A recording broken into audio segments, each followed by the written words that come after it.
Hello tankers, Adam Snellgrove here. This month's What Monthly is going to be a bit different because I'm joined today by Captain Taito.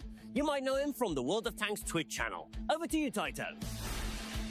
Thanks, Adam. You can expect me to be giving you all of the updates for events that are currently underway, with Adam being here to give you all of the juicy details for things that are to come. Anyway, before I yap too much, should we get going? Don't forget to test your mettle and jump into Onslaught. The current season lasts until November 9th, and don't miss out on your chance to grab this year's reward, the Ashbringer, sporting a unique and striking progressive 3D style with 4 different versions. But while you'll only be able to get your hands on that at the end of the Onslaught year, there are still plenty of rewards to be had this season, including bonds, improved equipment, and much more. Speaking of Onslaught, the AMD Onslaught Legend Series will be ongoing until November 9th, when you can tune into the Grand Finals. You'll be able to witness a fierce battle for the championship title on both the European and American servers. It's something you do not want to miss. Make sure to tune in throughout the series, as there will be OLS Token Store tokens to be earned via Twitch drops. AMD has been upping the stakes for this season, with team members from the first and second place teams receiving the blazing fast AMD Radeon RX 9070 XT GPU. There is not long left to claim your goodies from the Babylon event. And when we say not long left, we mean it. The event finishes at the very beginning of November, so by the time this video is out, you might be down to your final few hours. Look out for the hedgehogs!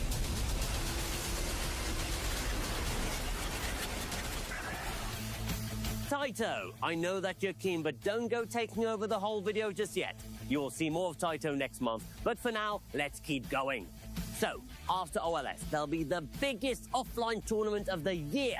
On November 22nd and 23rd, the ultimate boss steps into the arena, the World of Tanks Championship International, with the finals taking place on November 29 and 30. It's a live LAN event over in China, where teams from all around the world battle for glory and for cash. The prize pool is around 1.6 million yuan, which is more than $200,000. Can Hit and Run keep a hold of their crown and become champions for the 3rd time? We will have to wait and see, because this year's competition is fierce. Tune into WCI at the end of November and grab some Twitch drops too. Due to the location of the event, streams will be happening at different times compared to what you're used to. Early morning if you're in the EU, or late at night in the NA region. And that's not all that November has in store. Get ready for a more accessible grassroots esports experience, Maneuvers. It's coming early in the month. Rally your squad and battle for epic rewards, including the long-awaited return of the Chieftain. And who knows, maybe one day your team will rise all the way to OLS and WCI. Very soon we'll be fighting for more than just glory. We'll be fighting for survival and our future in the upcoming November Battle Pass chapter. We have some cool stuff and things on the way. You can expect to see more information very soon, but in the meantime, take a guess in the comment section as to who might be joining us for the Battle Pass.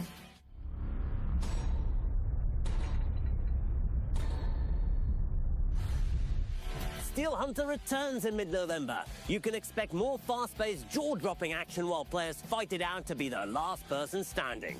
We've also updated the garage interface and added some new customizations to the Steel Seal store. The hunt is on. Also, coming this November, massive battles are returning in Frontline. Expect Tier A 30v30 combat on wide-open maps, allowing opportunities for all kinds of tactics. And loads of credits to be earned. Random events will be coming to 3 more maps: Mountain Pass, Highway, and Ghost Town, bringing new opportunities for exciting tactics and gameplay. Arcade Cabinet Equalize returns for 2 weekends in mid to late November. Get ready to fight side by side with vehicles from 10 tiers. Only here can you settle the age-old question: who's stronger, the tiger or the mouse? Literally! Even though we had the release of Tier 11 with Update 2.0 in September, you won't be seeing any Tier 11s during the game mode. At least, not this time around. This November marks our first anniversary of collaborating with Boostroid. Cast your line and hook the anniversary haul with a special commander and a full set of customization elements. Quite the catch. Other guaranteed rewards are still in place too. The Astron Rex tank, 1,000 gold, experimental equipment, and more. Not only that, the roster of premium vehicles for those who have a 6-month Boostroid subscription will be refreshed in November. The celebrations don't stop there. November marks Poland's Independence Day. It's time to break out the bread with smalets, the perfect thing to enjoy while you check out the new 2D style for my Lewandowskiego. No Lewandowskiego? You can use the 2D style on any Polish vehicle instead. November brings Remembrance Day here in Europe, as well as Veterans Day in the United States. On November 11, we will honor both with a special in-game event featuring missions and rewards. More importantly, these days are a reminder of history and the lessons that it has taught us. Finally, November will also be bringing about Black Friday, meaning that there will be some fantastic offers in our merch store. Keep your eyes peeled for more news about the exciting offers towards the end of the month. And that's everything from us for now. Drop a like if you haven't already and leave a comment below the video. And I'll see you with Captain Taito next month. Cheerio!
You don't have long. If you don't make it back to the evacuation zone in time, Miriam will drive you insane.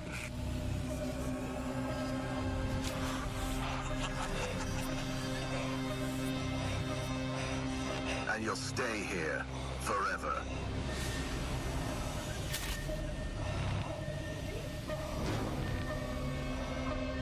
Beware of echo tanks.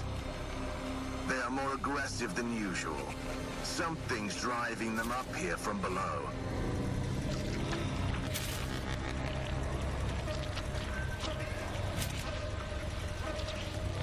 The rules are simple. Keep out of the military site. They have faced a new unknown enemy that set the entire anomaly in motion. Your presence here could be misunderstood. And most importantly, do not, under any circumstances, enter the Forbidden Zone.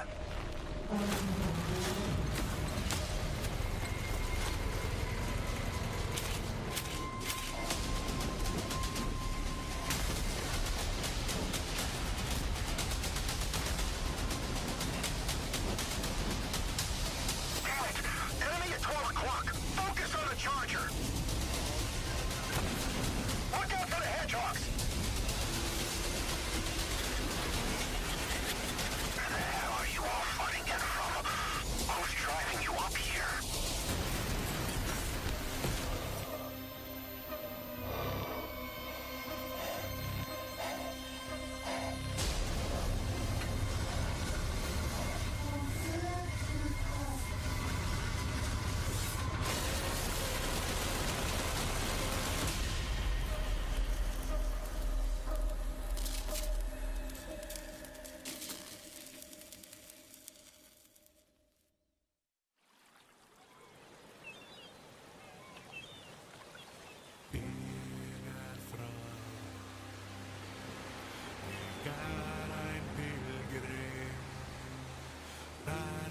kvällsstund, nära i kvällsstund, är ej här.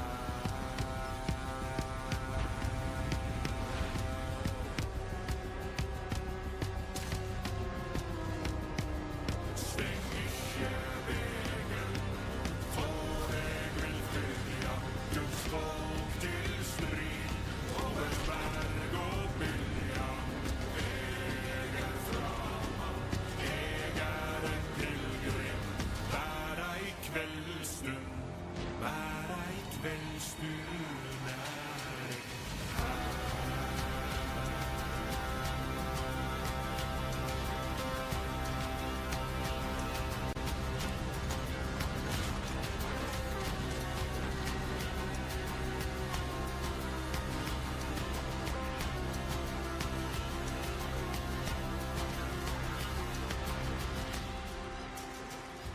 stäng icke vägen, för dig vill följa Guds folk till strid, över berg och bylja.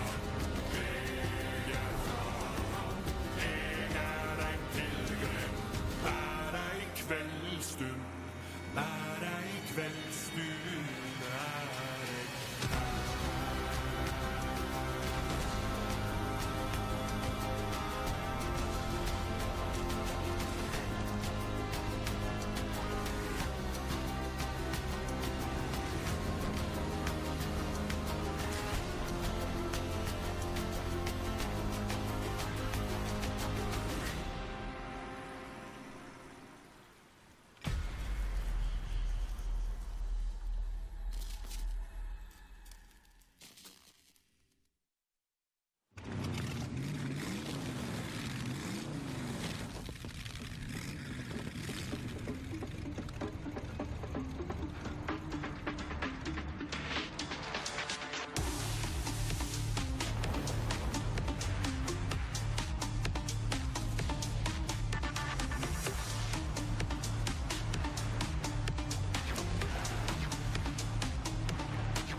This is the world's most advanced processor.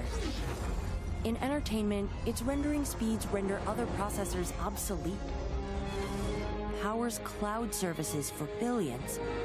Helps change the course of climate change. And uses AI to accelerate disease detection and cures. We make the world's most advanced processors, but only with your vision can we advance the world. AMD. Together, we advance. Hello, ladies and gentlemen, and welcome to the Onslaught Legends series Season 4, sponsored by AMD. Today, joined here by Moff for starters. We're coming towards the end of the regular season, Moff. Yeah, but as we get towards the end, of course, things are going to heat up, and the matches become all the more important. And obviously, the closer we get to the end, the maths becomes slightly easier as well to figure out who is going to be where in those all-important standings. As you can see, we are a few play days away from the end. We have Sunday, Tuesday, and Thursday, and that will conclude the regular season. We, however, today have an important match as well, Moff, the OCS finals.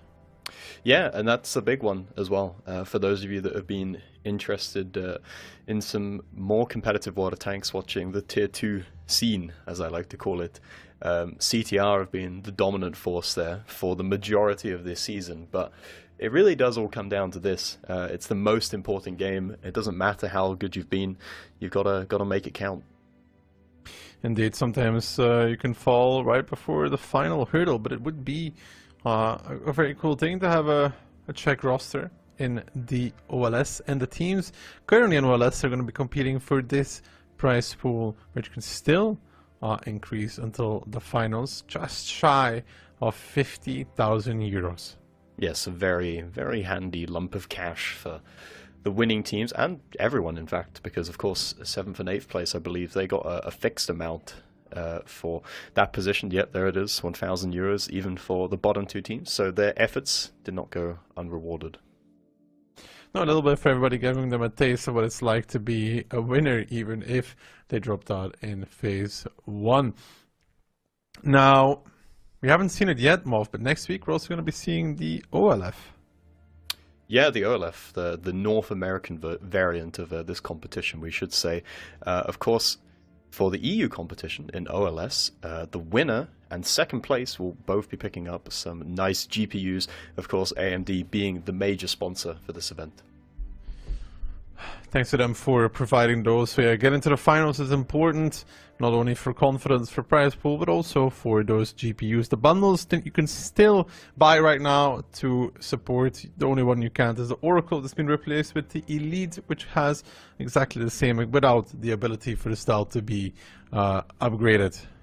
Yeah, it depends how much a fanboy you are and how much you believe in your favorite team, whether you want to just indirectly give them a bit more chunk for change from that prize pool. If you believe in them, you at home, of course, can be winners as well, collecting those OLS token store drops and things. You know, it's starting to heat up. We get more and more drops the further we go into the competition.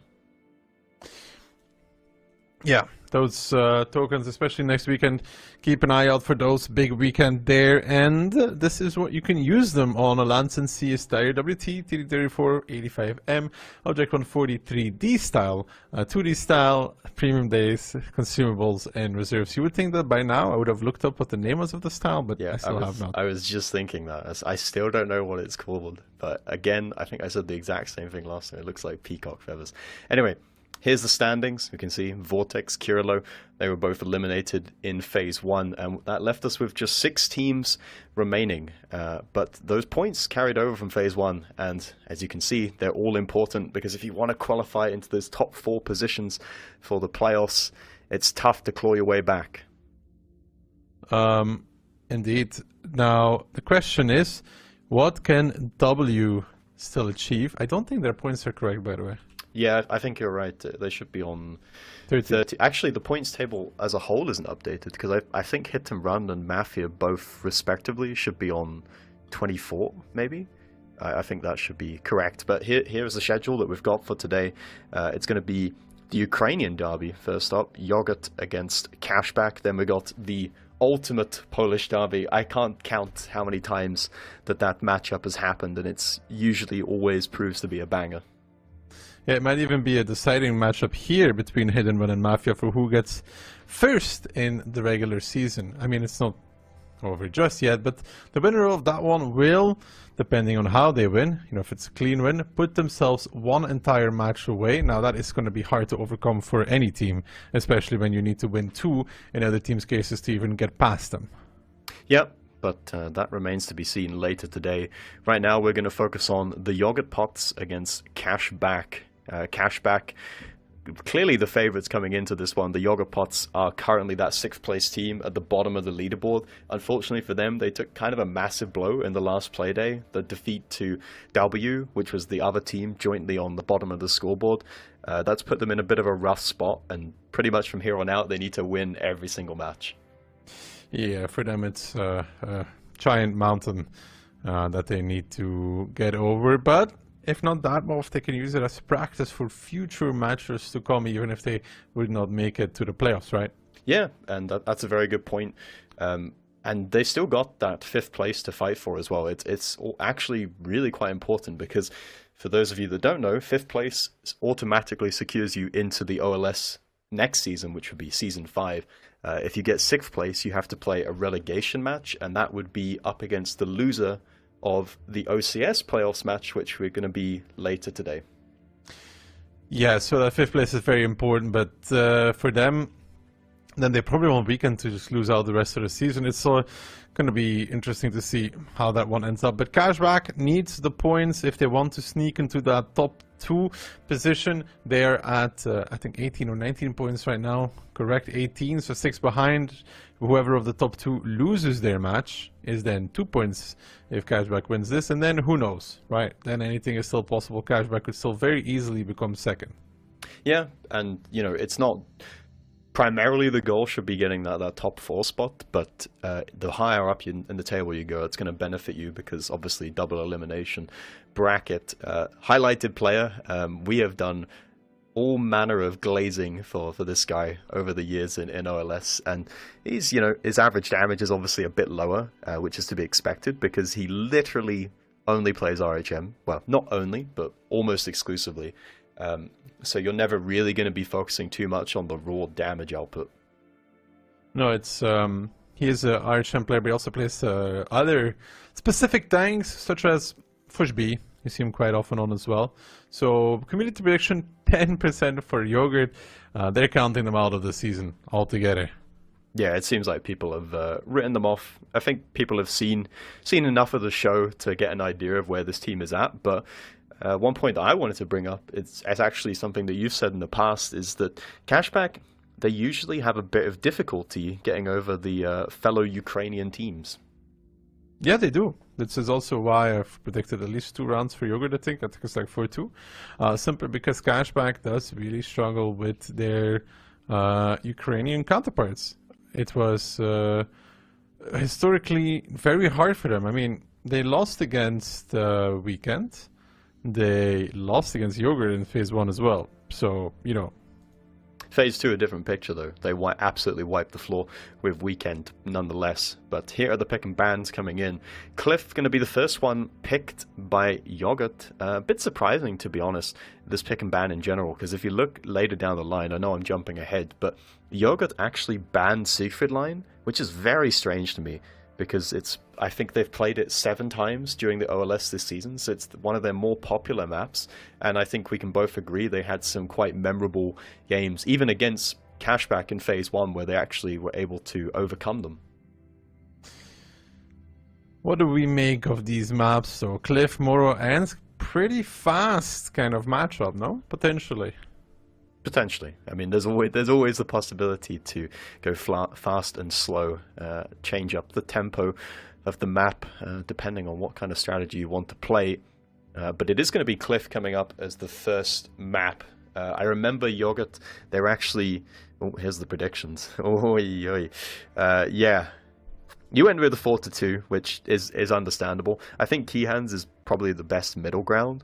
I'm just going with the 4-0 for the Hail Mary, and I think Baby feels the same way. You're trying to come closer in the prediction game.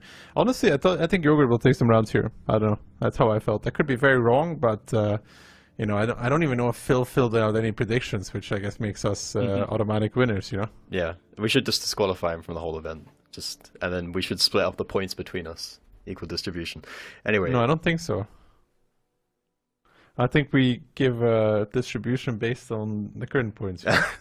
So you get the lion's share of the percentage. Yeah, but that's what I get for being more That's what you right, get for being number 1. All right, well, here we go. Yogurt against Cashback. Yogurt, their season kind of on the line here, and usually doing great up against Cashback in their Phase 1 match. They're going to be bringing triple BZ, triple E50M, and a 140. Cashback in return, quad BZ, 5 BZs actually, an AX and an E50M. Yeah, so it's no surprise that the continued dominance of the BZ in the meta will be persisting. But Yogurt, of the team that's bringing triple E50, which is a lot of DPM, the question is, can they make them work? That is a good question. Very, very true. They do have that 140 as well, though, for that extra Inspire. So in terms of DPM, Yogurt miles and miles ahead of Cashback, but Cashback has that burst. Can they make that work? 140 going towards K5 in the beginning, so going to be far away. But all depends on the reactions of both teams in this very first battle on Cliff. As Yogurt taking the lower side uncontested, quick, and the only one sent towards the middle. It's going to sit in the bush next to the house, just watching them go up. And in return, Yogurt immediately going towards that right side corner. They want to get ready to shoot anybody trying to take the hill. Yeah, they're going to start collecting that strike with Aphrodite, and Little, is he going to... No, he's not committing up to the hill, just taking top of ramp initially. I think he just got shot by the 140 and immediately rocket boosts away. Nice bit of handbrake there to make sure he doesn't just go crashing over the rock. 12 seconds left on the cap, immediately strike gets used. That's going to hit only just the one because Vladislav opts to back out, which is probably the right call to be made. Look at Shelby walk though, pushing right around the back, not wasting any time, not dilly-dallying, as Liberty is able to put in a good couple of shots, but Shelby should get into a nice hold-down position, which is going to make it awkward for Liberty. Cashback, they're possibly going to have to react here. Yogurt will have to react as well, as they have to block the cap with with one of their BZs in front of Mindbreaker versus Quick. Now Yogurt pushing back across Shelby, having the better of Liberty. These BZs, Ramadek, Liquor, Humble arriving back. Quick starting to get focused out. This is why Yogurt had to push across, because they knew that no matter what, Quick would be in trouble if they do end up repushing for that cap block. So they're doing just that, and Quick is isolated behind enemy lines in enemy territory altogether. He tries to do what he can, but it's actually the first one from Cashback to fall. It's Aka down, and Humble readjusting towards the ramp. Quick still alive. Does he get one more out of this? That would be criminal. He does actually find it. The 140 in the meantime having an easy one against Brainbreaker apparently. He picks that up as well. And round number one not looking like Cashback coming in strong, as Yogurt with this 1-2 line. The Quick Shelby from below and the 140 at key 5 have a pretty good crossfire. They still need to close it out though, but with 5 guns against a mere 2 from Cashback, it's looking like Yogurt has shown up to play today. Yeah, they definitely have, and Cashback having dropped that Inspire as well, that's going to mean those BZs don't have any DPM to speak of really, and that means Aphrodite is going to have a nice field day. Shelby still alive and kicking as well, actually coming off better in that 1v1 with Liberty. And then Love, of course, he was just off screen for the entire battle, but he was sniping away at the back and also managed to win a 1v1 with an E50M of his own. Yeah, I don't think he did much sniping at the middle, as you know, he was getting driven out the whole time by that E50M. But there's an upside to that for Love. You know, he won his 1v1, and I think he had a permanent level 3 inspired throughout that. Yeah, which is quite massive, really. Like normally, teams they'll sort of make a compromise, and you'll say, "Oh, level 2 ability, I'll just pop it," because you don't want to waste time looking for one extra shot just to get that level 3 ability. I can't remember what the percentage differences between the amount of bonus that you get, but Aphrodite definitely profited off of Love's assistance, doing 6.7k in the round. And I said the question was, can Yogurt make the E50Ms use their DPM? Can they make the guns sing? And they definitely did that. Yeah, and Shelby from behind also 4.8k, very good result. Those E50Ms in general performing. You can see the bigger problem there is, you know, 2 of the tanks that you really expect to be doing a lot in this do not. Actually, the 2 tanks that need to do it is the E50M of Brainbreaker and Liberty in the AX, right? Liberty does 2.5k, which is less than Quick does. And the E50M just ends up getting owned in a 1v1, donating a level 3 Inspire permanently to Yogurt, deservedly picking up the first round. And you know what that means for the predictions, Moff? Oh, I do, but it's okay. We're resigned to that fact at this point in the game. But I really like the quickness of the decision-making from Yogurt. Shelby just immediately went straight round the back lines, and because of that, Liberty, normally such an impactful player, wasn't able to affect anything because he had to focus on that 1v1. And it was a 1v1 realist he could never really win either, because as soon as Shelby gets hold down, he just has an infinitely better position. Yeah, even the push across from the lower side, from the middle to help Quick on the cap was the right call, you know, because otherwise the guy blocking just dies. They instantly repush, kept him alive for a while. He did a lot of damage too. I don't know, really good battle from Yogurt. Yeah, it was very clean, right? It's not just about the quickness of decision, it's the accuracy of the decision. It was the right call, and they did it very, very quickly. Yeah, phase 1 reminder, Yogurt ending up winning that one. This time they'll need to take 4 rounds if they want to win it though. 3 will not be sufficient. Yeah, and we know that the longer the series, usually that favors the team that is the favorite, because it gives them a bit more time to get themselves going, get into the match. But best of 7, it's still not like that long a format. I don't know if you watched much of the Chinese team's WCI qualifiers, but they were playing back-to-back best of 13s.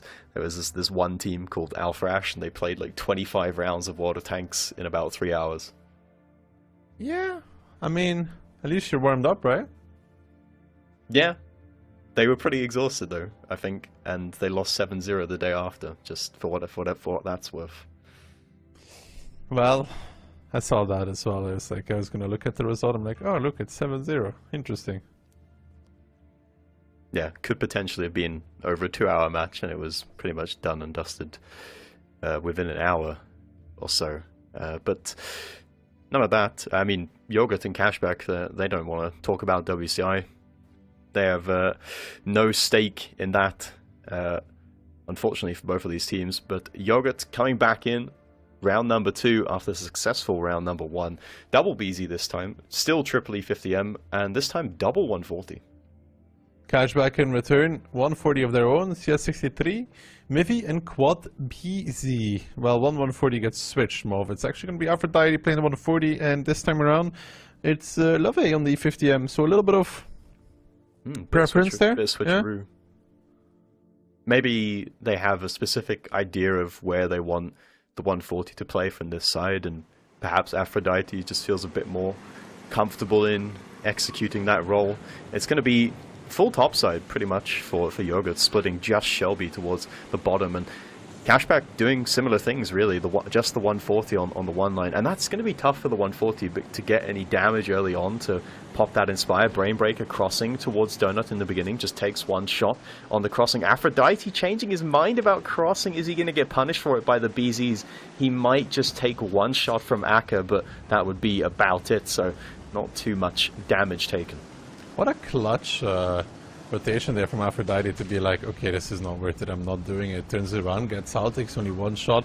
We could see that if he decided to cross, it would be a lot more than just one. It'd be about 4 BZs aiming that way, and probably a Mivi as well. So it would be minus the 140 straight, but now we're going into the stale game here where, you know, Cashback has the middle, but they can't really do anything from it, and Yogurt right now not achieving too much either until they get around that hill.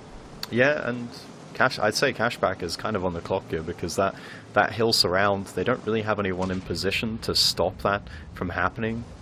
Kvik takes a shot for free. Not ideal. Donut push. They're pushing into 1-2. They're going for Shelby. Humble needs to cover his fellow E50M there. I don't know if Vladislav is actually spotted for this play. Shelby does not look to be aware. Vladislav going to creep right up on top of him. Fortunately for Shelby, the BZ is not the most high DPM tank, but Liberty does get a shot of damage in, and now the Inspire ability is active, so Vladislav still probably going to be able to win this. Shelby is getting a lot of DPM. Ooh, the CS shot, could it matter? Could it contribute? Yeah, it does contribute, because Liberty finds one after as well, and Shelby now definitely dead. Needed to be able to survive another BZ shot to have a potential of winning this. Is not going to be doing that, and Vladislav picks it up. He needed to survive. In the meantime, Yogurt converging now on the middle. They know that all of the tanks from Cashback, or a grand majority of them, are currently located around that 1-2 line, but Kvik is dead. In return, though, they find Twilight. Mindbreaker in trouble as well, but look at that BZ already taking towards the hill. He's climbing up. They have nothing to stop him. Ramadik is going to have to chase him, but he's going to take damage for that as well. And Mindbreaker yet still alive in the middle of the map. Liquor bouncing that one as well. It's getting a little bit worse here for Yogurt. They are within playable HP, but it's 3k and a gun for Cashback as well. This unspotted 1-2 push paying dividend right now with Mindbreaker yet still alive on the middle. Ramadik is not even going to win the hill, to be honest, against Akka, so it's looking rather dire, especially because Brainbreaker will come to seal the deal from behind in the CS63. All that off the back of that unspotted 1-2 line repressure. Yeah, you do wonder how that managed to come about. Aphrodite just going straight in, doing a nice loop of Brainbreaker in his 140, has infinitely more DPM, so will be able to pick off that final kill, but not if he gets helping hands from the rest of the Cashback crew, which means that Cashback will take the second round. Good round from Cashback. I mean, the HP on Cliff is always going to be somewhat competitive, simply because of the brawling aspect, but you know, they picked up that one gun and 1-2 line. It was a good move. Shelby could have potentially done a bit more there. The CS got the shot, shoot him, the 140 as well, but I think he was just very surprised. Yeah, I think he got rattled a little bit, and I don't think the BZ, it was Vladislav who crossed through Donut and then pushed 1-2 line. I don't think he was spotted crossing towards Donut, and he definitely wasn't spotted pushing the 1-2 line, and we could perhaps criticize Shelby for that, but I think the fact that Liberty was peeking into the angle against him meant that he couldn't the whole time. Yeah, no, I think Liberty was stopping that spot altogether by like actually trading, you know. Yeah, just forcing Shelby to trade with him and allowing Vladislav to get the element of surprise, and then I think after that Shelby just unfortunately just over-angled his tank a couple of times, which allowed Liberty to put in a good few shots, and then there was even, I think, Brainbreaker from above who put one in, and that does make all the difference, right? Because that's like 800 HP. Yeah, let's say he could have avoided the CS shot for sure. He's not a one-shot to the BZ, and he does 3 more shots for the BZ to kill him. It would be a very low HP BZ on 1-2 line. Together with the strike, I don't even know if it's not just a 1-for-1. Yeah, it might not make that much of a difference in the end, though, because consider that Vladislav doesn't really have that big a part to play in the way the rest of that battle unfolds anyway. I think, I don't know who it was that went boosted up the hill for cashback, but that move, Akka, at that exact moment, that move was the perfect thing to do, because it just prevents Yogurt from being able to grapple onto anything, get any stragglers in middle. Now, going on towards Morovanka, we saw a really interesting round between W and Yogurt on this map, if you remember. It was very split, very slow, very unorthodox. Yeah, I mean, W kind of... they're very stubborn individuals, just continually trying to force the rat strat, despite the nerfed mini-strike ability. And Yogurt, to be fair to them, they had like a very good chance of actually winning that game. It didn't come off in their favor in the end, and it can be incredibly annoying to deal with. But I think at this point in the evolution of the meta, you should have at least some sort of contingency plan of what do we do, how do we react to this if they play this certain style. We haven't seen Kaisbek really run that style at all with many lights. At some point they were, but like they completely, I don't know, it was last season, no, the one before that, they completely switched away from that style to something a lot more aggressive. Yeah, but I think I've watched the Morovanka games that Cashback played on this map. It's more passive. They don't necessarily go for the full aggression, but the lineup would suggest otherwise. From Yogurt especially. Yogurt bringing an IS-7, Cent AX, triple E50M, CS, and an RHM.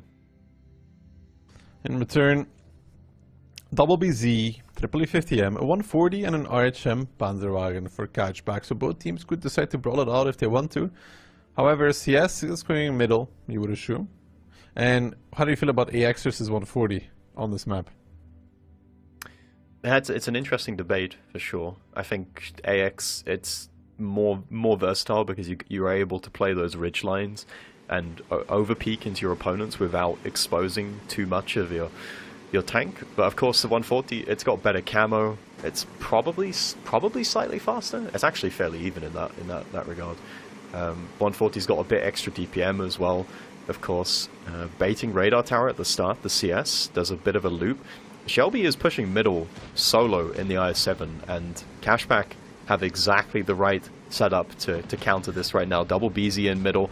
Only one shot connects, so Shelby will be able to get behind that building. And fortunately for him, he didn't commit straight into the strike, because that would have pretty much been his death sentence. In the meantime, ooh, Shelby. Oh, whoa, what is this peek? You knew they were there. Why does he peek around the corner in the open? For all of the Cashback guns to open fire, Shelby bleeds down to just 500 points of health. That is a very, very questionable poke. That was... Can we find any legit reason for it? No, I don't see how. But they were all spotted, right? E50Ms, the double BZ, they were all lit. I'm really not sure. Peeking for information, HP for info. And YOLO's going to get found by Mindbreaker. He does have support off screen. If you look at the minimap, the CS is there to cover him, but Mindbreaker's in a pretty comfortable position himself. Hold down, able to put in some great shots with his E50M. It's currently a 3v3 in the forest, but I definitely prefer Cashback's positions. And Shelby's about to evaporate as well. Twilight's like, hello, remember me?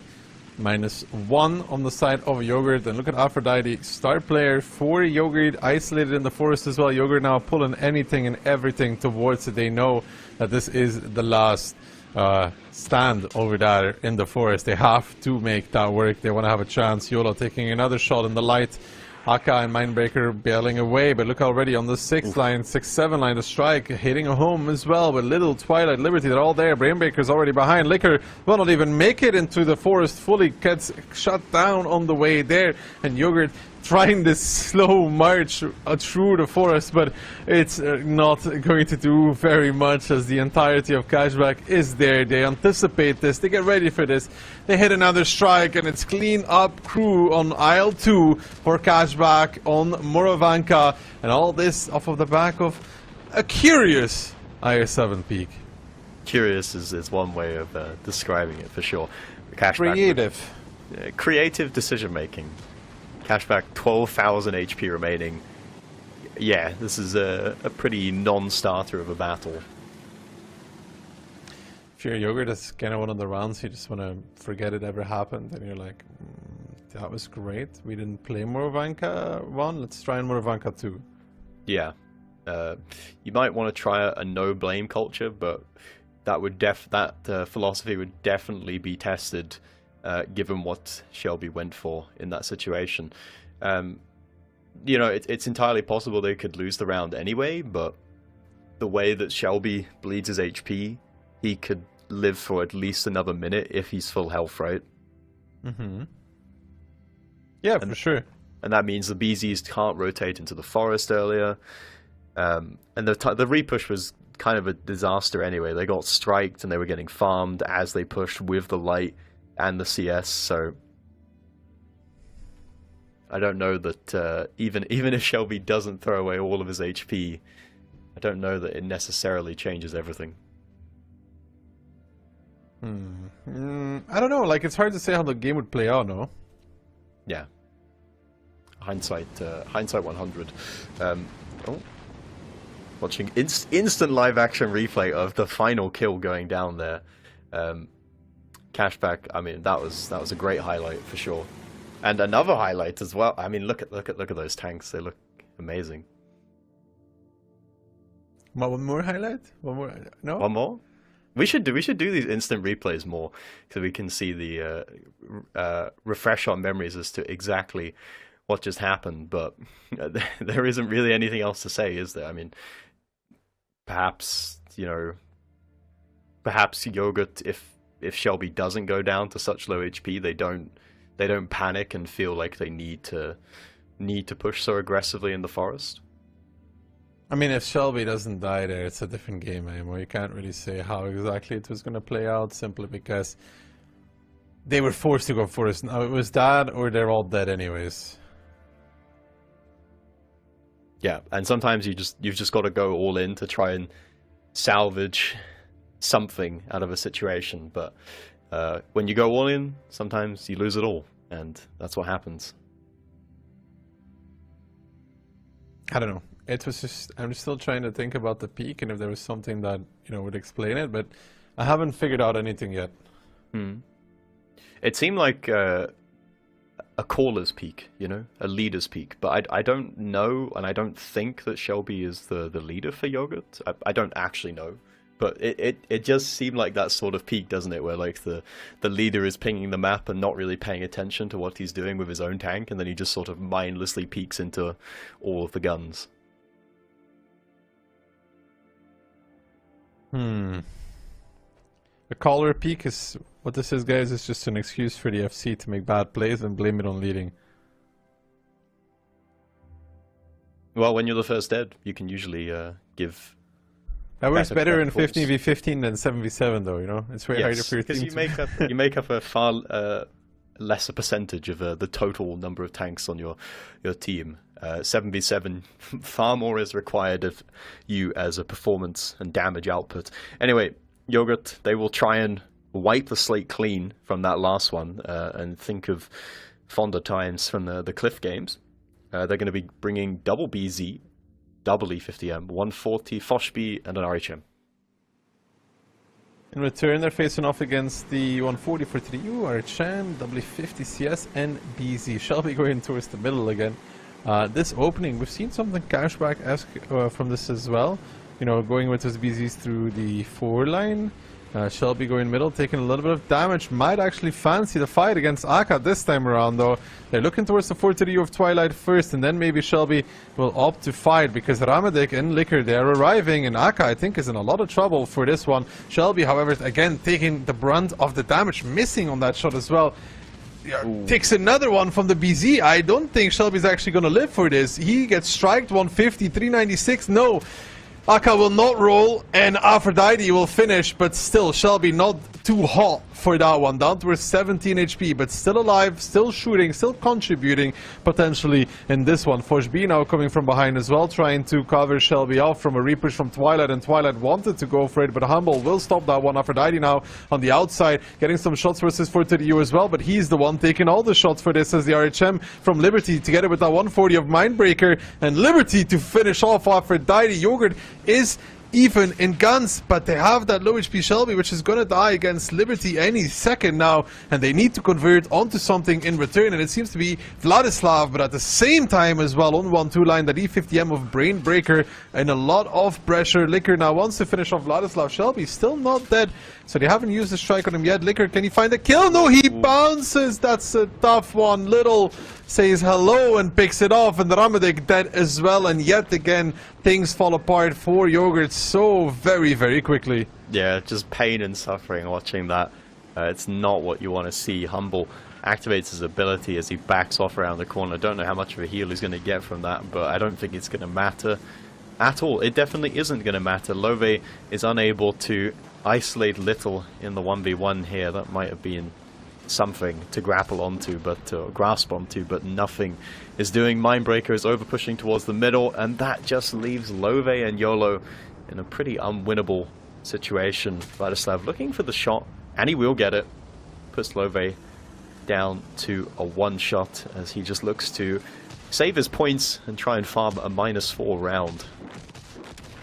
Indeed, it's going to be Love, the last one, falling to the strike of Twilight, and with all that, Cashback put himself on a match point as well. May have lost the first, but have been very on point since that round.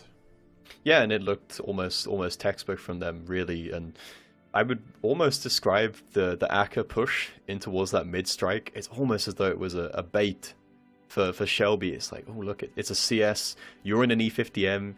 You have much better DPM. You could ram him potentially as well.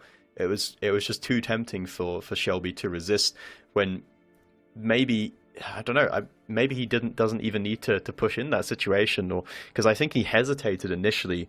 He was worried about taking more damage, and the hesitation might have been to his detriment. Yeah, that push with the 50M, does he really need to commit to this? Can't the double BZ do the damage on Aka? I understand you want to kill him, but they were pretty ready for that repush and took a lot of damage for it. He's even lucky not to die immediately against Aka, and then the trade really is not so good.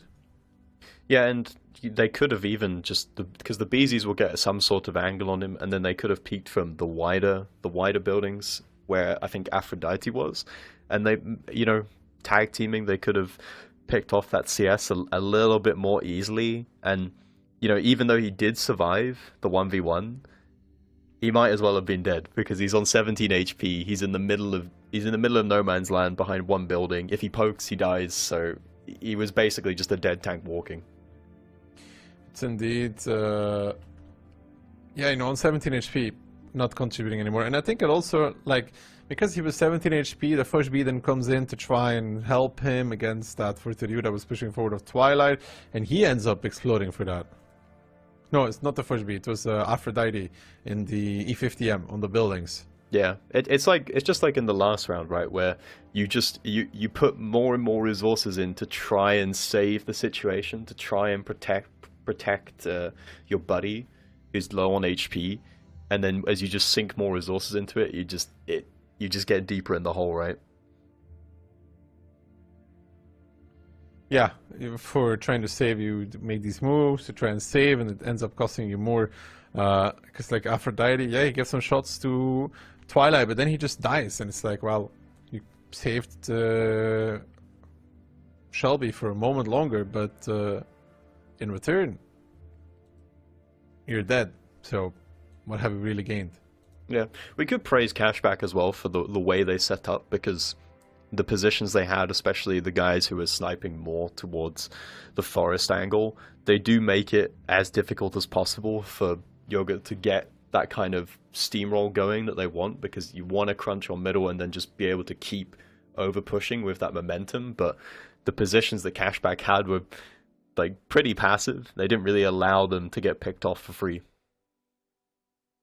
No, and Cashback has been playing well though. You know, all things considered, they are given the opportunities, but they're not letting them go either. They're taking them away immediately from Yogurt and then finishing the round right after.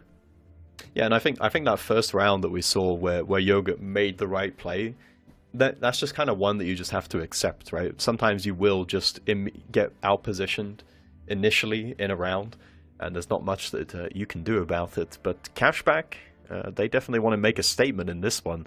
They're going to be bringing 4 Bliskovitzes, a 140, IS-7, and a BZ.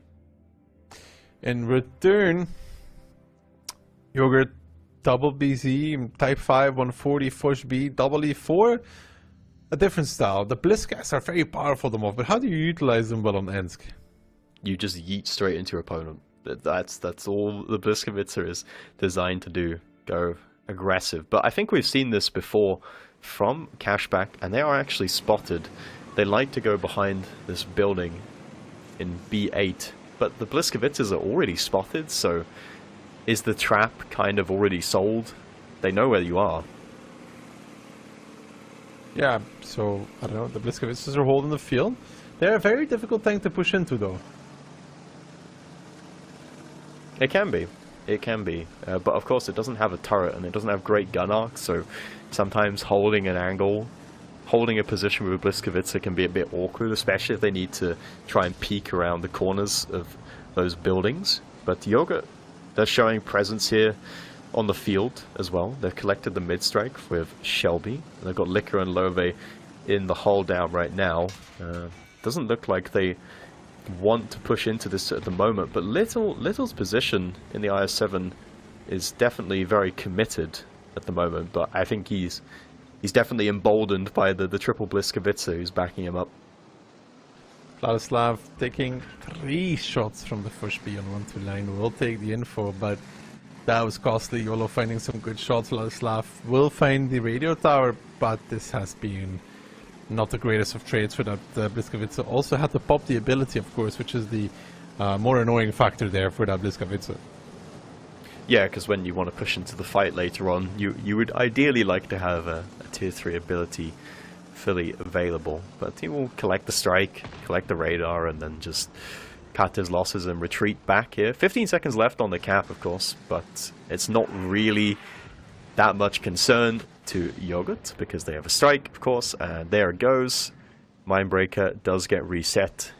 Chips down 450 HP, and we got a very slow game ahead of us. It seems like Yogurt starting to repressure a little bit in the city. Love's just fishing for some sort of angle, perhaps trying to shoot a pixel of Mindbreaker, but he doesn't have the shot.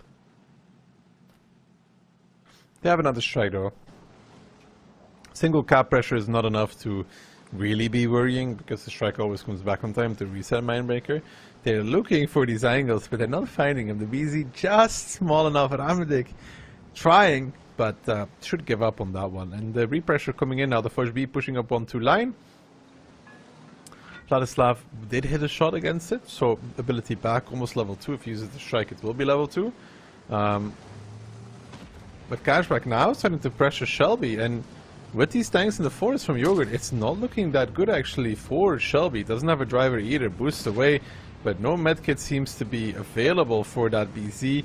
Having to use the rockets, and he's still pretty slow. Aka pushing in with the Blitzka, but you talked about it, that tank a little bit annoying because of that gun arc, so Shelby will be disengaging quite a while, but Aka will now come around the corner.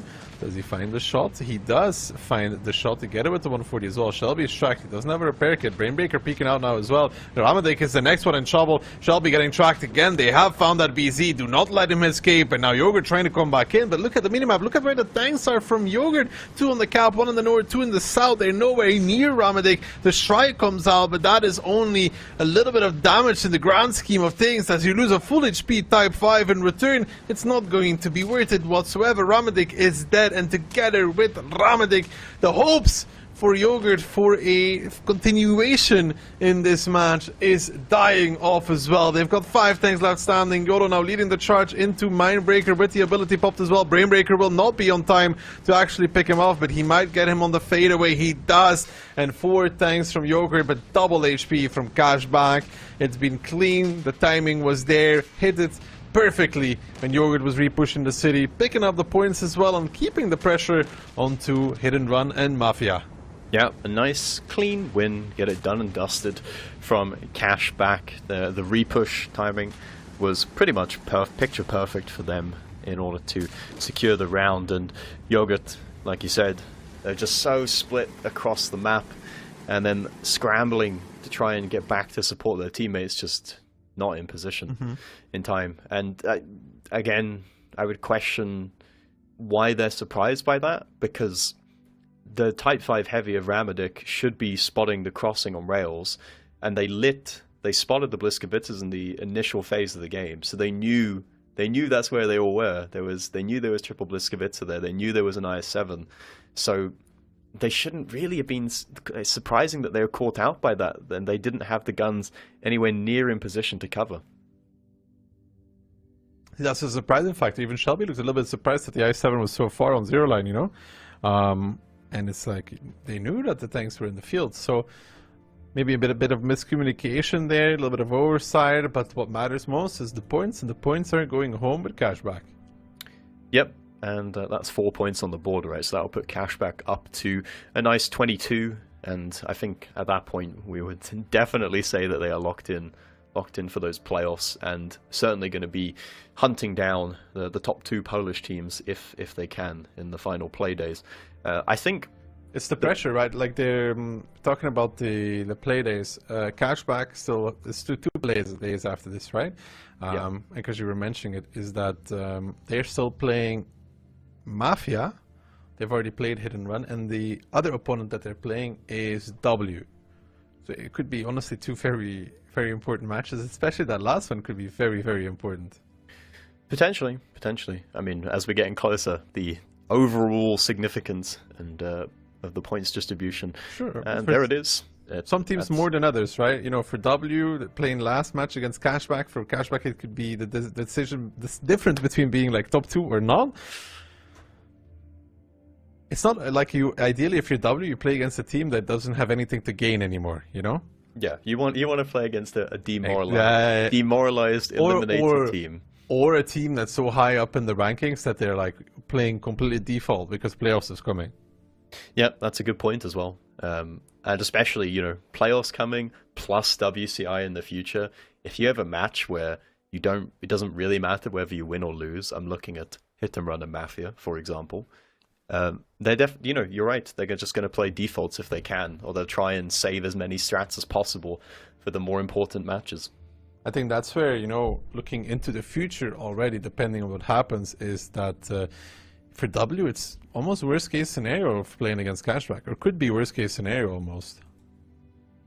It could be, but you know, apart from then again, you can always fall back onto the point of, you know, you brought it upon yourselves, right? If you're that deep into the season, and then it's your own problem, right? You should have won out before. Maybe get more points in phase 1. Yeah, well, we will find out what happens. That's not the next matchup. We're going to have Hit and Run versus Mafia, the ultimate Polish derby, coming up next. But before we do that, we are going to head to some replays.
The Onslaught Legends series Season 4 is here.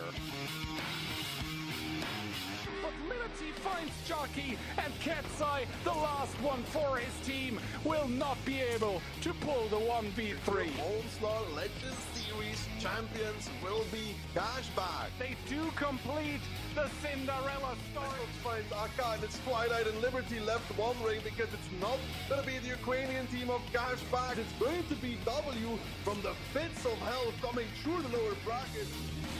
Akka blows up as well, and W completed 6-3 2 times in a row. OLS champion. I think North Mafia are on victory street here on Himmelsdorf. They completely rewrite the map and rewrite all of the scripts that everyone had. It's going to be them taking the finals in a 5-1 fashion.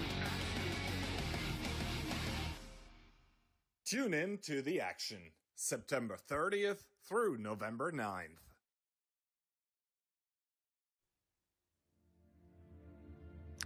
Well, hello there, and welcome back without any mic issues today. That must be a first. In Wow! Give it up for Kihan! Bare minimum! I finally did it, man. I finally did it. Anyway, today seems to be kind of day of the derbies, right? We just had the Ukrainian one in between Yogurt and Cashback. Now, however, we have a true classic coming up. It's going to be Hit against Mafia. Yeah, that's a match over and over of high importance. This time around, kind of high importance as well, to be honest, nonetheless. You may think, oh, the standings is going to be Hit and Run and Mafia 1 and 2, but that is undecided. Cashback doing what they need to do, which is win against Yogurt, clean, 4 points, brings them up to 22. Now, we know that Cashback is still playing Mafia, because I looked that up because it matters for W as well, next playday. So if Mafia end up losing here, and then they play against Cashback and they lose that, all of a sudden they tumble from shared first to third, and that has implications. I mean, to be honest, the most important thing here is, I think, that whoever is going to win this one today is going to be the sole first by points. And that has huge implications for the playoffs as well, where the first one basically skips around in the upper bracket, and the second and the third one have to play a match, and the loser of that one already goes towards the lower bracket. So, yeah, definitely an important match between those two mostly Polish teams, although, of course, Barbarian now reinforcing Hit. I think it's not the worst kind of, you know, transition to make right now. Hit looking very hot this season, but the same can be said for Mafia. And I think 51 to 49% community prediction essentially split right down the middle. Yeah, it's not really predictable who's going to be winning today. Yeah, Mafia really on the form ever since OLC 4, right? That they won? Absolutely. And I mean, both of those teams are going to be meeting each other in China in person as well. First of all, though, map pick and bans. Ghost Town and Westfield being removed. Hit wants to start it off on Cliff. That's already an extremely interesting map to be starting things off, especially if you're Hit, because I think sometimes they look great, but sometimes they look pretty terrible on that map. So let's see which one of those it's going to be today. Then we're going to go in towards Sand River, that's picked by Mafia. And I think Sand River is actually a map, Ducky, that lends itself very well to the Mafia playstyle. Yeah, a bit slower, a bit more methodical, thought out. So, but you can still surprise. So maybe Hit and Run has something for us there. And then, of course, the age-old classic, just not as much an Onslaught. Himmelsdorf, the follow-up, which could be a very explosive map as well. So quick action could be the name of the game. It all depends really on the start. You said it, Cliff, where does it go, Mafia or Hit and Run? I think for Mafia, they want to have a good start on Cliff, and then they're probably favored on Sand River. And then if we get to it, tiebreaker would be Ensk. And I think by now, like, of course, both of those teams have a very, very big history against and with each other as well. But whenever it goes to tiebreaker, in between those teams, it is winning. And that is exactly where my prediction for today came from. I made the big mistake of, in Phase 1, predicting Mafia to win in tiebreaker. Well, spoiler, it went to tiebreaker, and Hit ended up winning that one. Predictions though, 4-3 for Kihan and Moff, Baby and me going for a 4-2. You're really expecting it to go the full distance, but we all agree on the winner. Yeah, to be honest, I just said it. Like, if these two teams play a tiebreaker, then Hit always wins that one. I think, like, the past 5 or 6 times that those two teams played, it always was, like, and it went to tiebreaker, it always was Hit and Run's tiebreaker.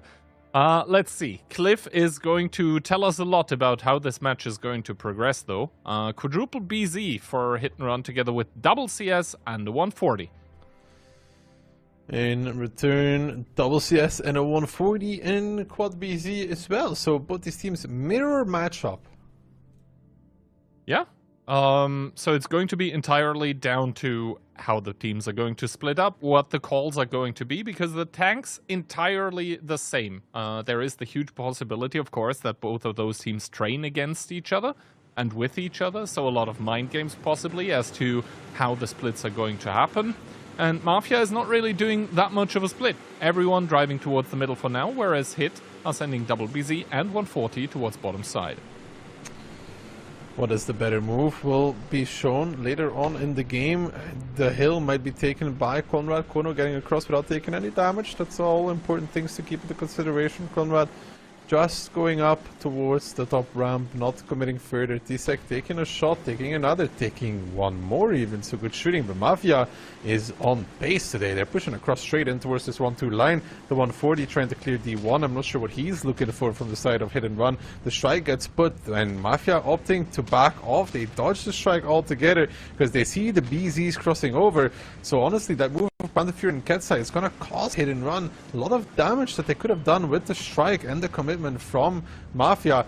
They end up taking quite a bunch, and Mafia now backing off with their BZs, but Hit and Run peeking out. They want to do some damage for this retreat. It takes a while. Those BZs do not have good reverse speed whatsoever, and now from below comes the 140, who's going to pressure Kono, and Kono is then about to be in a lot of trouble as Franek finds him, and Mafia might need to repush once more. They're doing just that as well. Exactly, Mafia coming in with the quadruple BZ now. That is a lot of alpha, but not a lot of DPM. Are they able to get Barbarian? The answer is yes, as another strike goes down. So gun advantage currently for the team in yellow. Monster already evacuating in the CS63, but that is a lot of crossfire that Hit and Run have regardless. But Ketsai, the second one to blow up. The focus fire from Mafia, just too good right now. Yeah, they find that repush once more from the top. They come back in, trying to keep Kono alive is what they did. You know, push forward, get the BZs off the angle, so Kono can survive against the 140, isolating Franek on the lower side. And round number 1 is Mafia all over the place, man. They push across, they get Hit and Run to push across as well, and unfortunately for Hit and Run, they put the strike anticipating that push. That push did not come, so it only hit 1 instead of hitting 4. Now, that is a lot of damage Kihan missed out on. That is over 1,000 damage, actually, that they're missing in the brawl right when it matters at the start of the game. And now, of course, Monster and Franek will be trying to put a little bit more of crossfire, maybe trying to draw the time out a little bit as well. But it's not going to matter. Mafia with the better start to the Polish Classic here. They are going to put themselves up 1-0 on Hit's map pick.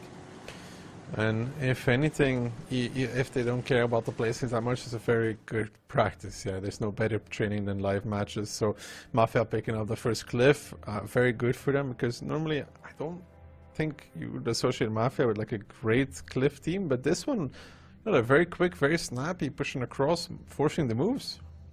Yeah, I like the decision making from Mafia. Also, the fact that we are criticizing the strike, I think, is warranted, because especially when you have like the big strike picked up and you're placing it on heavy tanks, normally you are expected to, well, hit all of them, especially if they're bunched up like this.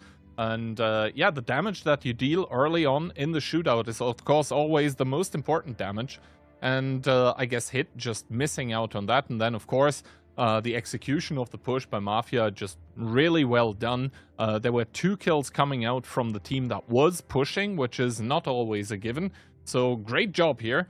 And yeah, Conrad and Kono, of course, the 2 tanks with the DPM in there on top as well. That's exactly what you want your CSs to do. Be continuously in the fight, ideally survive, and just make that gun work. In return, Hit and Run CS is doing pretty decent as well. T-Sec a little bit less there. But all in all, you know, it was mainly that those BZs being caught out of position when Mafia repushed once more. They were able to kill one of them very quickly. And that's ideal, you know, for Mafia. Once you come around that corner, it's really hard for hit and run to focus one target out properly if Mafia pushes out well. And then you lose the gun and you're always trailing. And once you're in that brawl, it's really, really hard to recover that one gun advantage.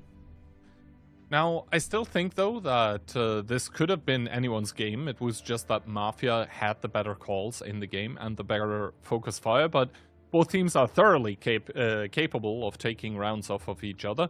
We just need to see that from Hit now to make this a competitive match, because going down 0-2 on your own map pick, it would be a Hit classic, but it wouldn't bode too well for the match as it stands right now. And yeah, here we indeed see the phase 1 score. I'm still despairing a little bit because I still remember my prediction as well. It was 3-2, but for the wrong team. I think I got that one right, actually, if I recall correctly. I'm not sure, though, anymore. But still, it's very good for Mafia to start off this strong on Cliff, to be honest. Yeah, I mean, calls on point, shooting good as well. So I think it's a nice way to get into the match here. And as I said, I think between both of those teams, there are a lot of mind games going on when it comes to like tactics and splits as well, because they are going to be training against each other. I mean, currently they are shared place 1 and 2 in the OLS, and what do you do if you're in such a spot? You want to train against the best teams available to like keep your level up. So I would expect for them to be, you know, sparring a lot with each other. For sure. I mean, these guys, unless they really hate each other, which is possible, but I don't think so. Unlikely, because they're playing 15v15 together as well. So, and even then, even if you hated each other, you would still, you know, train against, try to train against one of the best teams, you know? Yeah. So, nonetheless. You could also see it in the way they played, right? I mean, the lineups were essentially mirroring each other, suggesting that they kind of had the same idea as to what to play.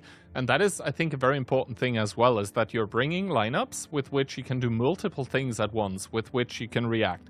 Cliff, definitely the most important map for this one. But now, both of them switching away from whatever they are doing. I'm waiting to see if DJ is going to stick that one. But first of all, Hit and Run coming in with a 50B, triple BZ75, double CS, and a TVP. In return, Mafia, double 50B, BZ, CS, and triple E50M. Can't say we've seen a lot of 50Bs this season. No, they kind of fell off a little bit with the nerf. First and foremost, that was done to the ability, and then also we are back to like the wisdom of, well, if everyone has more HP than the autoloader, if it doesn't get increased alpha damage, all of a sudden is not so powerful anymore.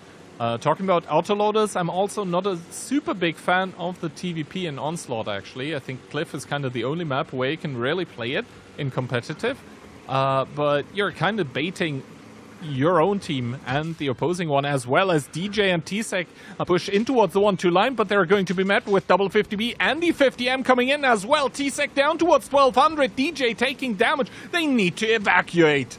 Yeah, Orchek does get fully clipped out by the TVP of Franek, who's coming off a reload very quickly as well, but T-Sec is not doing much better, and the push across the middle has happened already. Conrad is fighting on the hill against Monster, but he does find the kill on T-Sec right before that, and it might just be that Mafia continues at this point. Conrad needs to focus the 1v1. Monster fluffing it already on the very first shot is a disaster for that man. The strike is taken as well by the Mafia side, which will probably go on Barbarian and Panzer Fury if you had to guess, or potentially in the middle. Mafia now coming back across as well, repushing already, full DPM unlocked. Profoods will be alive for a while, and Conrad on top of the hill is taking out a lot of damage that's from the TVP from the lower side. Maybe should have focused actually on fighting Monster. Instead he was focusing on fighting towards the middle. Monster finds the kill. It is 6-on-5 still for Mafia, though, with an HP lead, but they need to start clearing these positions, get the top ramp out, and Profoods somehow still alive, and I think one more repush will come from Mafia towards Barbarian, towards Panzer Fury, but it's getting rather close. It is indeed getting rather close, but now Yuzek and Rexa are starting to show up in the fight where Pansfury has been split off. A ram to put Pansfury down towards a one-shot, and Yuzek to finish it off here. Now Barbarian probably the next one on the chopping block. And yes, Monster has won the hill, but only for now, as Kono has driven up in the E50M as well, and as good as the CS DPM is, it's nothing compared to what the E50M has when the funny button is active. Yeah, the only mistake there I would say from Mafia that looked like a mistake was Conrad deciding to shoot towards lower instead of focusing the 1v1 against Monster, you know, because Monster fluffed the first. I think Conrad just ends up winning that. They don't really need his help on the lower side after they killed the 50B, you know?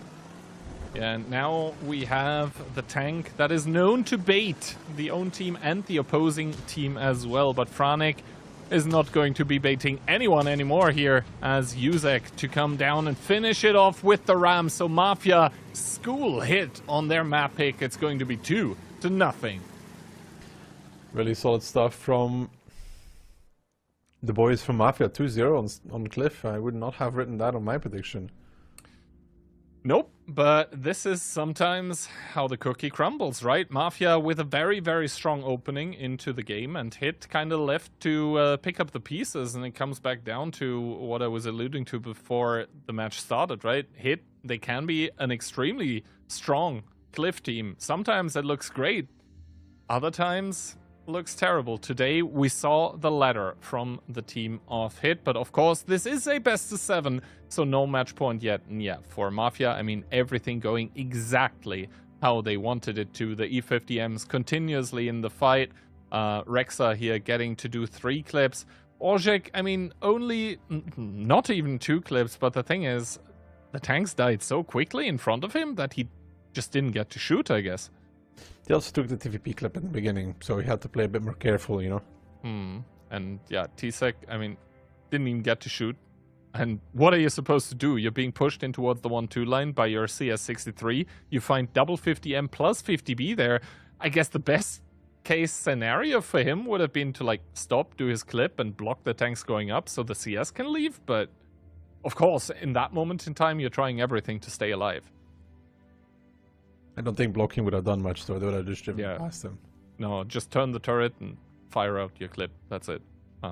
Yeah.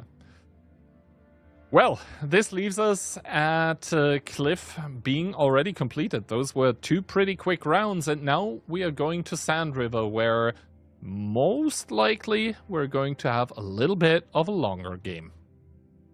It's possible, but could also be quick towards the cap. You never know. Sand River is can be played quickly. We have seen it being played quickly as well. It depends, honestly. I think Hit and Run today wants to go for that fight. But maybe Mafia decided to... It honestly depends mainly on the team from the west, I think. Well, let's see. I mean, Sand River considered to be kind of a 1-1 map. And if that holds true, it is, to be honest, pretty bad news for Hit, as they would be up against a match point after. I mean, that would be pretty crazy if Mafia won this round and went up to match point immediately. Yeah. It would also kind of screw over our predictions a little bit, because, I mean, Hit definitely is a team that can come back any day of the week, but, like, Mafia is one of those teams where it's kind of unlikely to be winning, you know, 3-4 in a row. Then again, Hit is kind of the same thing, and if Mafia managed to complete that, who are we to speak?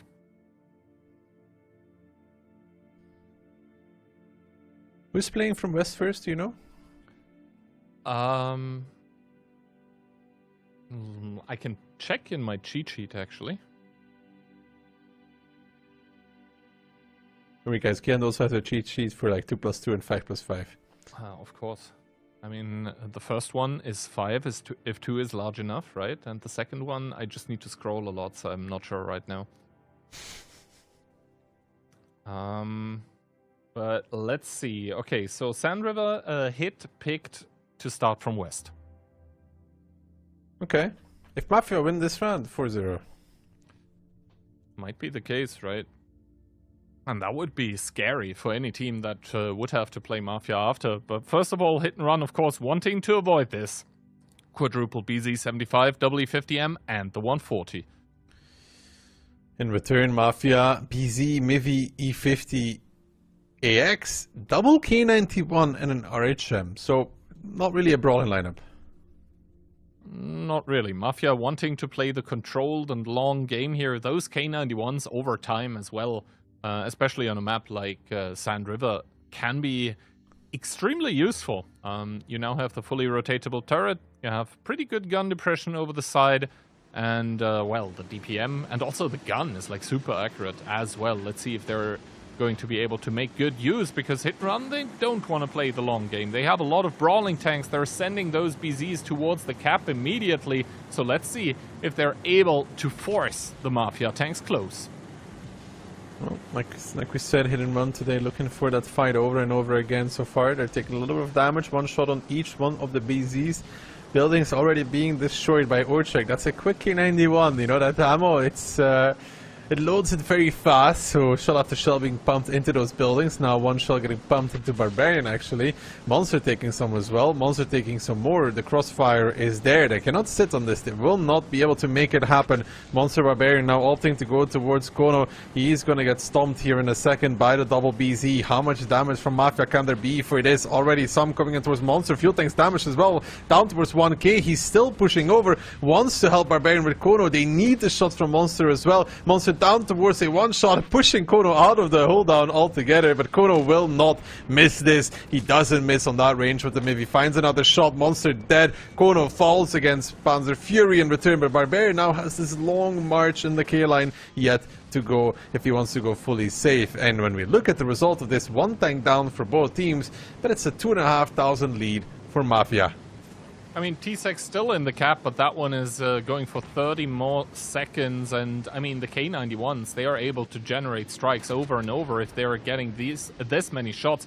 YOLO now does get reset for taking the strikes, so all of a sudden cap becomes more of an issue, especially since the K91s do not have any strikes whatsoever right now. Good shots in towards DJ as well, though, to prevent the covering of Yuzek here, or T-Sec rather, who is in the cap, did end up getting reset. Panzer Fury taking an artillery strike as well, and Mafia starting to approach on the 1 and 2 line. They have figured out that Barbarian is softened up from earlier, starting to take damage. Yes, the strike goes on Profuse, but Barbarian down towards a 2-shot. One more shot in towards Profuse here, but ramming an E50M frontally, not the best of ideas. He goes down. Yuzek in the meantime focusing the damage well on towards DJ in the E50M, drops him towards a one-shot. That's important because Orchek with the mini strike will find DJ in that E50M. That's why it's so important that Yuzek hits the right target that then gets eliminated. Yes, they've lost the EX on the K-line, which is minus the Inspire, but Rexar bounces one there. Panzer Fury showing a little bit of that gun wiggling, but the Rexar doesn't get fooled on the second. Picks it up, and it's 4-on-3, and it's looking like a match point is just right around the corner for Mafia's Hit and Run. Try to repush once more towards Rexar, but, you know, misses another, but Orchek comes in and hits it. Franek now coming as the third man in this party, but the result will remain the same. Nonetheless, it's Mafia on 3 and Hit and Run on 0. And Mafia certainly looking like the better team in between both of those here, at least today, as Franek shuts down Rexa.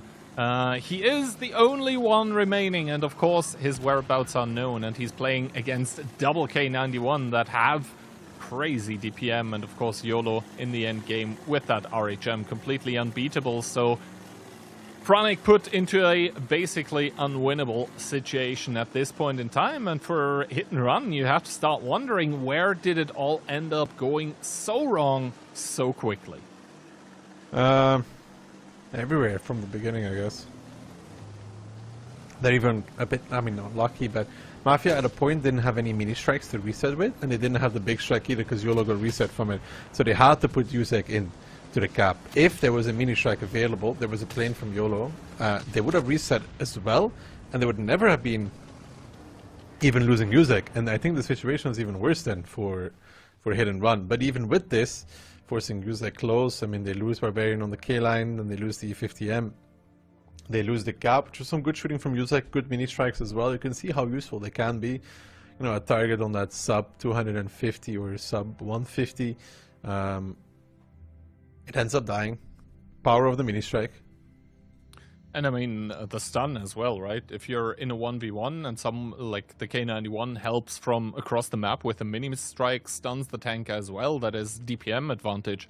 So it definitely should not be underestimated. So I guess Hit, they tried to force the shootout here, but once again, ended up running into a brick wall of Mafia that throughout this multi-layered defense, where essentially just the MVY was close, but also well covered.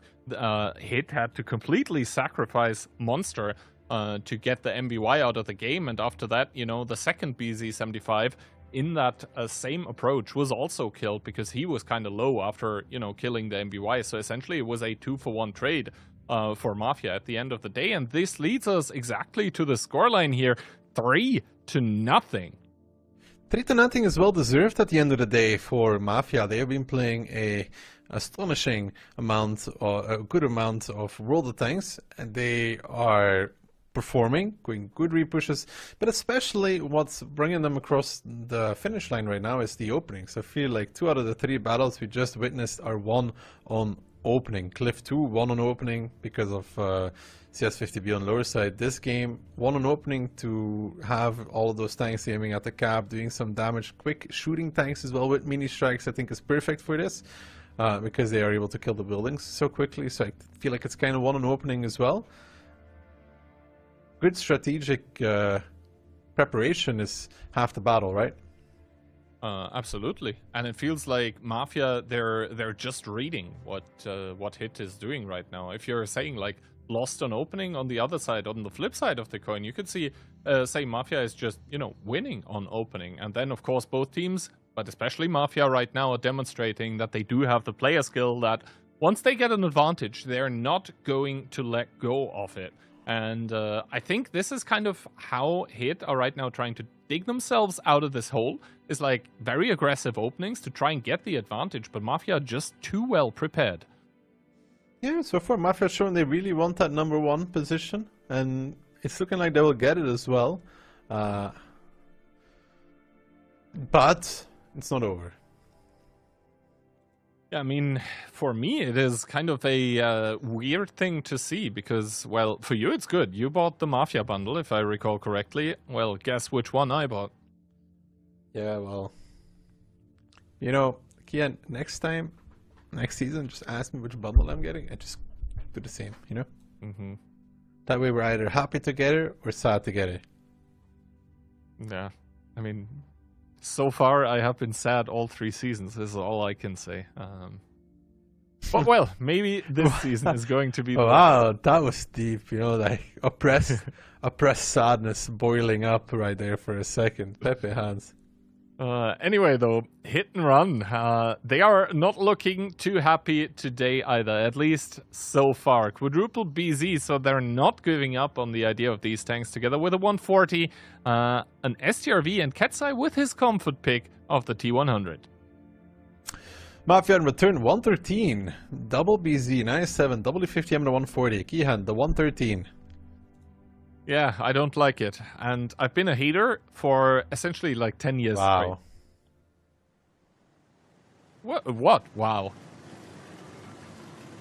It's like, I played it back in Silver League and I hated it. And to this date, I don't like it. Anyway, though, they are going to play it, and there must be a reason for it, of course. As Orzhek, not sure if he had a disconnect, but he seems to be very, very far back. YOLO and Rexa, though, driving towards the cap, and Profuse in the 113, once again demonstrating that the armor that the heavy tank promises sometimes does not hold up. Yeah, took a lot of damage for getting towards the rock, but will take the strike? No, he won't take the strike. He goes reset from that one as well. Kono will pressure back Ketsai. Barbarian peeking with the BZ. Finds a big one. Quick up and over in the BZ. Surprise Kono moment. But Profuse not taking the strike. The cap is still on. He will get reset yet again from the SCV in the back lines. But 18 seconds now. There needs to be a reset coming from Hit and Run. The 50M is moving towards the north to help Kono in this 2v2 over there against the T100 as well. And now Panda Fury is going to be forced close, but it's actually going to be Rexar and YOLO marching down the middle instead. They abandon this cap. They're very healthy for this, though, but they've got to be very, very careful about how they approach this. They will find the 140 at some point. Conrad, though, taking a lot of damage there very quickly. 1.6k to the face in that IS-7. Wanted to get involved, but instead he gets a load of damage in return. Franek now bailing away from the position. Rexar now the next one to take damage. Yes, TRV covering the back lines, and Barbarian repushing the middle. Takes a lot himself. It's a little bit scrappy right now, and no team truly ahead.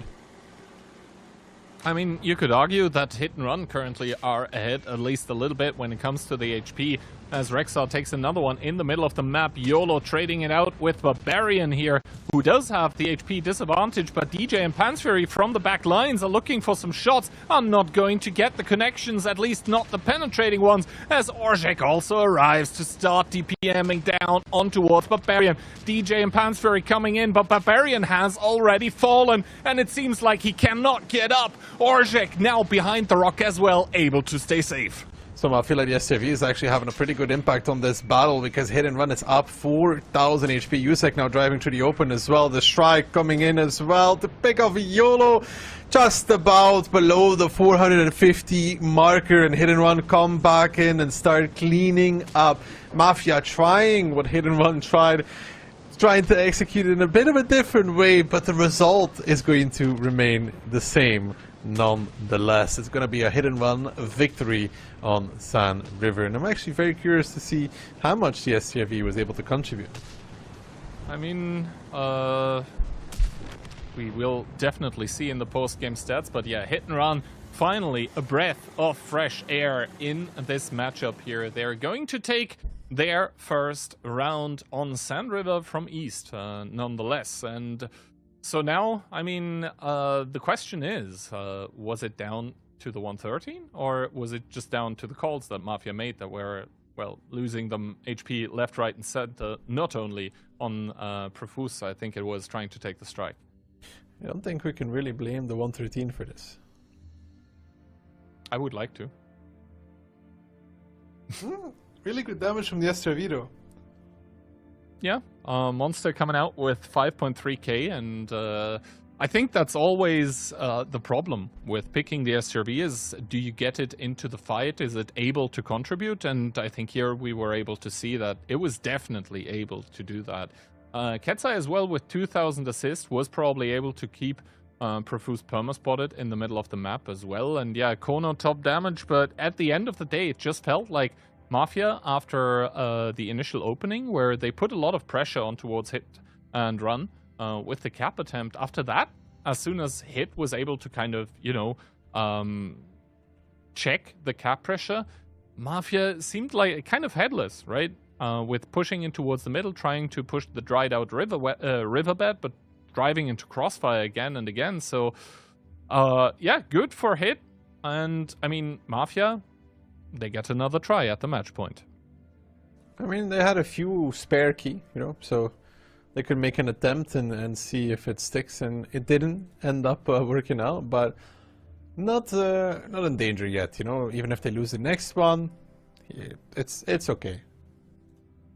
And that just leaves us with the next question to be answered. Which one is the next map? And of course, it's going to be Himmelsdorf, where Mafia are going to once again trying and closing it out. We'll see if they're able to, because I think Himmelsdorf is one of those maps where cooking is possible.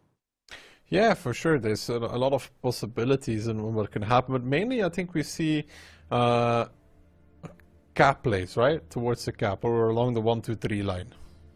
Yeah, I don't think we've seen too many 8-line or middle plays yet. I think I vividly remember, actually, was it phase 1? Where Hit was playing against W, and they found some really good answers towards aggressive openings from W, so let's see if they're able to repeat that, because honestly, we haven't seen Himmelsdorf that much yet. But there are certainly possible openings on this map where you can try to surprise the opponent, but once again, if both teams try to do it, you can end up with some extremely weird scenarios. Yeah, maybe we'll see 4 Foshbs over the hill, Kian. We haven't seen that yet. I am not sure if I'm ready for quadruple Foshb over the hill today. I'm still mentally recovering from the K1 Type 5 on Ghost Town, so I'm not sure if I'm ready. I don't think I could take it. It's not good for your old man's heart. Nah. And I don't think we're going to get it. Hit and Run, once again, they really like their BZ75s. 4 of those together with double E100 and the Inspire from the 140. Mafia in return, a little bit of everything again. BZ, double IS4, T57, CS 140 and a Bliskavice.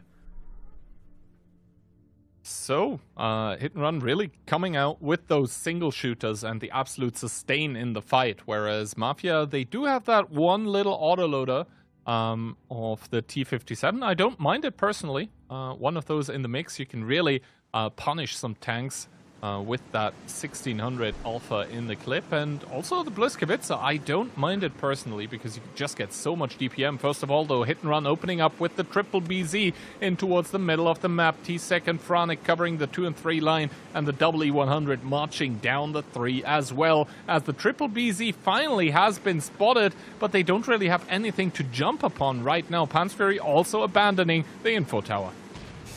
Mafia now pushing down the 8th line with those Bliskavice and IS4. Yusek peeking out, getting a shot. Rexar wants to angle, though it's W100 looking his way. Needs to be careful. Takes a lot of damage for that. Minus 1.8 on that IS4. It gives the opportunity to the Bliska to peek out, though. They're focusing out Monster, but still, they gotta be careful. There's a lot of crossfire coming in. The CS63 from the hill now starting to make himself known as well and finds a few shots. The Shrike hitting on 2. That's minus 900. Getza now readjusting towards the 8th line as well, but he takes a beautiful shot from Yusek through the window onto that position, and the HP is still up for Hit and Run, but they did start with the heavier lineup. However, Yusek in a lot of trouble in that BZ75, as now YOLO wants to shoot towards Getsai, but he's struggling to find the angle. Panzer Fury coming in to find Rexar, but is instead going to go for YOLO, finds a shot on the back, and Hit and Run are starting to show a little bit of that magic as they find 1, they find 2, a 3rd is going to be in reach just a second for Panzer Fury,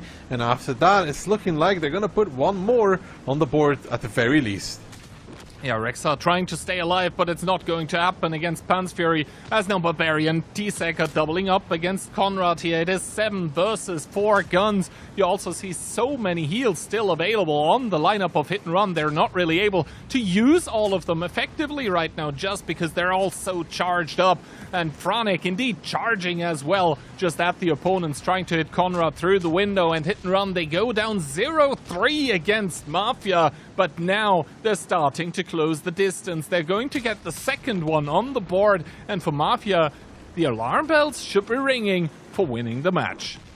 Yeah, now Hit and Run is waking up, and they're starting to get rolling a little bit. Pick up 1, pick up the 2nd, and now they're like, okay, maybe we're feeling it. Maybe we can bring this at least to a tiebreaker. 1 more round, separate them from that. And Mafia, closing out matches, Kihan, is an important skill as well. You need to finish your opponent off, and right now Hit and Run's on the ropes, but they're not knockout just yet. No, they're certainly up against the wall, but that is sometimes when, you know, your opponents are at their most dangerous, nothing left to lose anymore. As Kono, of course, is going to win the DPM 1v1 against Pansfury, who opts for AP, not HE, in towards the side of the CS63. But, yeah, Kono is going to prolong the game a little bit, but we did have quicker rounds already, so it's not even going to matter for a possible tiebreaker. And the fact that we are talking about that one already means that something has gone wrong for Mafia. It's stuff to think about. If they end up winning the match, it's just, you know, looking back and realizing the mistakes. But this is always going to be a hard game for them, though. Like, you have this combination of tanks driving on the 8th line with CS on the hill. You have less HP, less armor technically as well, because the W100, you have CS on the hill. There's a lot of crossfire from Hit and Run coming in towards this 8th line push, and it's not like you can really easily explode one of them. Like the BC, you know, it survives 2 volleys usually. Yeah, and I think we saw a little bit the weakness of picking one T57 as well, right? It looks impressive when the T57 starts unloading and when it's done, but right, it is only one T57, so after one clip is done, the tank that he was shooting on. Ideally, if it was like a BZ or an E100, it's like, okay, cool, but now you're reloading and I'm still over half HP. So what does it matter? And yeah, we do see Orzhek here getting kind of 2 clips off, and the 3-clip area for the T57 and above is kind of, you know, the bang for the buck, the money, the return of investment that you want to have. If it's below 3k damage, you could consider the T57 kind of not working out. You need that 57 to do a lot of damage to make the pick even remotely worth it, so he needs to be top on the charts to really be impressive, and he wasn't doing that. But then again, you know, it was a really tough round altogether though. Like, you know, if you look at it, I think it was, we talked about openings already. Here, you know, I'd say hit and run was far ahead. Yeah, they had those 3 BZs in the middle of the map that essentially were able to get cover by the entirety of the team, whereas Mafia, I think they were trying to play a longer game once again, which is not unusual for them, but then they had kind of the panicked reaction through the 8 line with the tanks that were there trying to create crossfire on towards the BZs, but like the E100s that were there as well to cover the BZs were just able to completely shut that down, putting so much fire in towards, I believe it was the IS-4 and the Bliskavitza in 8 line, that they ended up being repushable by BZs, which shouldn't be a thing normally because the BZs don't have the DPM to do that. But, well, if the opponents are so low HP, of course, it becomes a possibility. Yeah. That 8-line peak with the IS-4, it cost him like 2000 HP instantly. And the Bliskavitza, you could see why it's a tough tank in that scenario. No turret, small gun arc, pretty hard to find shots against targets playing like hold on or some tucked in position. It was not it for Mafia. Maybe, you know, it's time to dumb it down a little bit and play something a bit more straightforward. Match hit and run and the energy. Well, after all is said and done, still not a lot has changed. If Mafia wins this one, then they still get the complete 4 points from the match, and the 2 rounds that Hit and Run won essentially don't really mean much. But now Hit and Run have the chance to kind of, redeem themselves a little bit for the start of the game and put themselves on a match point themselves. So, yeah, Hit and Run, double BZ, a single IS-7, double Type 5, and the double E4, a certain deviation from their lineup last round. It's a little bit more simplistic, isn't it? With the 4 BZs, the IS-7, the 5140, it's definitely more straightforward. No Inspire for Hit is the immediate thing I noticed. Like a lot of teams this season round are basically always running Inspire. Hit and Run now opting to skip that one. Let's see if it's a good or a bad thing. YOLO and Conrad thinking about driving in towards the middle of the map, but this hit squad by Mafia that is driving towards the cap is going to be the point of contention. Pan's Fury lording over all of them from the window. Barbarian driving close towards the cap as well in the IS-7 of his own. Tries to get a reset, and Yuzek takes some damage here as well, but I think that was from Ketsai. It was indeed from him. Barbarian sits in front of the cap in that IS-7, pretty hold down as well. Needs to be careful about the way he peeks, because they could re-peek him at any given moment. Orzhek opting to go out of the cap. Actually, Yuzek taking a lot of damage from these Type 5s from behind. Orzhek is just going to be controlling the peaks, and I don't think Yuzek really expected T-Sec to be that far progressed already in towards that position. Kono needs to be careful. The E4 looking his way, both of them. One of them actually missed, and now Ketsai going for the push, going for the play, trying to keep Kono into the ranges of the E4, but that's not really going to be happening. Kono needs to turn that third. Yuzek will fall though, trying to push off of that cap, and Mafia tries to make this push, but this so far not looking that good for them altogether. They end up taking a lot of damage to make it through, and now the Type 5 of Monster arriving. Rexstar isolated, Rexstar dead, and as Hit and Run, the first 3 rounds looked miserable, but the next 3 are looking rather juicy for them, as it's not over, but they're up a gun, they're up 4000 HP as well. I don't see Hit and Run lose these, but anything could still happen. Anything could indeed still happen, and Monster not having his loader available, of course, is annoying, but he is able to get it back. Pansfury still alive against Orzhek, who also bounced the shot, and I think Monster might still be able to get the shot on towards the BZ-75 of Orzhek. Indeed, he is. A strike is going to come down, but no one really low HP. Yes, Pansfury on a one-shot now, and Franek with that E4 is not going to bounce those. Puts Orzhek on a one-shot, still has the ability active that's going to keep him alive as well, and hit and run. Down 0-3. They were hit, but now they started running. It's going to be 3-3, and we are in for a tiebreaker. Yeah, all of a sudden it turns around. Fully hit and run are going to be bringing it back to a tiebreaker. I think Mafia gets to pick the side still because of Cliff. Nonetheless, I think that was the quickest round. One of the two Cliffs. If it was the first or the second, I guess it doesn't really matter. But what map was the tiebreaker? Let me once again check. It is going to be on Ensk. That was the map that was neither picked or banned, so I guess both of the teams are going to be okay with playing Ensk. We already said it. Mafia is going to have side selection for the tiebreaker. What do you prefer, north or south? I'm thinking probably north right now. I feel like teams just get more cross damage from north. Well, first of all, let's take a look at the damage numbers, and the E4 was actually the one dishing out the punishment for hit.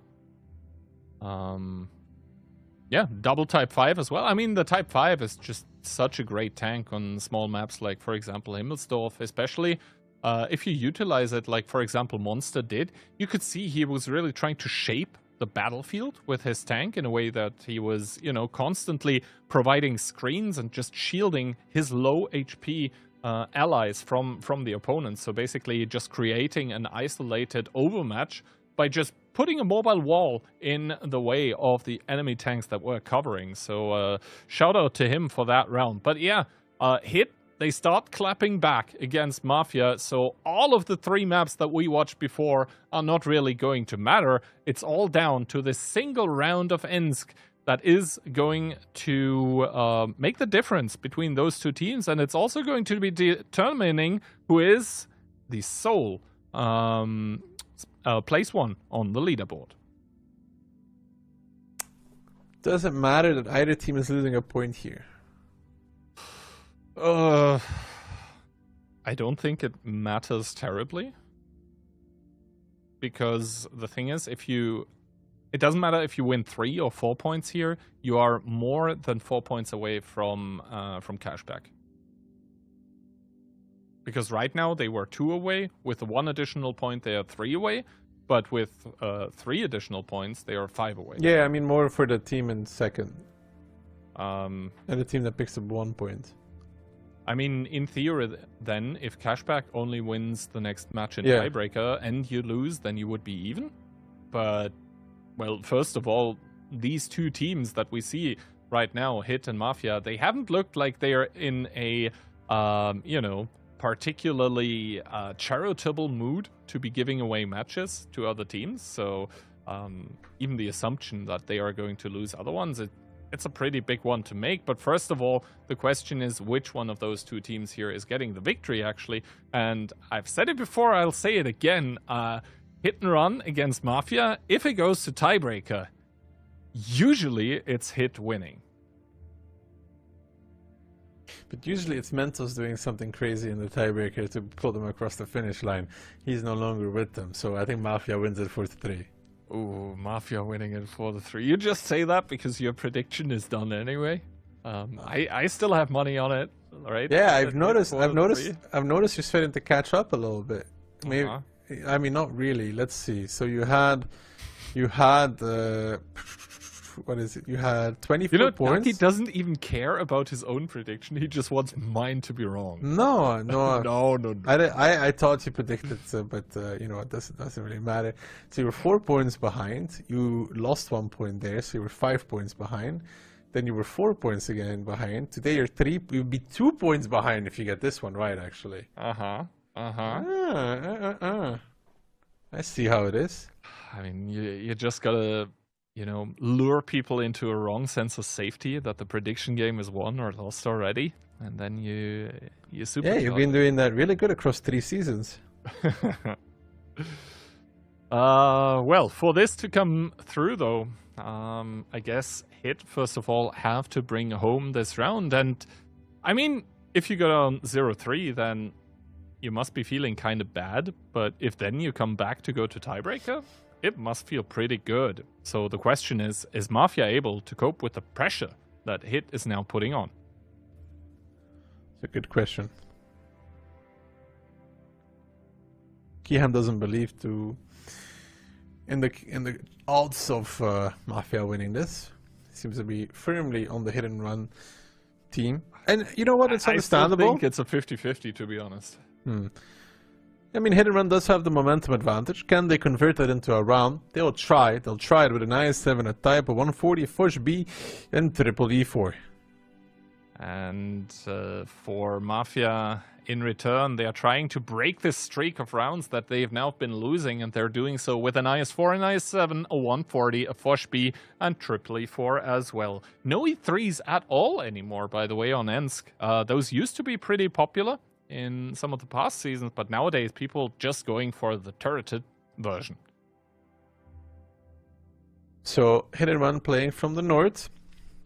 Sending the 140 down the rails to spot, pretty standard. Rexar does get across, taking only 1 shot, so they're going to be pretty happy about that. Could have been worse. Ketsai taking a shot as well for his troubles. YOLO is going to mirror him on the field with the IS-7 as well, and Barbarian so far just providing an anchor in the A0 position. As, I mean, hit and run, after this opening here, they're starting to shuffle the 140 around a little bit, but both teams, you can see that they put a lot of value on those 3 points that are on the line here.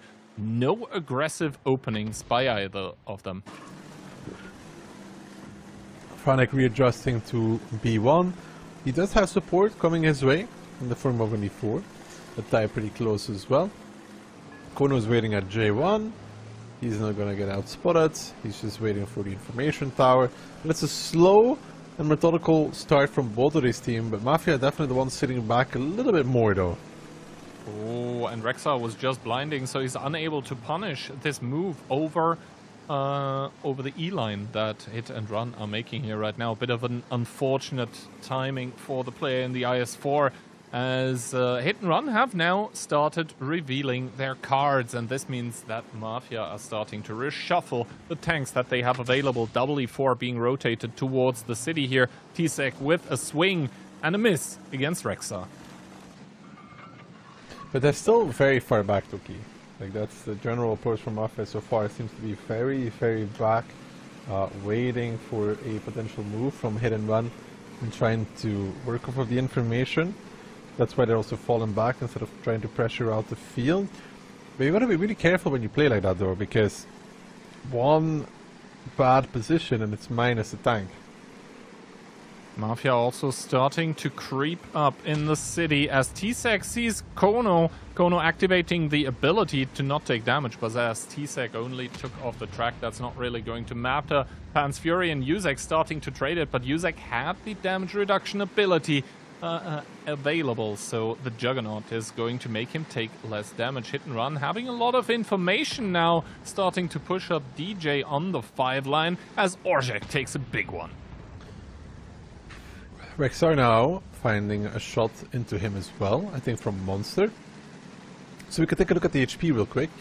You see that Hit and Run's up about 2000. They are losing control of the strike though, so if it's a good strike from Mafia, then who knows? Like, it could switch this out, but I think Hit and Run wants to make a move on towards Orzhek. They want to take him out of the game immediately. Barbarian moving on towards Rexar. In the meantime, Hit and Run is now pouncing on the opportunity. Orzhek getting shot from behind in the E4 as well. He's kind of isolated. Where's the follow-up? Where's the support? Kono peeking out against Panzer Fury. Can they pick him up first? Panzer Fury will find Orzhek, but immediately goes down after. Rexar getting clipped out by Barbarian. Will fall against DJ, who comes in from behind as well. It's 2 down for Mafia versus just 1 from Hit and Run. And Yuzek seems to be the next one that's in trouble. He's able to dodge T-Sec though. That's important. but he's not able to dodge Franek, who comes in with the 140, shuts him down, and somehow, will you believe it, Hit and Run down 3-0 against Mafia are now finding all the right moves in all the right places as they're going for Conrad next, and when he falls, the game will fall with it. It's going to be Mafia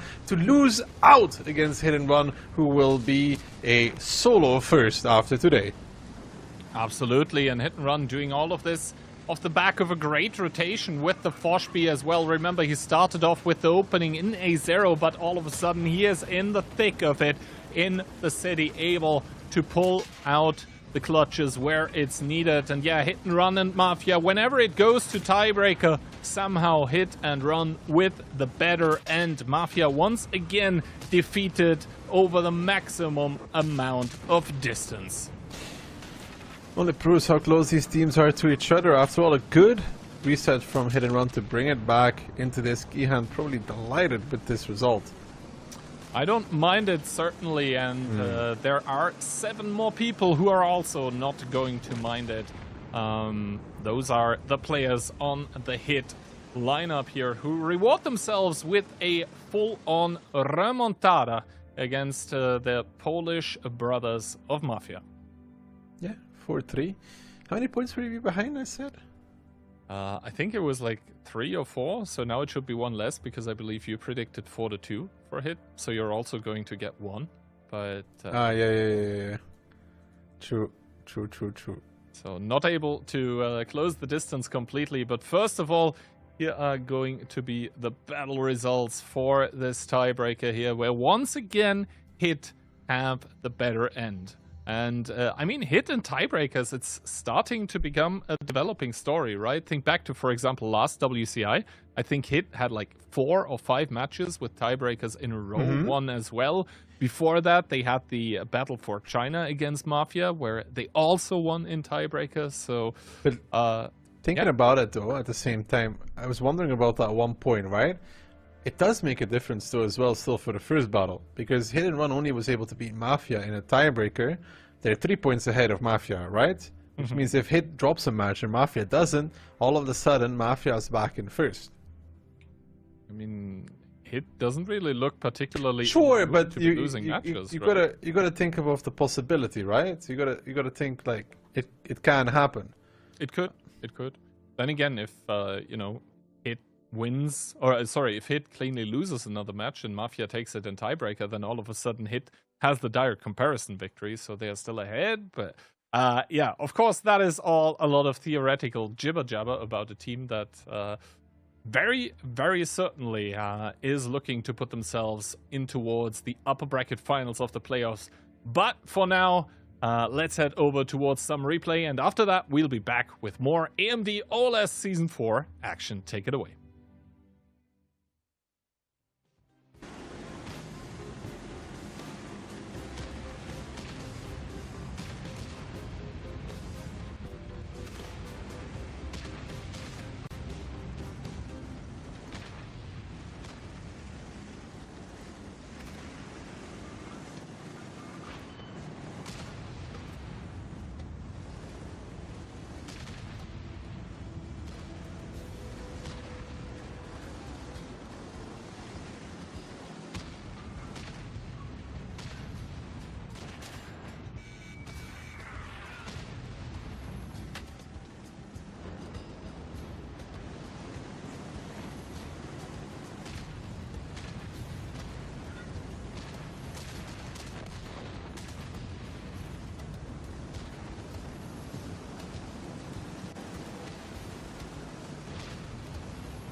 This is the world's most advanced processor. In entertainment, its rendering speeds render other processors obsolete. Powers cloud services for billions. Helps change the course of climate change. And uses AI to accelerate disease detection and cures. We make the world's most advanced processors, but only with your vision can we advance the world. AMD. Together, we advance.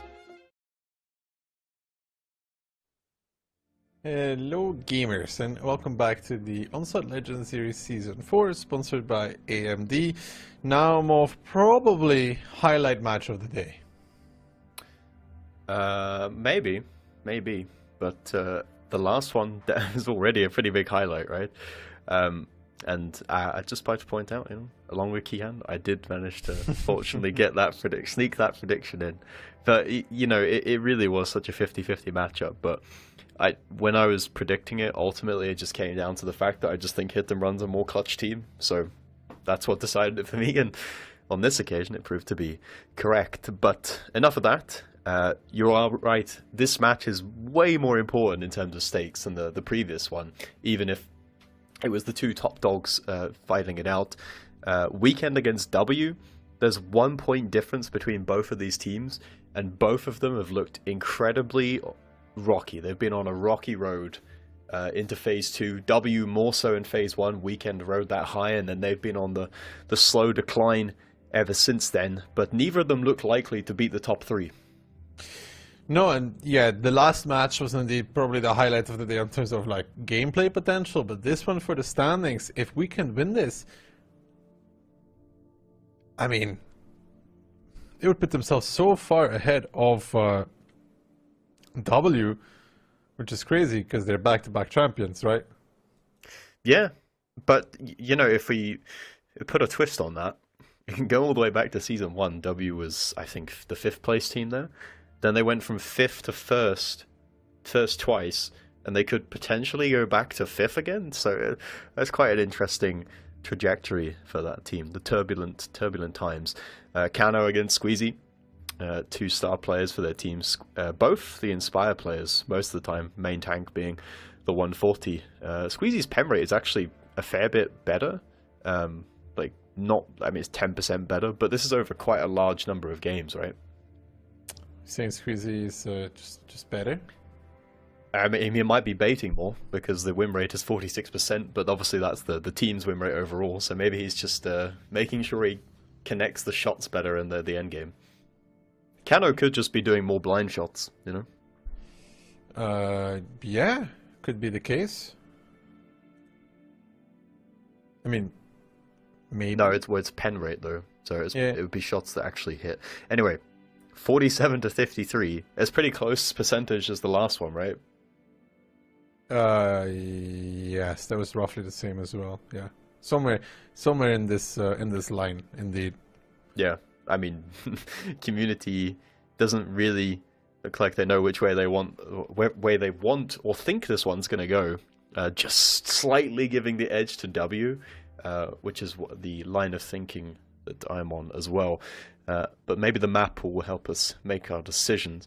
We've got Himmelsdorf coming up first, being picked by Weekend. Weekend actually banned out Muravanka, so no Muravanka rattiness from W there. Then we're going to go on to Westfield, which is not a very popular map for any of the teams. So perhaps W throwing a bit of a curveball into the pick and ban, playing a map that no one really fancies a crack at. Then they're going to get Ghost Town as well. They'll be happy about that. Being able to pick into one of their sort of preferred maps opens up the possibilities for their preferred playstyle. And Enska's the tiebreaker. Enska's tiebreaker, we just had that. What do we think is the biggest difference maker map here? Where do you think it's going to happen? Westfield. Where Himmelsdorf is, obviously, Rat Tactic is not really a recommended idea on that map. Although we played a duo platoon where we bought, 3 lights in a random queue game, and we ended up winning on Himmelsdorf. Yeah.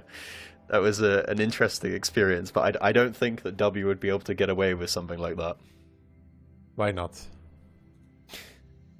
I would say stranger things have happened, but I don't think they have, bringing that many light tanks. And it's just one card that a team has up their sleeve. And don't forget, Weekend actually, they bought into that philosophy a lot. They actually tried playing it on more than a few occasions themselves. Yeah, sure. But at the same time, do we believe in the teams? The predictions, though. Not quite the ones that I was looking for, but who did you say was going to win, Moff? I went with W. I think we all went with W, actually. The faith in the Weekend just seems to have completely collapsed, though, after that mid-season. It's funny how the tide changes, huh? Yeah. You can be riding high, and then suddenly you just get slapped in the face. And Weekend, they need to figure it out, right? They need to figure out how they can develop their idea of how they like to play. They love to go aggressive with BZs, with Bliskovitzes, but it just seems to be getting countered way too easily. So that they either need to figure out how to do something different, or they need to figure out how to continue to make the strategy work. They were very good at those pushes in the beginning of the season, but then somewhere near the end of Phase 1, teams got a good read on them. Yeah, and I think that's just a difference in class, is that a better team has more adaptability to how they want to play the game. But here we go, W against Weekend. W coming in with double BZ, triple BZ, IS-7, 140, double Bliska. In return, double Bliska as well for the side of Weekend, double T-57 and triple BZ. So both teams looking for the fight. Yeah, Weekend going for the burst, W going for the sustain with the Inspire ability. Single shooters versus the double 57 heavy. Double 57 has been brought a little bit more into the Phase 2, but it's still not incredibly popular, because if you don't get that ability working, the T-57 heavy gun handling is not exactly something pretty, even in the context of Onslaught. Izard going for the mid-radar tower. He's not going to be allowed to commit to it, though, because Ios is already playing in the window. Mentos committed in towards the middle here. Potentially that's going to be the first tank that we can look to wrap upon towards Trash Panda, stopping to shoot him as he crosses. Mentos trying to run away from the courtyard through the middle of the open. Not before he loses 2.2, 2.8 even. Yeah, one more shot from Clownze coming in from the back lines. The strike will be taken from the side of W. That's Glurf picking that one up. Mentos now facing off the music against the Trash Panda, who does not fluff those. Immediately puts him down. But Hellrap coming in from behind. They're finding the first kill for the Weekend side. That's exactly what they need. But can they convert this into more? The HP is still going even between these two, with W even edging ahead at some point, but Weekend bringing it straight back, and they're finding the isolations. Ios right now, and Bliskovic forced to pull back into the window. Trash Panda hits another stunner. Hellrap now coming around the corner, wants to put Ios towards a one-shot, and together with Kano should be enough to finish off this Bliskovic. Kano missing on the first, missing on the second, the third and the fourth, however, are what needed, and they pick it up. Another kill going to the Weekend team, who are now 3000 HP, 2 guns as well. The strike will come out, but is that enough to really bring anything towards W? They find a quick 2-kill, bring it back, but Squeezy getting chased down by Hellrap. That's the Inspire tank about to fall. He's dead. And now 5-on-4, Weekend still favored, but not as much as it was. But still, the 57 backstabbing, Frugo down, Frugo dead as well. Weekend come in this match showing there's still a force to be reckoned with. Yeah, but it's not over yet. Itox coming in, could do a clutch shot here if he gets the connection on Sunshine, and he doesn't low roll that one, so he does pick up the kill. Evil's out of the fight right now. He was expecting to get flanked by the Bliskovic, just completely out of the game, and that could cost his team everything. That's 1800 HP. That's half of the hit points remaining for Weekend. Nepal now pushing forward, sensing the opportunity, but he's going to leave Klurf behind, and maybe that's going to leave Klurf exposed. There's a track shot. Clownzig does not find the kill, but still, Weekend are alive with 4 guns. It went terribly wrong for W right at the end there. Some micro misplays of some sort. Itox can't even find the last kill, and it was a 3v4, 4v4, and somehow Weekend survive with everyone. Yeah, they tried. They're, Nepal peeking for the Bliska finds the shot, but then Klurf missing on the 57 killing Nepal, the BZ getting past Klurf, Itox not getting a shot. A lot of endgame failures there, if you want to call it that way. But that result is weekend 1, W0. Yeah, and given the fine margins that it came down to, perhaps Mentos dying in the very beginning of the round really is what cost W. But I'd say the bigger issue for them going on in that particular round is the fact that they were so disconnected. No one was really ever able to concentrate their fire. Hellrap did a great job though, 6.8k in that Bliskovica, only bouncing just the one shot, picking up 2 kills to boot as well. And Evil, he came in right at the end and did an important clip to win the round, but not much else apart from that. It's indeed not much else than that. And there's actually very little amount of damage for that D57 though. Yeah, it's quite surprising, isn't it? I guess he fluffed his first clip and then he was just caught in this limbo. I said in the game he was looking for the Bliskovica to flank him, and that never actually happened. So he kind of took himself out of the game for quite a while. 1-0 start for Weekend. This is good for them. I think Himmels is the only map I think I prefer them, or more likely to win the rounds on, in this entire pick and ban situation. So I think if they want to win the match, I really feel like they've got to take this one 2-0 on Himmels. That's Moff thinking they need to win 2-0. Can they do that? That is the question. Weekend, though, finally, I feel like the last few matches we've seen them, it was just like the other team rolling over them against W. They find the first round potentially good for their confidence as well, shaking up W, who have been preparing a lot for this match, you would assume, because they know of how much importance it is. Beating Weekend is putting yourself in the top 4. Losing Weekend is looking at the abyss. Well, it's pretty grim for whichever team ends up losing this match, that's for sure. But Weekend, it's obvious they're not moving away from their trademark playstyle, right? They're still going aggressive, but I do wonder. You make the point that W is preparing for this a lot, and keep in mind everyone knows how Weekend likes to play the game. So I do wonder, Mentos going towards the middle at the start, that seems, I don't want to say that seems foolish, but that's a potential isolation. We know the Weekend loves to go aggressive through the middle of the map, but maybe they expected it to go more towards the 1-2 line in towards the cap, so Mentos wouldn't be they probably the first focus. They probably expected more of a 1-2 line commitment or a cap commitment than this 8-line commitment, where Mentos, if he stays, if he dies, then it's bad, and if he runs, it's also bad. There's no golden scenario there. Maybe he could have continued, if you want to be really all critical, the way through back. All the way through could have been maybe the best possible play for Mentos there. If you're thinking about it, boost and just never stop boosting. Yeah, just go all the way back. All the way. Return to default, and then unfortunately he won't be able to rejuvenate his HP, unfortunately, for that. But even after that point, he was already, like you said, he got caught in a bad position. But I still think the bigger issue for W in that situation is that because they weren't grouped up anywhere else, there was no obvious repush that they could make to immediately swing the guns back or even it up back in their favor. So that allows Weekend to just kind of keep on rolling. Talking about why this match is so important, you can see Weekend and W 14 and 13 points respectively. They're very unlikely to catch cashback with 2 play days to go, and 8 points for grabs. It's just very unlikely that they're going to be catching cashback. But it's mainly about, that position 4. Yeah, that position 4 is really, you just want to get into the playoffs. No matter how it's done, just you want to get there so you're locked in and you don't have anything to worry about. There are the correct logos for the predictions.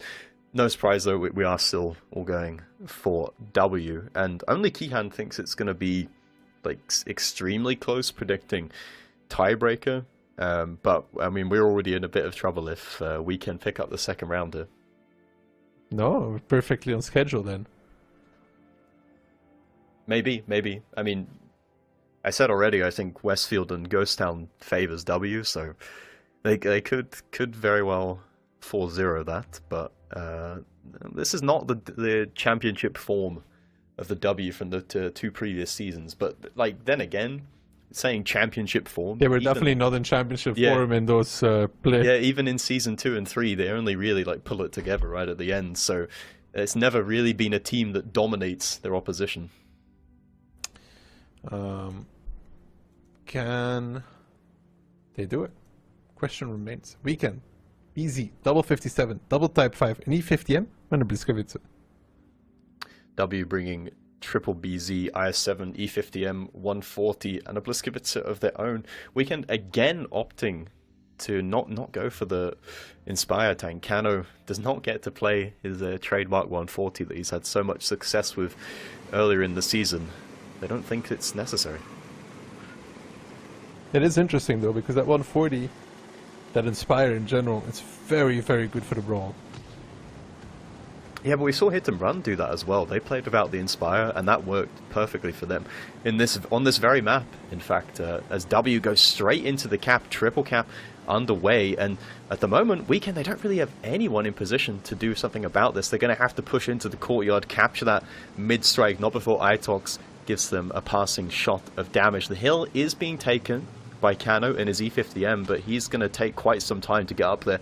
And remember, E50M, it's not a mini-strike tank. Sunshine's going to cross through the open here, trying to poke through that window to get some HE resets, which do come in on towards Frugo and Klurf now. So the cap, no longer really a possibility for W. I think Frugo realizes this as well. He's pushing off already on towards the back of Sunshine and into Clownzik. He does so without taking damage. That's a good move. Squeezy is in the window, so I didn't put some shots into that BZ, into that Type 5 of Sunshine together with the BZ of Mentos. They're finding some connections. The 50M, like we said, is on the hill. Cap still going. 10 seconds left now on that one. No strike for Weekend. They used it right now on towards the cap. So now Frugo getting repushed by 3 tanks, needs to be careful, needs a lot of damage to make this worthwhile, because he's dropped towards a one-shot for one of those Type 5s. Big strike coming out, does it hit on all 4? Does it? No! Iset is the one to dodge it, but still, that's a lot of damage, and Frugo actually makes it through in front of them, so Iset has to pick up the pieces in that T-57, does so cleanly as well. Good shooting there from the man himself. In the meantime, Nepal with a bad peak as well, losing a lot, but Weekend so far losing yet more. Clownzik is dead, Sunshine's in a bad position, the Inspire is rolling as well, the 57s are on reload. This is W's round right now, and don't forget, there's an E50M on 2700 HP currently on top of the hill. Yeah, and he may have good angles to farm on some of these guns, but he can't focus the fire with the rest of his team. He can't share the HP around with the rest of the boys, as Izard is forced to try and run away to try and create some distance. Maybe he'll find the kill on towards Mentos. Can he get the shot? No, he's not able to, and Mentos will find that kill. Now Ios pushing in his E50M. Language clipping off in his T-57 Heavy, but he is all out of friends here. Nepal missing another shot, but it's not going to matter. W will be hitting back with one of their own, tying up the score 1-1. Yeah, quick round on the board here. 3 minutes for W. E50M on the hill. It's not going to give himself up either, just for free. Extending the round is always to the best of your own interests, especially this early on into the matchup for the potential later tiebreaker. But this confident round from W. Frugo a little bit lucky though, but I don't know if it made that much of a difference. Yeah, I don't know whether it's actually better or worse for him to leave or stay in the cap, to be honest. I mean, I suppose by leaving the cap, it was the first tank focused, easier focus for the guns from Weekend. And we should mention as well, like the tiebreaker rules, obviously it's going to be fastest round win. Both of the maps that we have coming up next don't usually play the fastest, so there's a pretty good chance that the round win from Himmelsdorf, from either team actually, I think Weekend might have the slightly faster one. It'd be pretty close. I think this one was faster. Yeah, maybe just a tiny bit, by 30 seconds or a minute, something like that. But tying up the score 1-1, I said I think Weekend need to take it 2-0, and they don't manage to do that. W, importantly for themselves, but look, oh my god, look at that. 8.7k from Yoz in the E50N with 3 kills. That is a lot of damage. Strike damage 1350 as well. So, but even then, he's still doing over 7k. Yeah, I was going to say it's still 7k no matter what. So, nonetheless, it is a lot of damage. Yeah, Kano did a lot as well from the hill, but I mean, there's at least 2k of that is being done when the battle was already over, right? Yes. So, okay, no, you were right. The first round was the fastest so far, 240 for Weekend. This one was 334 for W. So unless W gets a quicker round, currently tiebreaker pick for Weekend. This is something to keep into consideration, of course. Long way to go. We've got two whole maps worth before we get there, and we will see Ghost Town as well, because the team split the first map 1-1. We will at least be getting onto the third map of Ghost Town. How crushing would it be if W loses this though? For them. I don't know. Put myself in their shoes. Devastating, I guess. I mean, it's kind of an ego shatterer, right? Like, to go from the high highs of Season 2 and Season 3, and now you kind of feel like you've gone back down to earth with a bit of a bump on the way, and then you're going to be shipped off to WCI with confidence not really in an ideal place. And the worst part for Frugo is he has to spend the whole trip with potentially with Mafia and Hidden Run, and they may be very happy after the OLS season. Yeah. Maybe you don't exactly want to hang out with your fellow competitors when you're in the losing position, right? It's not the most fun place to be. But there's still a while. That's still a while away. OLS should be the primary target right now, and if you were a W fanboy, you might be coping and saying, "Oh, they're preparing more for WCI. It's more important." But okay, if that's the excuse, then why Hit and Run and Mafia not suffering from the same problem? Why are you using logic, Muff? Copium does not care about logic, it just applies. It's all about the belief. Exactly. Don't stop believing. Now, Westfield, you talked about it, it's not always the fastest, but it can be. It can be. It's certainly if you're on the Chinese server, watching some of those games, they pretty much just always go north with BZs and go into that all-out brawl. But we know, historically, W are very much open-minded to the idea of bogging down their opponent, forcing them to play a slower game, which is going to be interesting to see how that contrasts with Weekend, who obviously like to go very aggressive. But if your opponent plays very passively, sometimes you don't really get to push into them. It all depends, right? If you want to brawl, we haven't really seen that much Westfield at all. No, just like one round here or there, just a little bit. I was watching the OCS playoffs. Of course, the final of that is going to be the last game today after this one, but I was watching the playoffs there, and then one team brought 3 badges. They played super passive. They put the one tank in like A3, the anchor tank, and there was just the other team played full brawl setup. They brought like a bunch of BZs. They wanted to push over the north, and they just couldn't because it was 3 badges. Lineups: W, triple, E50M, a CS63, a K91, a 140, and an RHM. Weekend going with a BZ, E50M, double Badger, as I just mentioned, Bliskovica, STRV, and RHM. So, the Weekend lineup looks more like a W type strat to me. And this could pay off handsomely, but key thing to note is that W, they've got flexibility in their lineup, right? They still have a light, they still have some mobile mediums, so they're not going to be totally bogged down. Yeah, but playing against these Badgers is always going to be difficult, no? Tough to dig out, but hang on, look at where the SDRV's going. Oh, this is highly unusual. We don't see this ever. The SDRV almost always goes to E1 default to snipe over the north part of the cap, but he's spotted by the radar tower, so whatever little adventure he was going on, Kano, they know that you're going there, buddy. They know that you're going to be hanging about in that position. Doesn't care, he still goes for it. He goes to sit in that pocket to protect Clownzik. W just committing straight forward already. The SRV lets off a shot. How many can he do for this?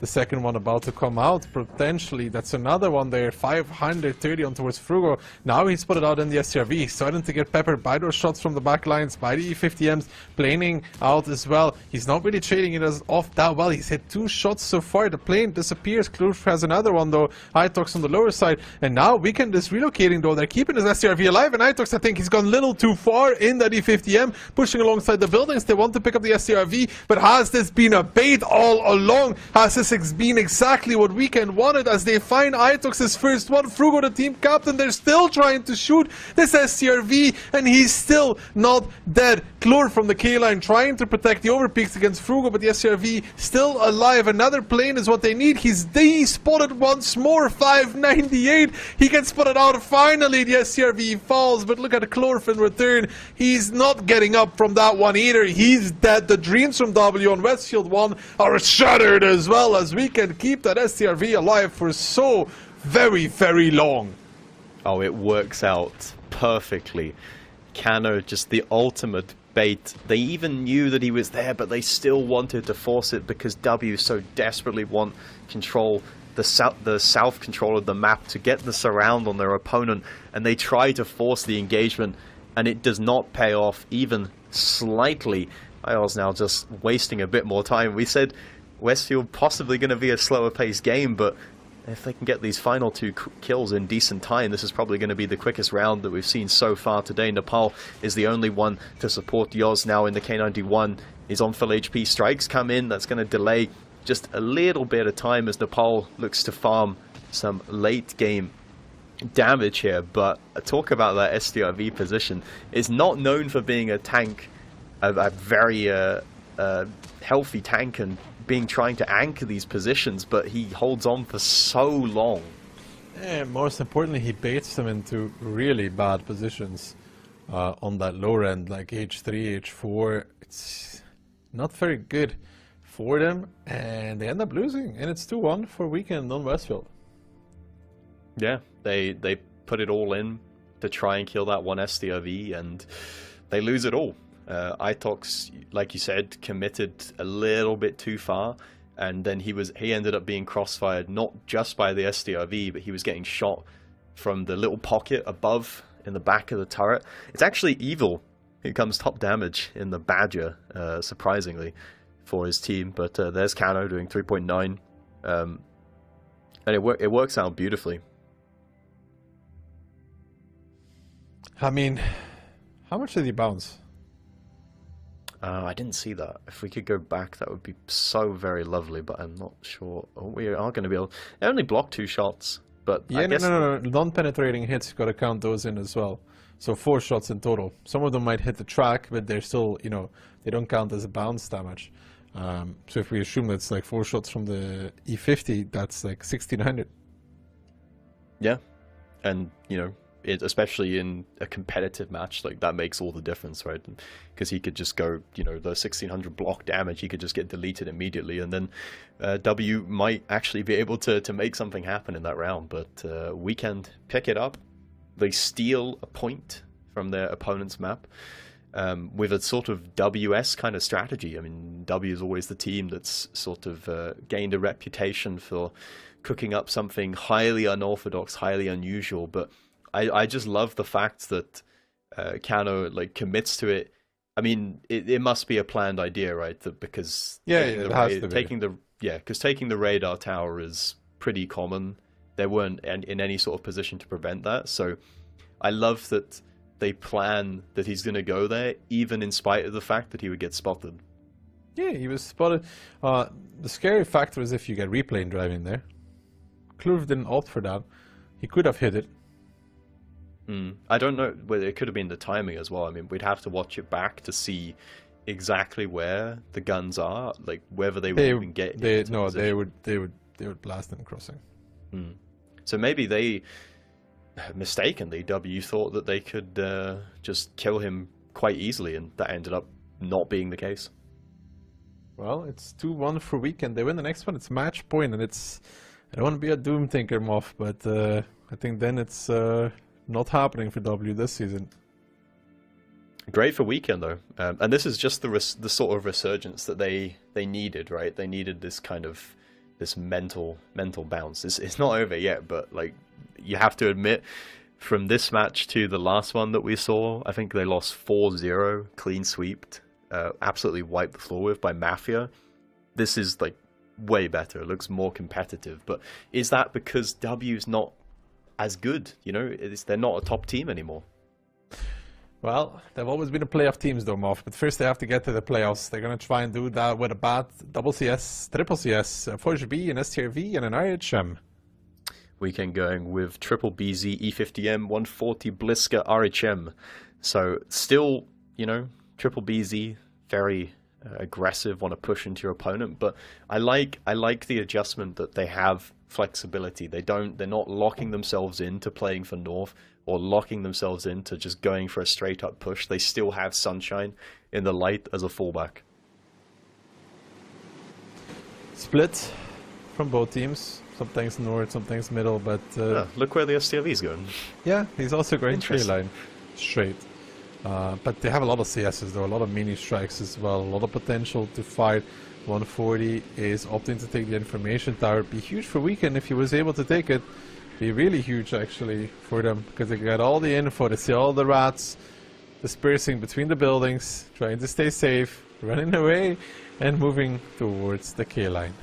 Yeah, they squirm and they scatter as they run away. Mentos trying to bait out the radar. I don't think he's successful. Sunshine didn't even have a plane anyway, but he pokes up again, and Clownzig is going to have the shot, and no ability for Mentos means that is all of that damage purely. Awful. It's not coming back. That's awful. It's so risky to do that. So very risky. So unnecessary as well, no? Yeah, all for the radar tower. But perhaps W feel like they need to play with that information. If you look at the top of your screen, they're currently down almost, they're about 5,000 HP down to start off of this game, including the damage that Mentos has taken. Radar tower in the north has been collected as well, so everything that W wants to do right now is being completely telegraphed. Look at Sunshine. He's hiding on the zero line. He's in crossfire right now, unspotted. It's crossing over though. From Hellrap. Yeah, and the CS is climbing as well on towards zero line. Sunshine, his position, they don't know about him just yet, but if he shoots, then he's going to be in some serious trouble. He might be in trouble anyway. Hellrap is pretty... Hold Cap, on. though. The cap gets spotted out. That's one of the strikes he used. They only have one. There's a reset from the CS63 from the backlines as well. Nepal and Itox need to be careful now. Nepal very low. Itox getting pushed by Hellrap as well. That's a Bliskovica, guys. Not that easy to kill, but Hellrap wants to commit around the corner, but realizes it's a mistake. Pulls back, hits the shot, drops Itox towards the one shot. Mentos now coming in as well. Take a look at the cap though. 6 seconds left. The RHM still not being detected on zero line. Ios is about to run over Sunshine in that RHM. He spots him out, he finds him, can they kill him? He is exploding, but so is Ios. Sunshine dead. Strikes have been used on the cap. There's still one available for Itox, a mini strike.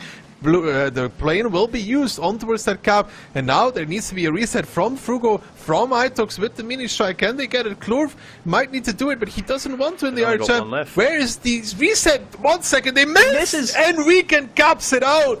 It's match point for Weekend, and W definitely on the ropes right now. My oh my. Brilliant from Weekend. Just putting pressure. Really, really making W stretch thin across the map.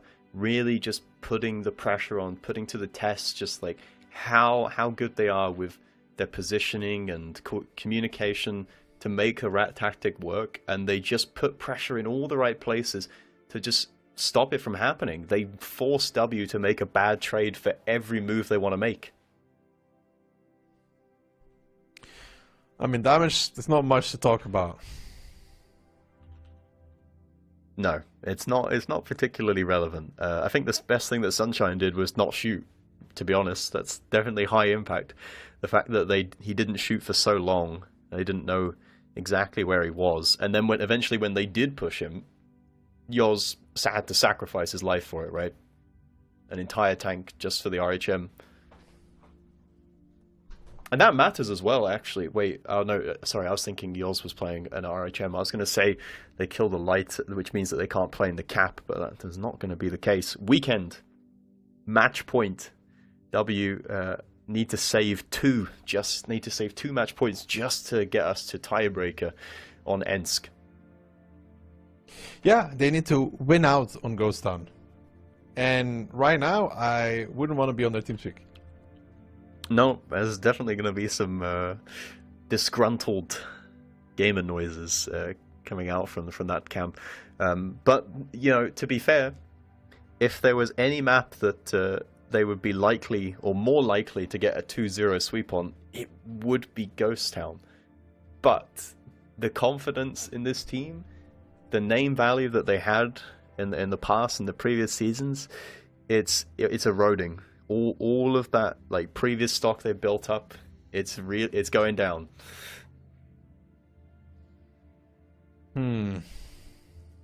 What do you believe, Moff? Do you believe it's over?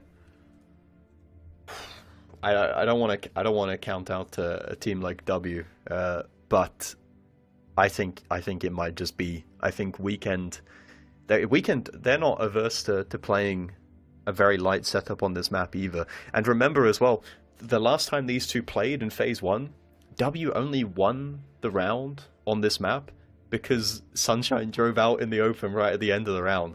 And up until that point, Weekend was completely outplaying them across the map. I don't know why you're reminding me of this. I'm having flashbacks. Bad flashbacks. It's almost secondhand embarrassment just from that one moment. It's the worst. It's like one of the worst moments. But Sunshine, at least, hopefully he can put that to rest, because he's usually a pretty solid light tank player. It's usually, yeah. That one time he wasn't though. W's in dire straits right now. If the trend of this match continues, they're losing against Weekend, and then Weekend goes 5 points ahead, right? Yeah, they're 1 point ahead now, and if Weekend win without it being a tiebreaker, they'll get 4 points. They'll be 5 points ahead, right? So there'll be a whole win ahead of W, which is a really, really quite nice safety net, nice buffer for them. But can W make a comeback? We saw Hit and Run make a recovery. They clutched up when it mattered most. But W, it's far more important than Hit and Run's win earlier on today. They're going to try and make this comeback with double BZ, a Leopard 1, double Foch B, and double RHM. Weekend in return, super simple. Double BZ, double IS-7, double T-57, and an E-50M. Yeah, it's the classic clash of philosophies of how to play Ghost Town. One team goes hyper-aggressive with lots of heavies through the middle. The other tries to play some sort of control-based gameplay, but it's very unusual what W is doing. Double Foch B plus double light as well. It's not something that you see every day. Well, let's see if they can make this work, because instantly the cap will be started from the side of Weekend, and W need this round more than anything else. Squeezy gets a shot. It's not enough for a strike though, but it's pretty close. Honestly, if he takes a shot of damage here, you know, he gets a strike out of that. His damage received. Yeah, those prestige points will go up. But Sunshine already committed into that really annoying hole in the IS-7. The cap is underway. Mentos collecting that field strike, but that's the only thing they've got right now in order to reset the cap. And W, they really are putting themselves under a lot of pressure to make sure that they get these clutch resets. Well, there's going to be 2 seconds. A strike coming out. It hits 2, so it buys them some time. They don't have 1-2 line strike control. Squeezy ends up missing a shot there on the back of Hellra, but he looks like he might have an angle on towards some of them or one of them. No more strikes available now, so there needs to be another reset. Frugo needs to go. Like It's right actually now. going to be 5 seconds left. There's the reset from Squeezy.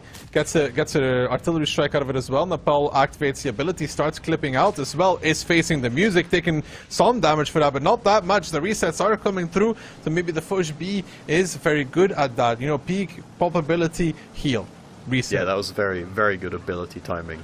And Squeezy was able to get just a pixel angle. Look at him right at the back in that Leopard 1, but now Weekend, they've tucked in a little bit more, but Squeezy doesn't have his mini strike. Nepal doesn't have shots, but Nepal ran away, so Mentos is going to have to do a dry peek. There's a reset though from Frugo, a drive-by even in the BZ, backing off again, minus 1k for it though. And all this time, Mentos finds a shot, doesn't take that much back for it. They need Nepal to be the one to get the resets, right? So he's getting ready. He's going to peek next. He does have a level 3 ability. He needs to be careful though. Triple BZ shot and an IS-7 and he's dropped rather low. In the meantime, 1-2 getting pressured out. But there's a Fush B reinforcing that position. There's a miss coming out altogether from the K-line. That's the RHM. He has a back angle. Mentos taking the strike now. And Nepal is backing off. They gotta be careful though. There is the reset from Klurv.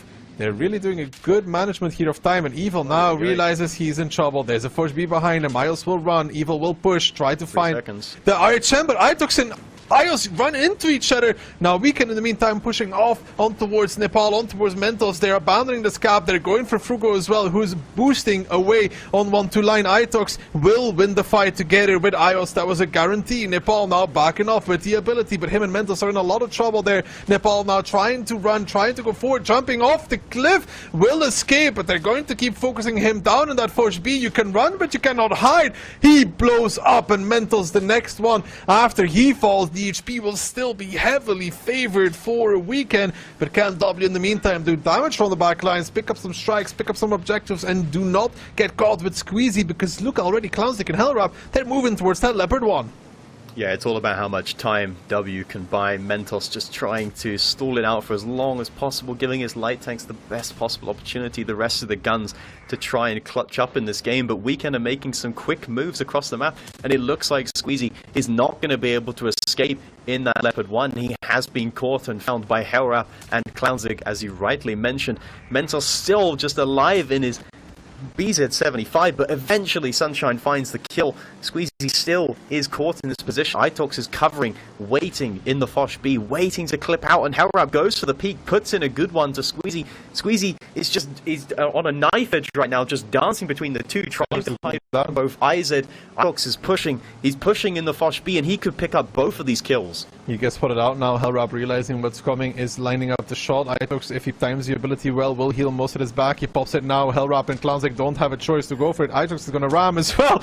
That's one shell shaved. Finds Hellrap. Now Clownstick the next one, and that HP mob is starting to fall. Fush B cleanup. Finds Bolt. Good reaction there from W. But what a round so far. That was a 400 HP ram straight into a VZ. I do wonder whether he actually had controlled impact train, because that's very surprising that he managed to get that ram kill from over 400 HP. But Itox does pick it up cleanly, and importantly for W, I think Weekend are kind of out of steam here. They've run out of guns that they can really push with. It took everything out of them to find those couple of kills on Mentos and Nepal, and I think they should have pulled the trigger sooner. I really think they should have pulled the trigger sooner to go and push before Evil had committed on the 1-9.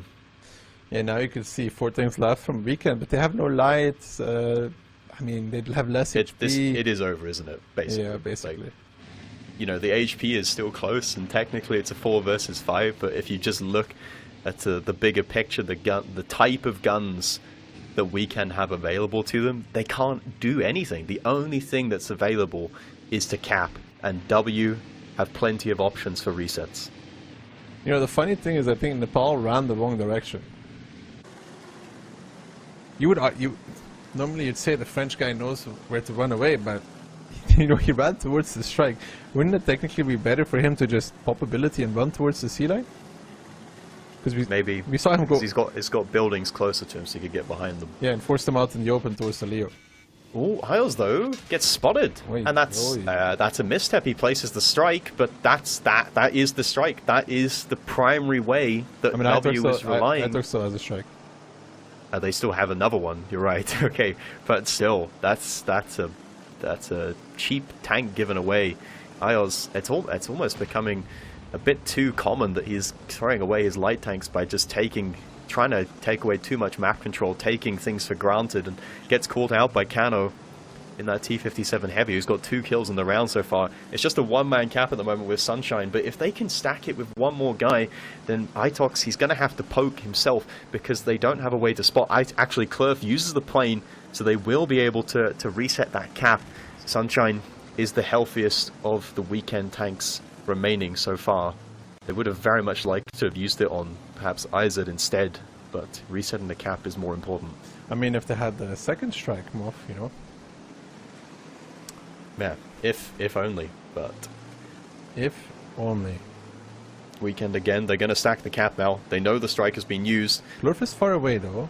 Does have a plane.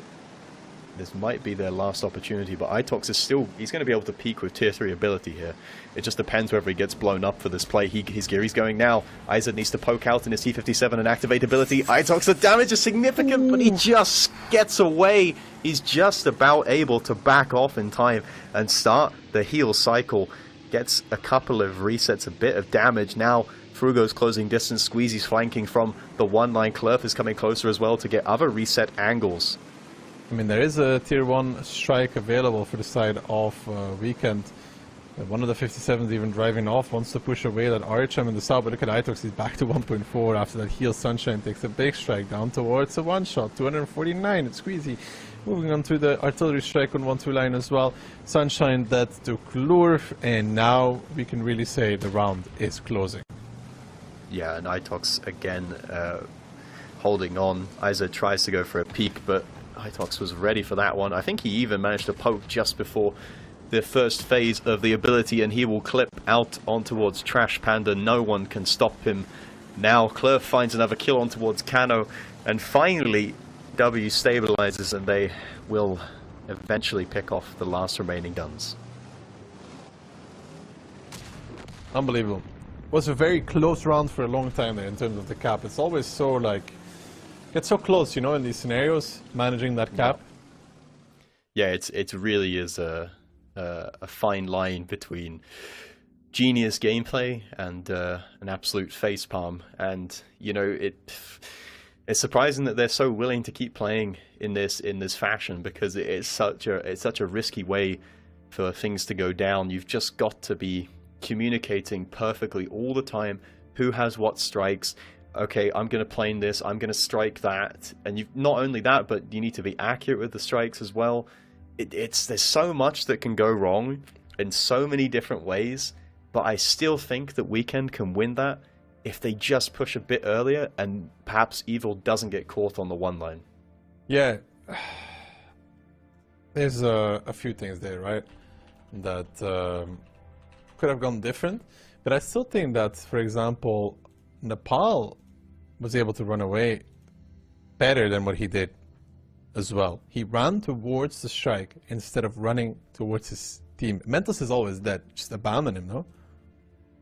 Yeah, Mentos, like you rightly say, he's pretty much a dead tank already. There's already signed his death warrant. It's just about how much they can trade off. I mean, it's difficult to criticize because you've got to make a decision like right in that very moment about which way you want to go, and he made the call to run towards the north. But I mean, this is just amplifying more the fact that it all comes down to these micro details. When you play such a strategy, you just put yourself under so much pressure to execute in such a way. And I still can't help but feel like that this team is just so stubborn to continue to play the Onslaught mode this type of way, even in spite of the fact that some of the abilities, the mini strike got nerfed.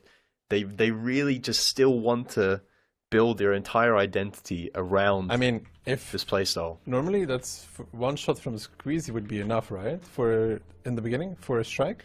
Yeah, if this was the unnerfed mini strike, then he would be able to get one just from doing a shot of damage.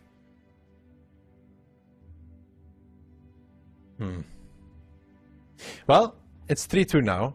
Anything could happen, Moff. Who predicted tiebreaker on this one? You? I believe that is Mr. Keyhand. Unbelievable. himself. He's on a roll today, huh? He is definitely on a roll. If it goes that, I mean, that is the only possible way that anyone could be correct at this point, because Weekend have already got that match point in the bag. So me and you are out of it, and Baby too. Keyhand going to be crossing his fingers that W will make a miracle comeback.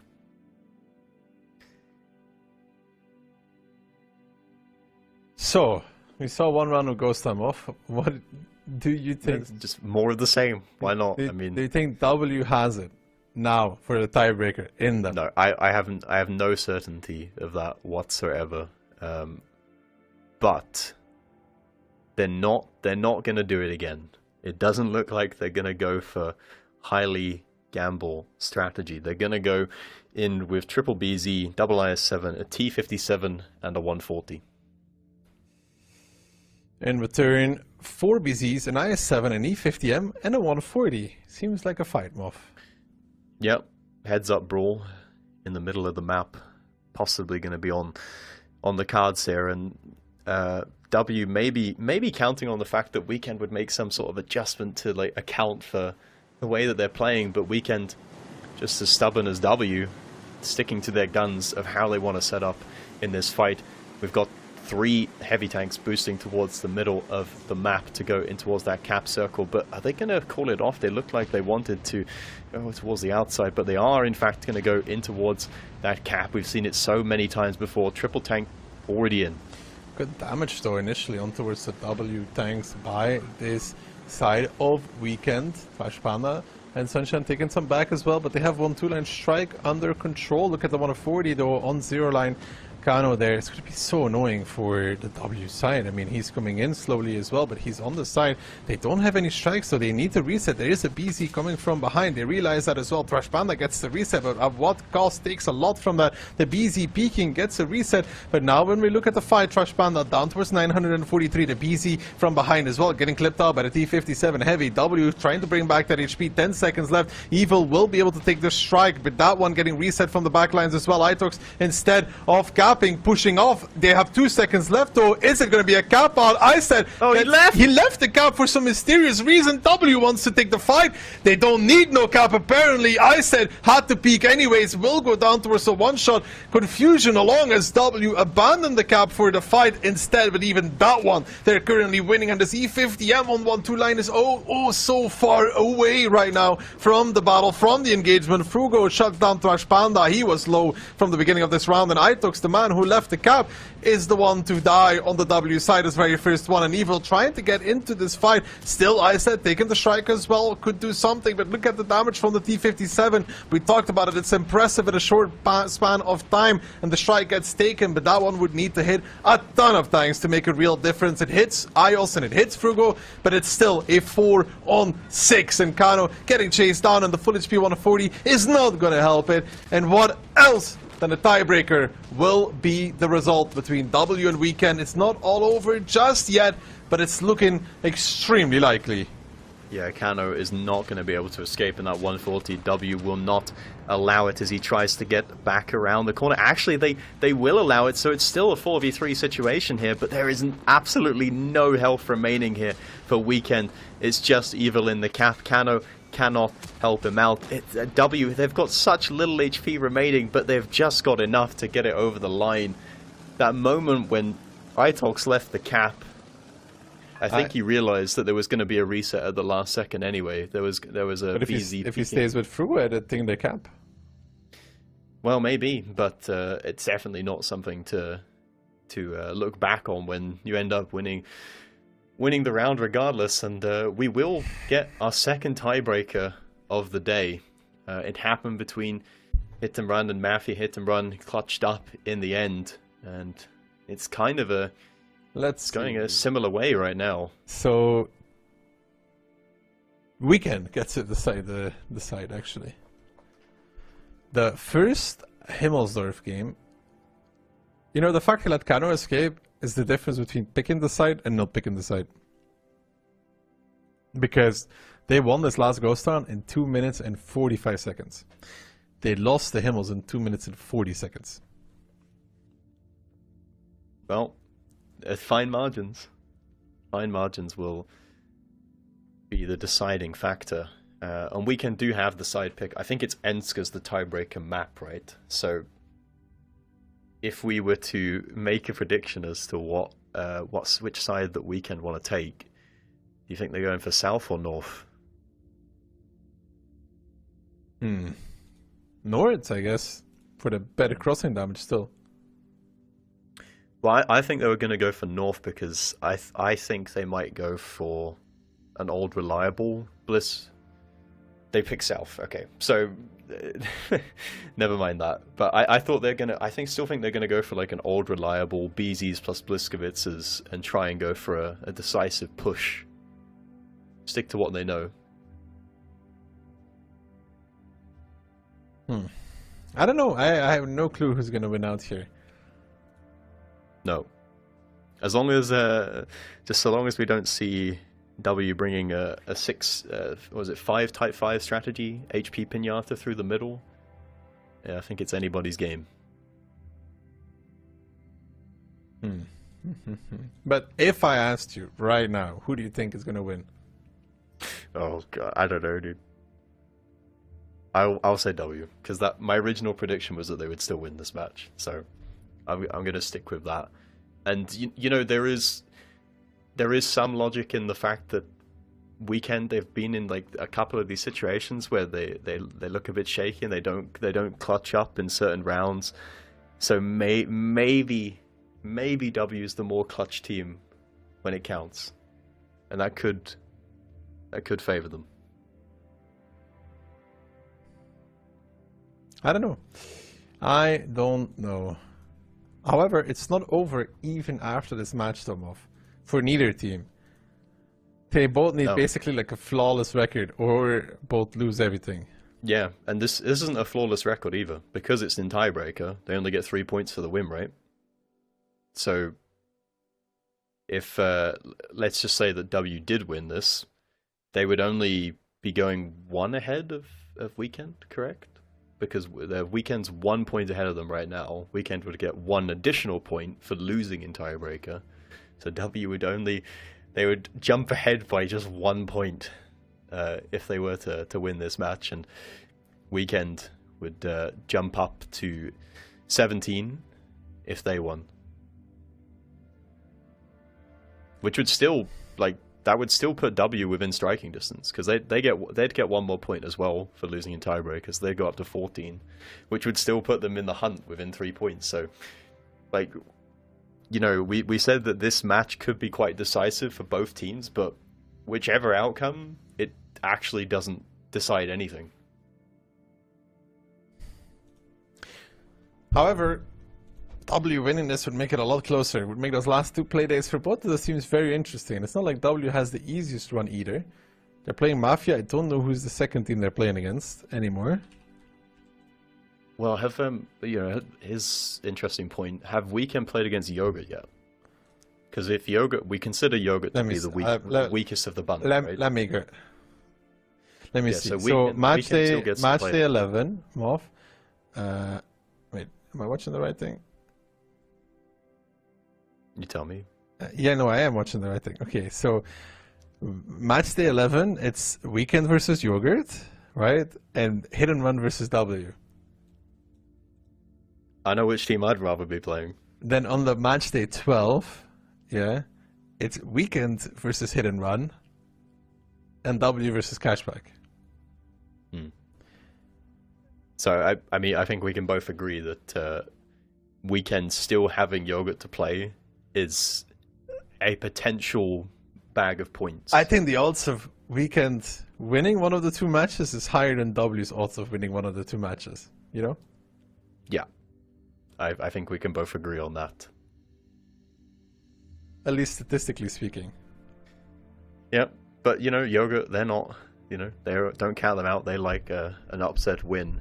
But I was talking about Weekend going back to their old reliable Blitzkowitzer meta with BZs and Bliskas, but it's W who are adopting that strategy. They're taking their opponent's ideas They're bringing triple BZ, 140 of Squeezy, and triple Bliskovitza. Weekend in return, triple BZ, a Type 5, a 140, and double E4. Yeah, so way more passive with the E4s. Going to be relying on holding angles and crossfiring their opponents. But this triple Bliskovitza plus triple BZ, 2 of them spotted already. The Weekend knows that there is going to be some field presence here from their opponent. Is Mentos going to continue to try and take that strike, trading a shot with Sunshine? Is going to back away because the double BZ from Weekend pushing up on the 0 line is going to shut down that angle. Sunshine will take the strike. The cap is started. And this looks very familiar to a different team we saw today. Yep, there was just the 1 BZ in the cap. The 1 BZ in the cap. Clerf now taking the strike on the 1 line in return. So both teams going to start building up that nuclear arsenal. But right now, with the way the tension is, I don't know whether they're going to play a super slow game or one of the teams is just going to pull the trigger and decide to go. Mentos takes another shot of damage. Ooh. Squeezy takes one blind in his 140. I don't know who that was, but that's great shooting. Great shooting to connect that. Another shot connected blind. That is huge, massive shots from Weekend. That could be all important. This one's going to hurt as well. This one's going to hurt as well. Strike. No ability used because there is no ability available from Yoz to minimize the damage. So look at that. 4k up for Weekend at the moment. Yeah, especially that double blind against Squeezy is insane. It's massive shots. Because now Squeezy, he can't get involved in the end game. He's not going to be able to push in, use his HP and clutch. He has to be so careful. Hey, if he gets shot one more time, I think he gets an Inspire out of it though. Great. Tier 1, 20% Inspire. I mean, he's also, you know, we talk about the nuclear arsenal being built up. If things stay as they are, it's a stalemate right now. Weekend could arguably just cycle the strike a couple times and kill that 140. So this would be very... He has a lot of space though to work with. They would have to blind it. Yeah, that's true. That's true. But still a possibility. It's actually W that's currently cycling strikes though, because the BZ is about to take one. The Bliska already has one. They gotta be careful from a timing push on the field though. Everyone from Weekend is hanging out here. Kano is just like spotting the rails right now, just trying to see if anyone's crossing back over. I don't know if they spotted the BZ leaving. I'd imagine they didn't see Itox. Well, they know now. Well, they definitely will know. I mean, now. they know... I feel like that's a misplay, don't you think? Nah, they know anyways, because the strike isn't used and the strike is being taken, you know?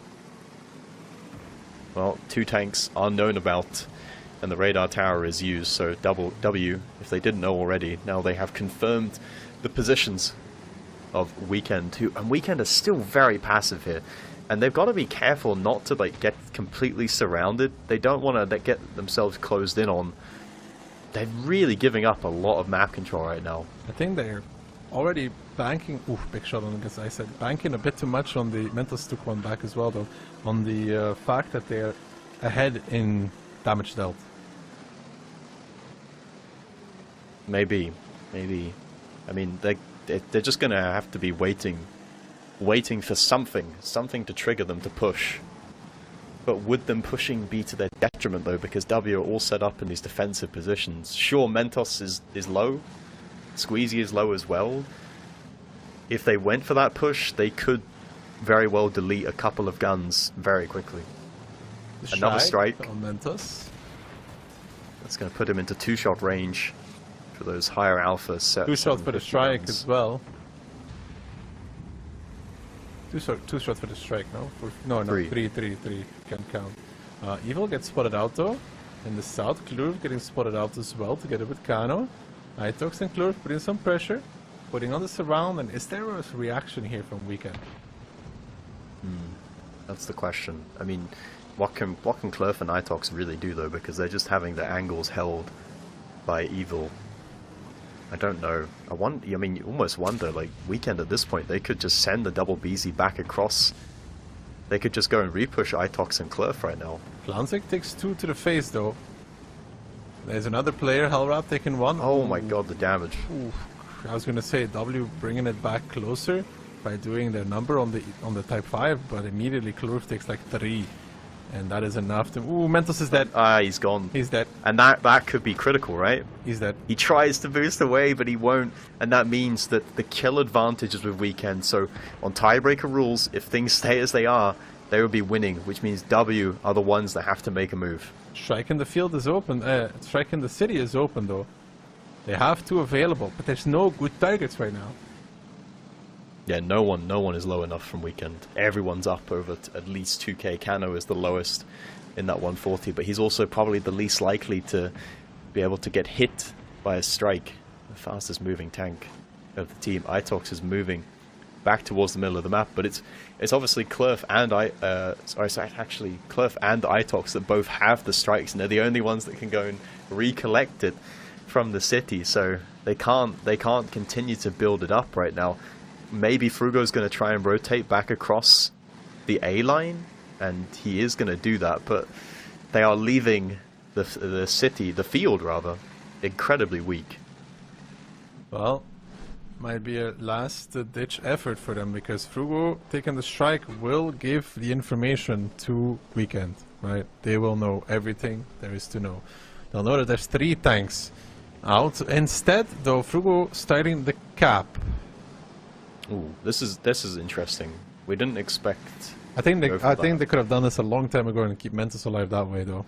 Yeah, and Klurf spotted crossing back, so they know that he's given up the JK line.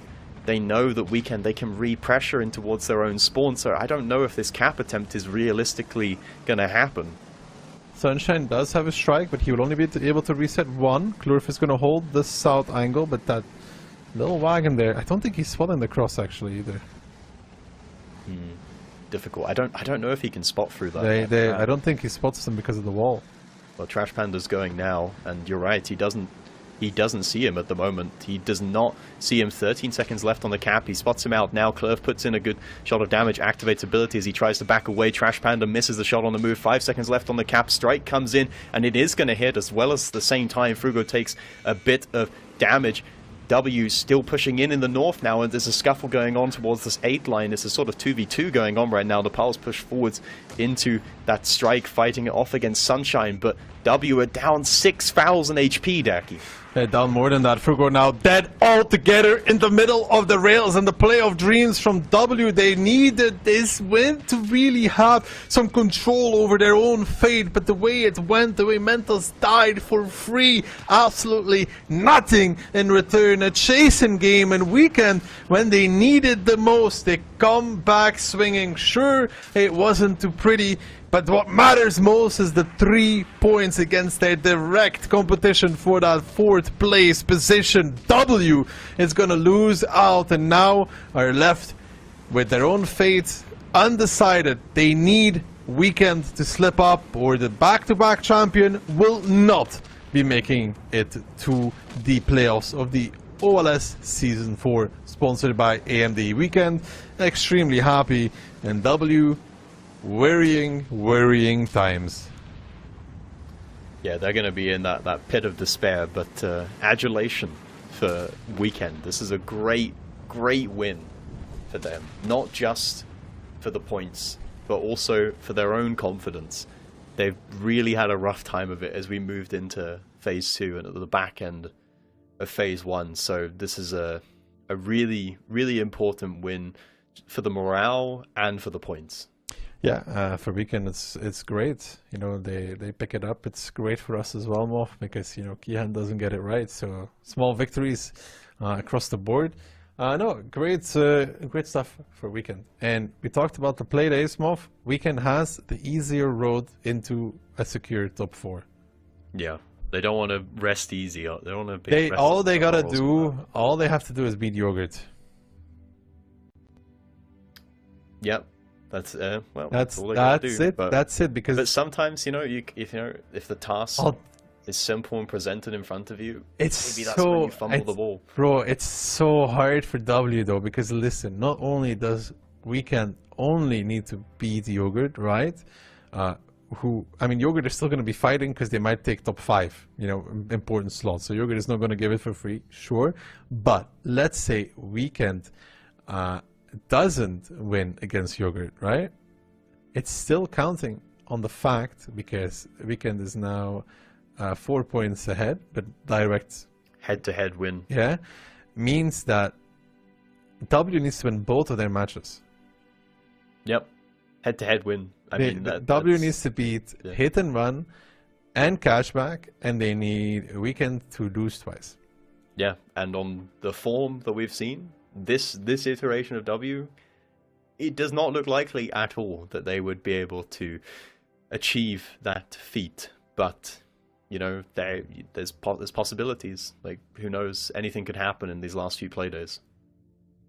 Well, it is pretty worrying for W. But Mov, I think that we have one more match today, which is also an important one, right?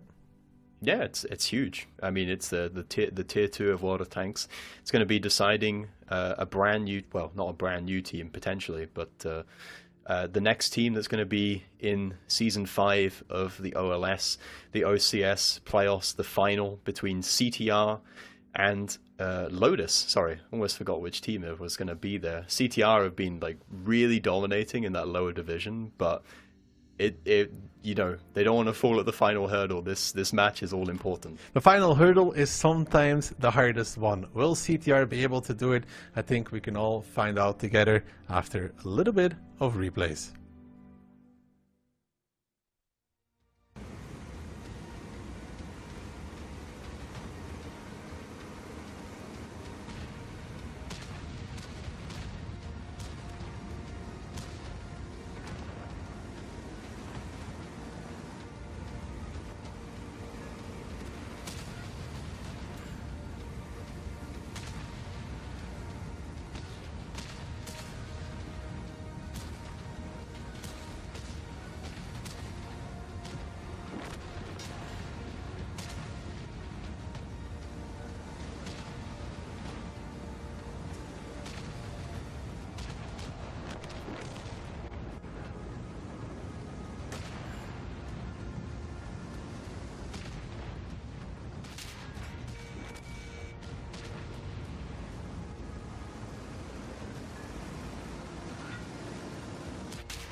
The Onslaught Legends Series Season 4 is here.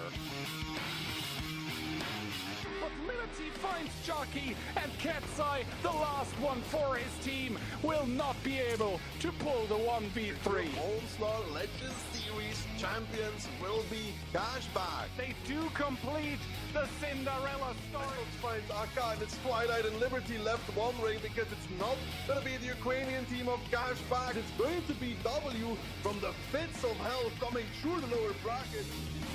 Akka blows up as well, and W completed 6-3 two times in a row. OLS champion. I think North Mafia are on victory street here on Himmelsdorf. They completely rewrite the map and rewrite all of the scripts that everyone had. It's going to be them taking the finals in a 5-1 fashion. Tune in to the action, September 30th through November 9th.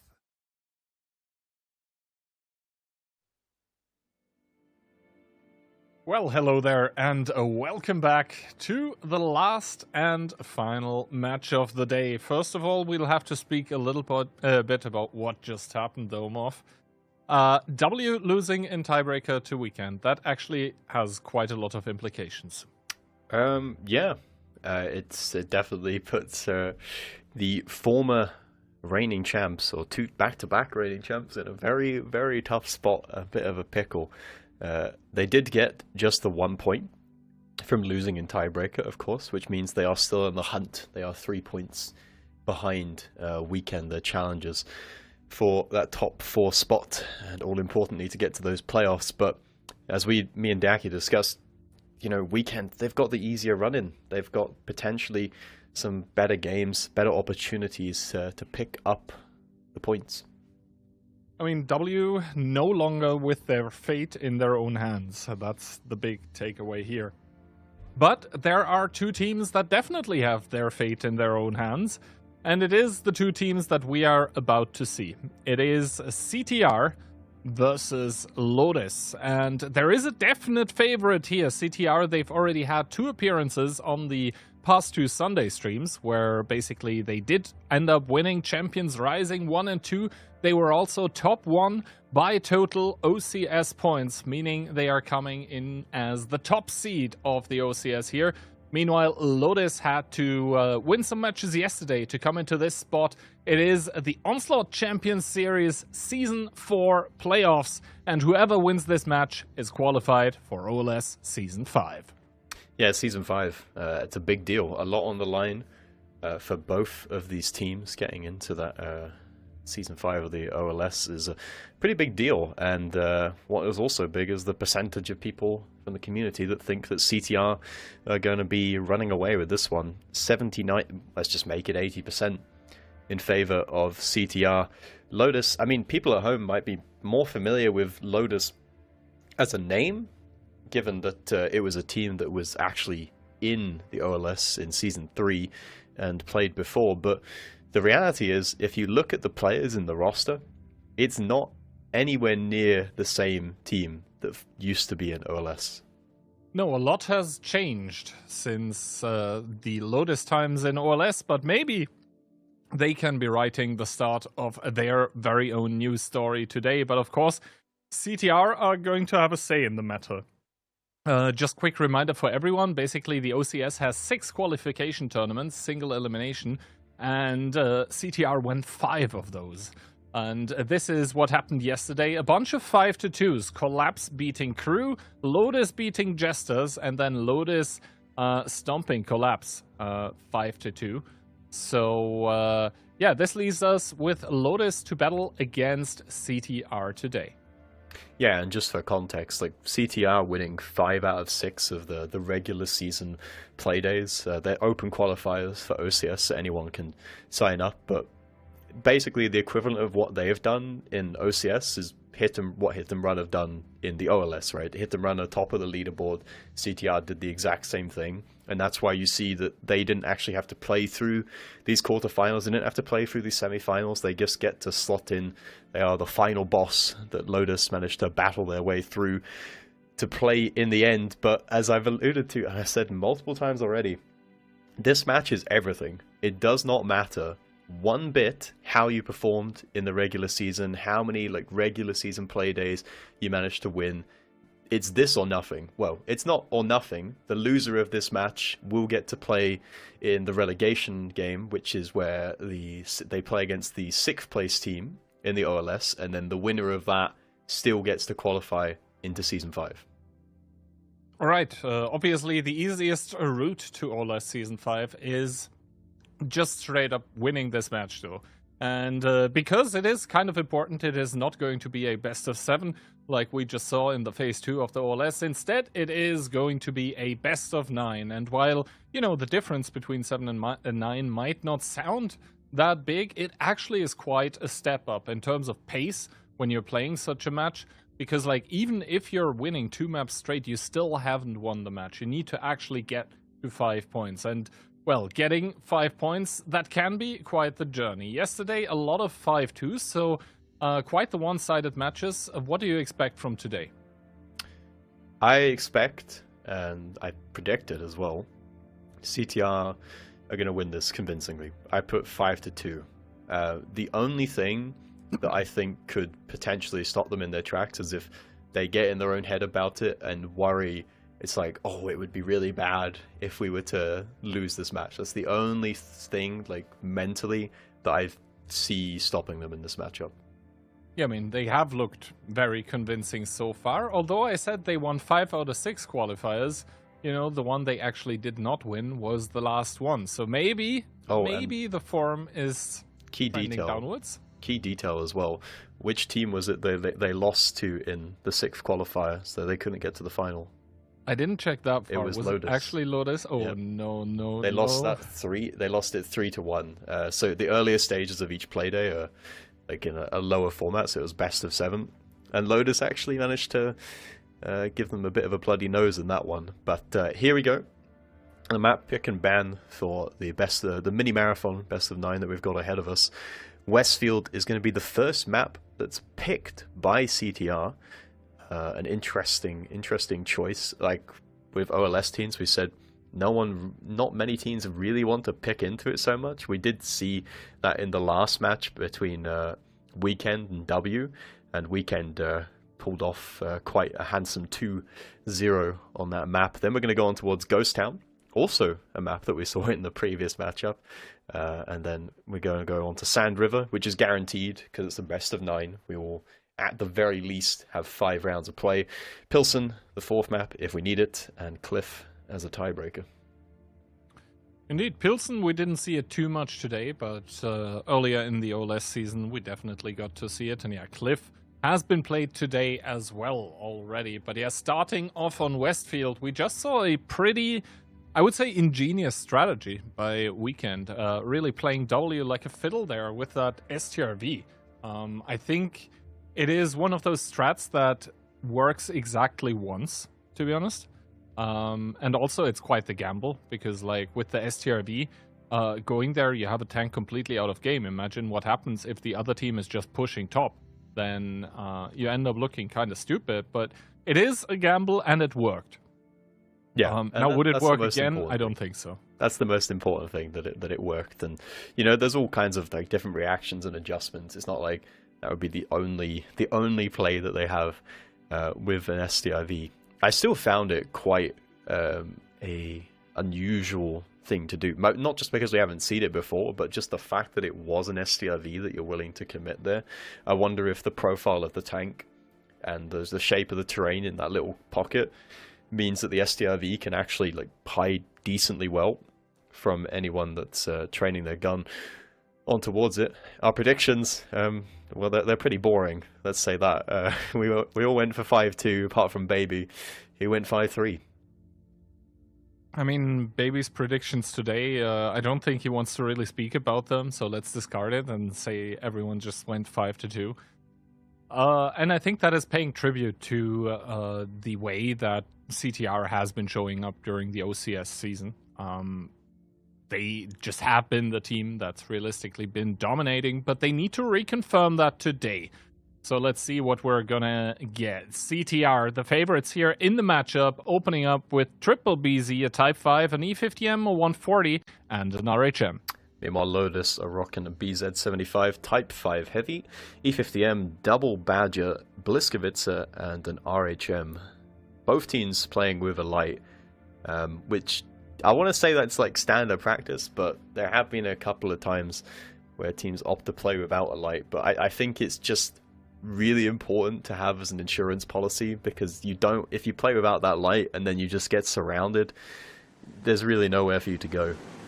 Yeah, I think not picking a light on Westfield kind of puts you on a timer, right? Because the opposing light, and there is almost a guarantee that there will be one, is going to passively take map control away from you. Sobol here, just, you know, dipping onto the info tower, but elects not to take it. Meanwhile, Koidicek hovering around in the middle of the city. Some shots exchanged, but no damage taken so far. So Woodok is going to tuck himself in towards the A3 position as Twist takes a big shot in that E50M to open up things.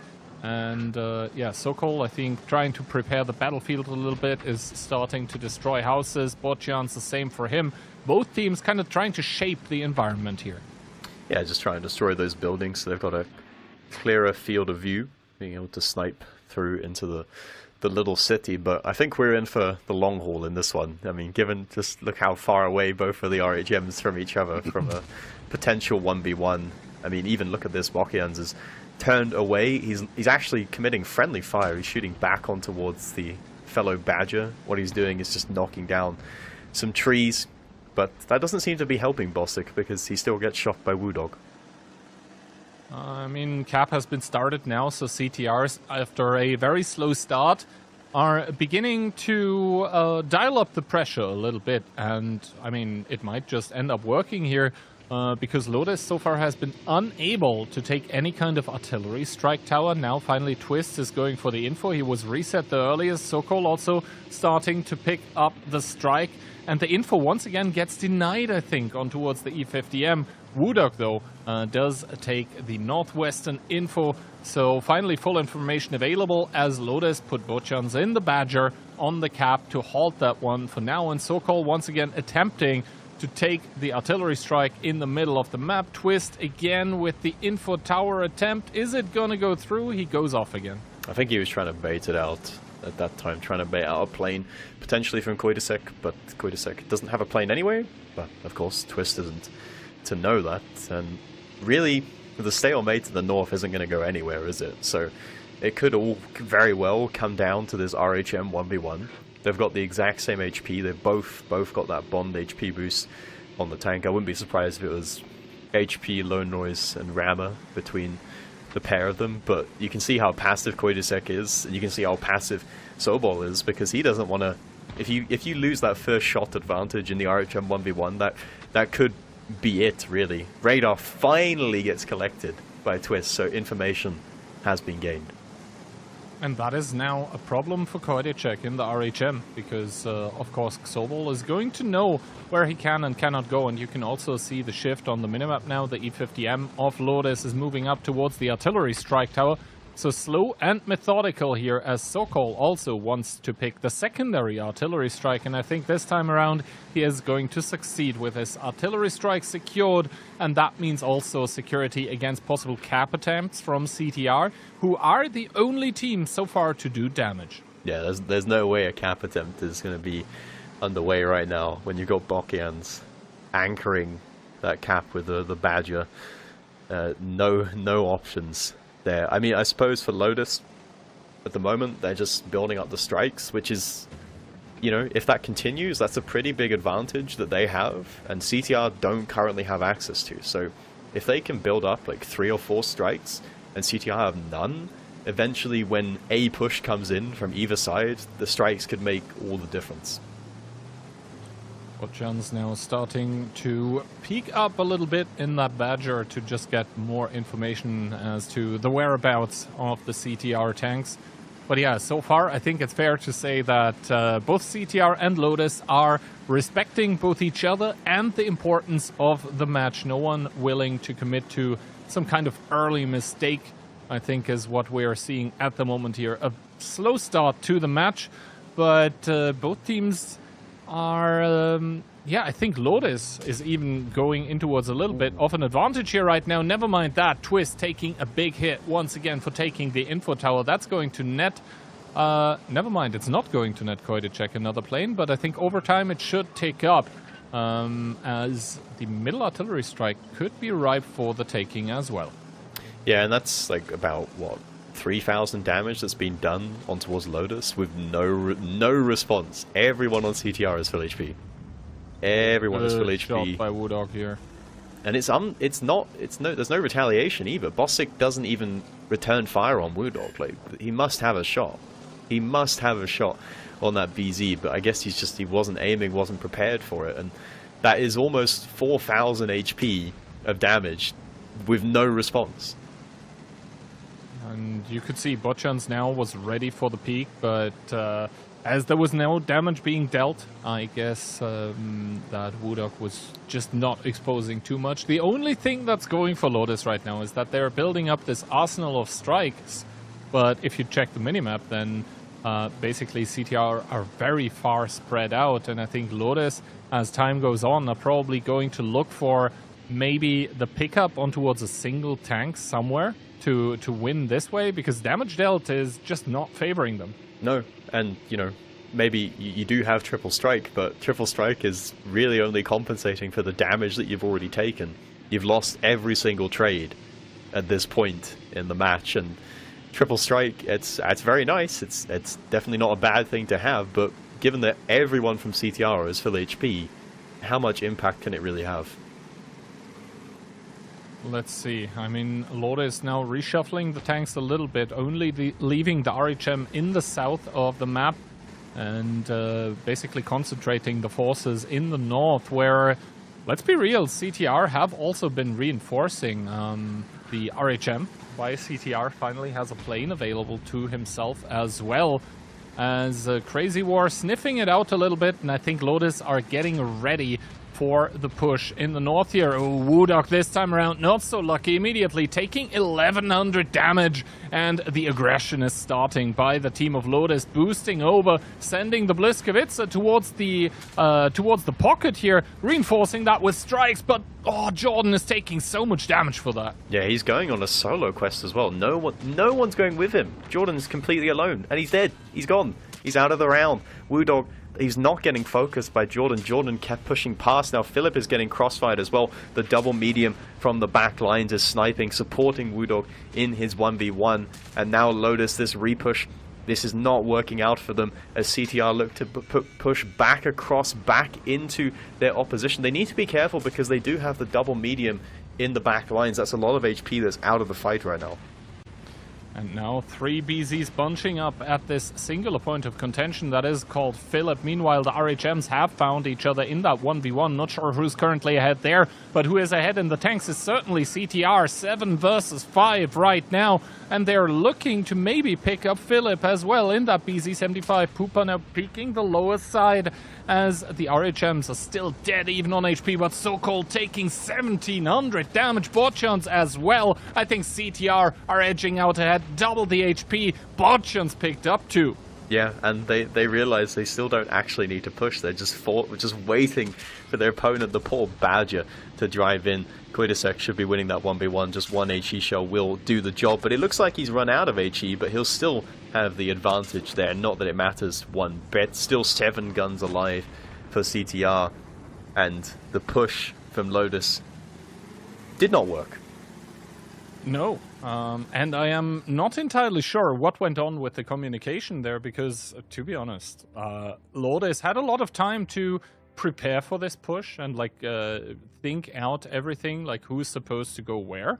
But then you end up with that Bliskowitz pushing over the open, going down towards a 2-shot immediately, and the mediums still keep firing. It's like he was maybe supposed to take the shots, but there was no follow-up. It all looked very disjointed.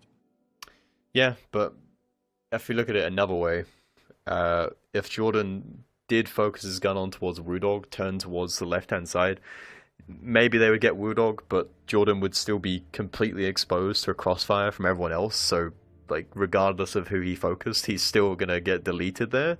It's just whether he wants to help his teammate or go on a solo quest. So it's like it's a really minor point in an already pretty hopeless battle.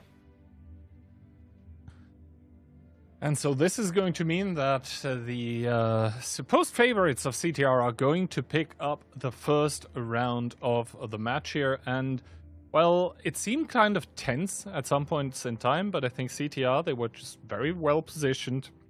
They didn't lose their calm even when Lotus were collecting a lot of strikes, and that was due to the fact that on an individual level, they were just out-trading them hard that round. Yeah. They didn't overpeak. They just held all the angles correctly. They were covering that radar tower pretty well. I mean, Twist went down to below half HP before anything even happened, really. So, I mean, what can you say about that? That reminded me a lot of I think we watched one of the OCS Rising games. It was between CTR and some other team. I don't remember which team it was, but it was a Siegfried line game. And CTR were just more than happy to just sit there until the clock literally ran out.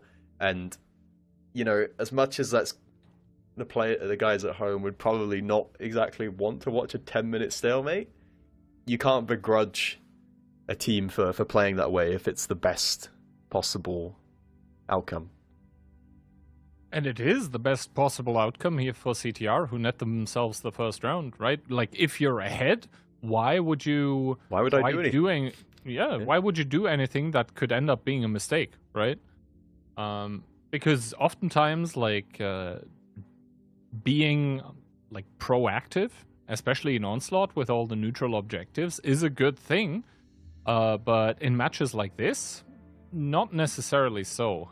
This time around, however, I think we're going to see things switched around quite a bit as CTR are bringing a straightforward brawling lineup. Triple BZ, a singular 140, triple Bliskavica. Lotus bringing double BZ, Type 5, 140, double Bliska, and an RHM. So, talking about being passive and waiting for opponent, CTR definitely can't do that this time. They will have to push. And that is because they are not picking that light tank, right? I was talking about it last game. If you don't pick a light tank on Westfield, you're essentially putting yourself on a time. Like Sobol driving very far back. Quite the interesting pathing from the LT on the Lotus team. He also opts to not use the plane, which means that, of course, CTR and Lotus both are going to be playing blind. So, definitely Lotus are cooking up something, but is it going to be tasty is the question, because the tanks of CTR are extremely close towards the brawling lineup that Lotus have. And here we can see the triple Bliskavica maybe even in the danger of being overpushed, because the A3 position where double BZ of CTR is pushing, there's nothing there. Yeah, they went all the way towards A3 just to guarantee that they'd lock down that position. But right now, maybe they missed the timing to just jump on towards their opponent. The 140 and the light were both out of the game, and they've kind of missed the timing a little bit. They're going to go now as the rocket boosts are activated. Wudog's going to be the first one to peek in. Let's see how much damage he takes. He's actually just holding just a little bit. Doesn't want to be the first one to take damage. Crazy War will not get so fortunate. He takes a whole load of damage, goes down to 200 HP, does survive the initial first salvo, which I suppose is a good thing because it means that Lotus have to waste more time going to find that kill. Jordan taking his gun completely out of the game to try and find that one-shot target, but the damage on Bosick, he's getting focused heavily. This is textbook. You want to get rid of that Inspire gun, and CTR do it masterfully. They get him completely out of the game, and now the Bliskavica's at point-blank range. This is exactly where they want to be. The 800 Alpha has its maximum possible damage at point-blank range. Oh my god, the 140 getting brutalized, but it's all over for him already as CTR, with a textbook repush over the hills of Westfield, are going to completely surprise Lotus and catch them off guard, who are also playing with a light tank. So CTR's 7 brawling tank setup is going to net them a quick and very easy second round. The calls being made were absolutely perfect from CTR. The fact that Crazy War also even survived the first salvo, only adding insult to injury. So as slow and controlled as the first round was, this one must feel like basically a left-right hook combination for Lotus now. Yeah, the juxtaposition between round number 1 and round number 2, that is two very painful ways to take a blow. One is death by 1,000 paper cuts, and one is just a knockout punch, like you say. And CTR, they pretty much get the exact fight that they want. They get that exact engagement. Lotus went close with everyone. They didn't have anyone providing any sort of crossfire whatsoever. Bosick just gets completely annihilated, the poor guy, and his 140. They just went straight for him like they were magnets drawn together. The target selection as well by CTR, right? First, they completely blow one of the Błyskawicas out of the water while he doesn't have the damage reduction, so that's one of the DPM tanks gone. And then they realize, hey, we can actually jump the 140. And so one of the, or basically the linchpin tank of the Lotus lineup gets obliterated. And then what is Lotus left with? Yeah, they have BZs without DPM. They have a singular Błyskawica as well. They have a Type 5 that's immobile. And they have an RHM that doesn't really contribute to the shootout either. So, yeah, very, very well done by CTR on Westfield. But that was also their pick. So maybe just historically over the past OCS tournaments, CTR have been outperforming Lotus there, and that's why they picked it. However, Lotus now strike back by picking Ghost Town. They certainly do, but I just want to talk about a little bit more about that last game. The fact that they brought a light and he didn't use the plane at the start. We know why he's saving the plane, right? He wants to save the plane because he wants to be able to counter the radar. He also doesn't want his opponent to know that they actually have a light, but how valuable would it have been if they planed at the start and spotted CTR going north with their entire team? That would have just been such a huge advantage, such great foreknowledge for Lotus to try and work out how they wanted to approach that battle. But as it is, they're down 0-2. They're going on towards their map pick, and I tell you what though, from what I've seen from Lotus, they too are enjoyers of a bit of rat tactic gameplay. Well, let's see what's better, the original or the knockoff. If either team actually does elect to play the rat tactic here, still cannot be sure, of course.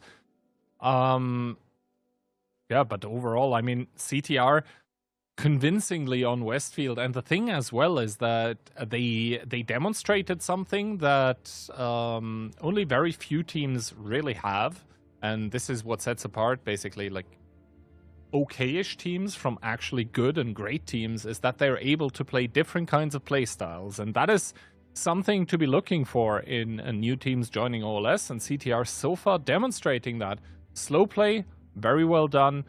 Fast play, also, like, almost picture perfect. Yeah, it was basically a textbook round of exactly how you'd want the fight to go if you push in towards the north of the map.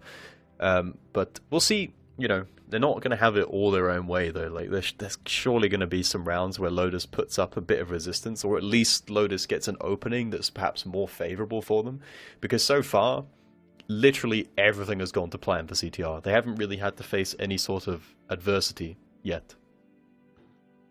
Maybe on Ghost Town, the first bumps in the road will appear now. CTR looking for the triple here, the third point on the board, and they're doing so with double Type 5, a Batch at a 140, an E4, an RHM, and something that we basically haven't seen at all in OLS. It's Koidicek playing the WZ1321. Now, why might he be doing that, Moff? Well, they actually used it before, CTR. On the stream, they played in one of the OCS Rising games. They played this exact tank, possibly the exact same strategy. All of the tanks from Lotus are spotted, literally all of them, all 7 from the plane. That's great. But obviously both of the tanks use the plane. Koidicek and Herman rocking the double light tanks. So one plane's the left, the other plane's the right. Koidicek goes in for a peek in the beginning. The WZ1321, it has buffed HP, but you don't want to be going trading it like that. No, definitely not. Koidicek down towards a 2-shot here. Also missing the Amarak and the driver right now, as Bocic is trying to take the artillery strike here. But maybe Patras has something to say about that. Never mind, Bocic actually able to fish the artillery strike away. as on the other side, I think the artillery strike was reset. So now big problems here for the team of CTR that need to get the resets. First kill for Wudok, though, on towards Bocek. So the EBR is gone, but the cap is going, and the E4 misses the reset, and Lotus steal it away. It's going to be 2-1. Well, we're going to have all kinds of different rounds here today, apparently. We've got an extremely slow, snail-paced game. Then we have that torpedo round, the last one, and then we got a full cap attempt just going through. I mean, you heard it here first, guys. Just go and triple cap, and you'll win the round. Pooper is going to be really kicking himself after that because he peaked. He had enough time to aim his shot and get the reset. He just didn't connect. Well, I mean, not that the damage matters, but that looks like one of my random onslaught teams if I've ever seen one. Yep. Well, but it does mean that Lotus are going to get their first point on the board here, and that also means we have a match at our hands. Well, maybe we don't quite know yet. They didn't really have to do a whole lot. They just went into the cap, and that was kind of it. But I suppose, to their credit, perhaps they did some anti-stratting of their opponent, because Koidasek, you know, I said we've seen it before, him playing this wheezy light and going straight for the strike.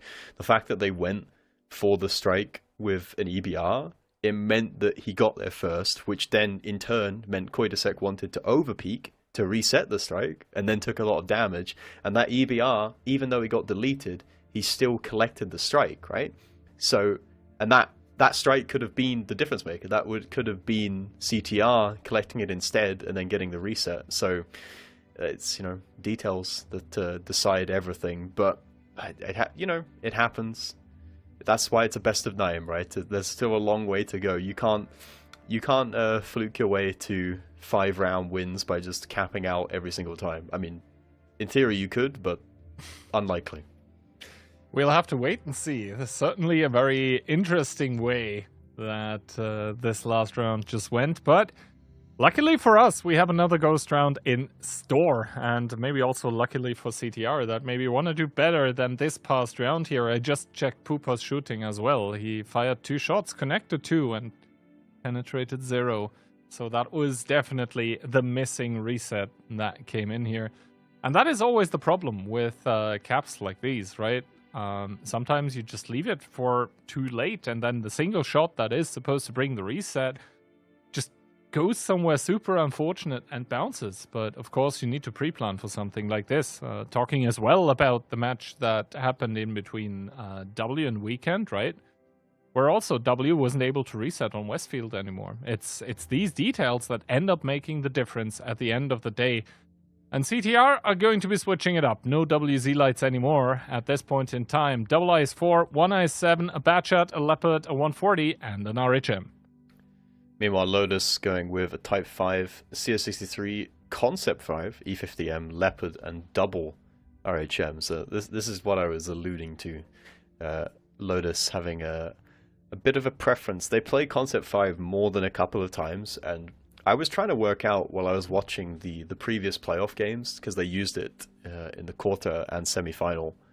I was really trying to think what actually is the reason to take a Concept 5 instead of a Leopard, and maybe you can answer this question for me. Because the Concept 5 has 460 alpha compared to the Leo's 420, does that mean that per shot it gets more prestige points to get a mini-strike? It should, in theory, no? If you deal more damage, you get... Well, that's what I was theorizing, but I'm not entirely sure. Anyway, double IS-4 into the cap. Double IS-4 into the cap, and the fact remains, of course, that the tank does have more alpha damage. So for every exposure you do, you deal more damage.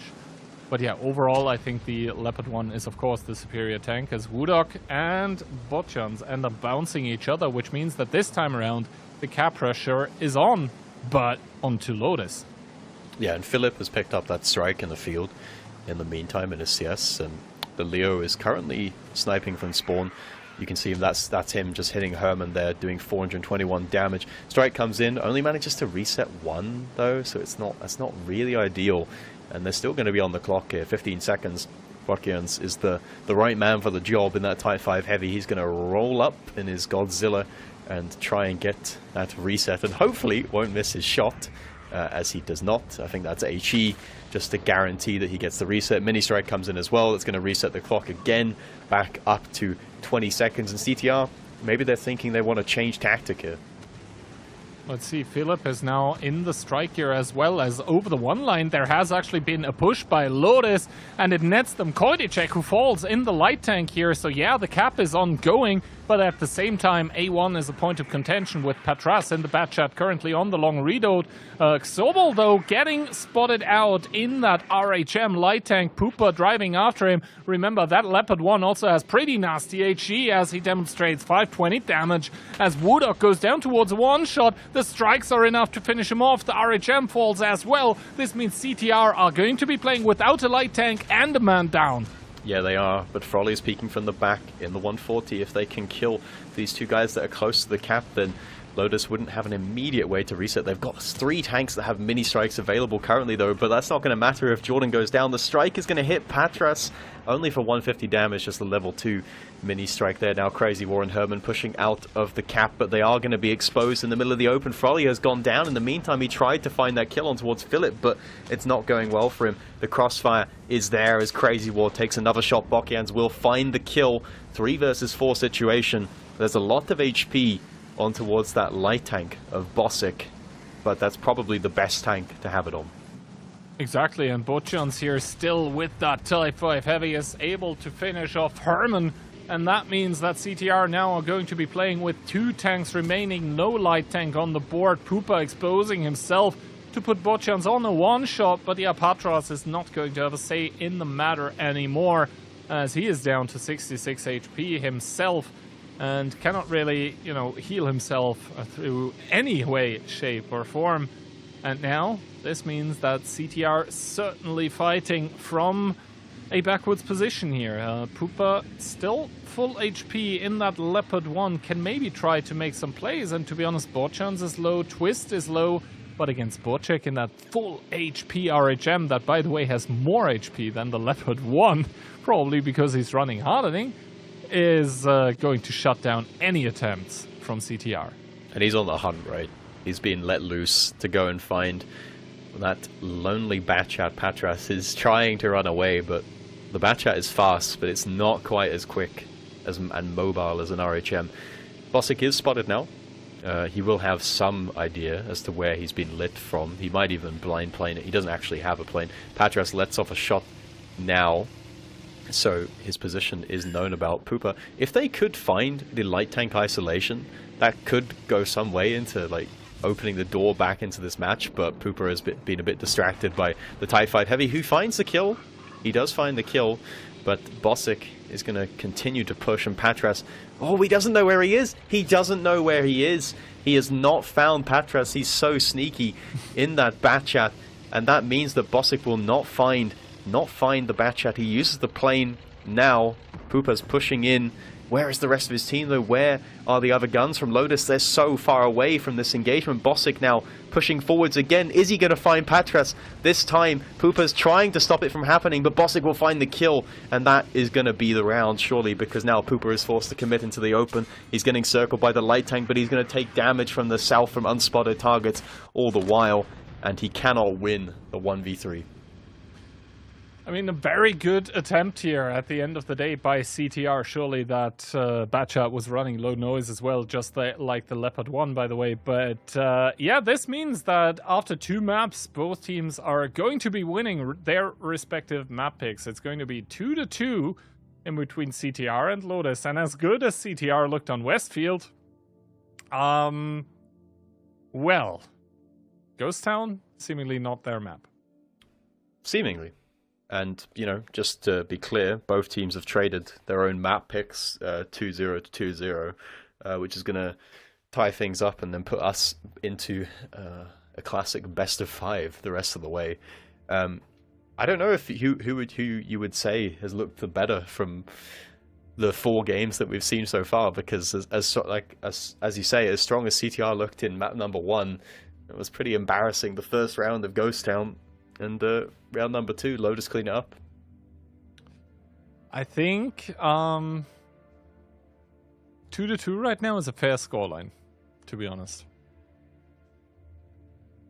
Like, Westfield certainly CTR's map, but just as well, Lotus absolutely had their number on Ghost Town. And this means that we are now going to go to Sand River, which is map number 3 here, and taking a look at the structure of the pick and ban. Basically, both teams are going to be fine with playing Sand River. Teams were just deciding essentially the order of maps, and CTR was choosing in between Cliff and Pilsen as the match point if it comes down to it. So both teams with 2 bans before this should be comfortable on Sand River. They should be. And again, I just draw attention to the fact Lotus in those quarterfinals and semifinals, they played another version of some sort of rat tactic, even on Sand River. So I would expect more of the same, unless they feel like it's too obvious, because they literally played it yesterday, and there's no way that CTR didn't notice that. I mean, there were a lot of people, including you, I believe, on your stream commenting on it, and it would be very weird if CTR hadn't watched the matches yesterday. Of course, part of being first in the regular season in OCS is the comfort of skipping all those matches before that, so they didn't really have to show anything after, finishing the qualification. This is the first match that CTR is playing there, but as brutal as it sounds, it might also be, or it is definitely going to be the last one. The question just remains, will it have a happy ending for them or not? Because Lotus, I mean, after Westfield, I was like, well, alright, it's going to be 5-0, we're going to be home quickly, but it's not going to be the case. I mean, I suppose that's a good point that you bring up, that CTR essentially could have been strat saving, and it's all on the line now, right? Because it's everything to qualify for OLS, and by the time Season 5 rolls around, we could have had changes in modifiers, changes in ability. The meta could be completely different, so this is essentially like their grand final. This is their like WCI grand final, if you like, most important match, and any strats, any ideas that they do have left in the back pocket, then they should unload them all right now. Yeah, definitely. There is not really a lot of things to save it for right now, as CTR are going into Sand River with quadruple BZ, an E50M, and a 140, together with a Tisak. Yeah, Tisak, not a tank. The light tank has fallen out of fashion. Don't see it so much. Lotus bring IS-7 M5Y, E50, K91, Udes, Gorilla, RHM. So one of everything. One of everything, whereas CTR, almost all tanks get a friend, or maybe even 2 in the case of the BZ-75s. I mean, the Tisak, a very interesting tank that, of course, has a toolkit that no other tank possesses, at least currently in the game. The auto gun, you're able to deny, basically area of effect deny a lot of those information towers. You can also just gun down a lot of the houses in the cap if it comes down to it, in a very quick and efficient fashion, but it seems to not be the case right now. Bocek He's gonna do it. Going to the artillery strike. Is the Tisak? Here we go. There is the plane, and yeah, he does get the resets.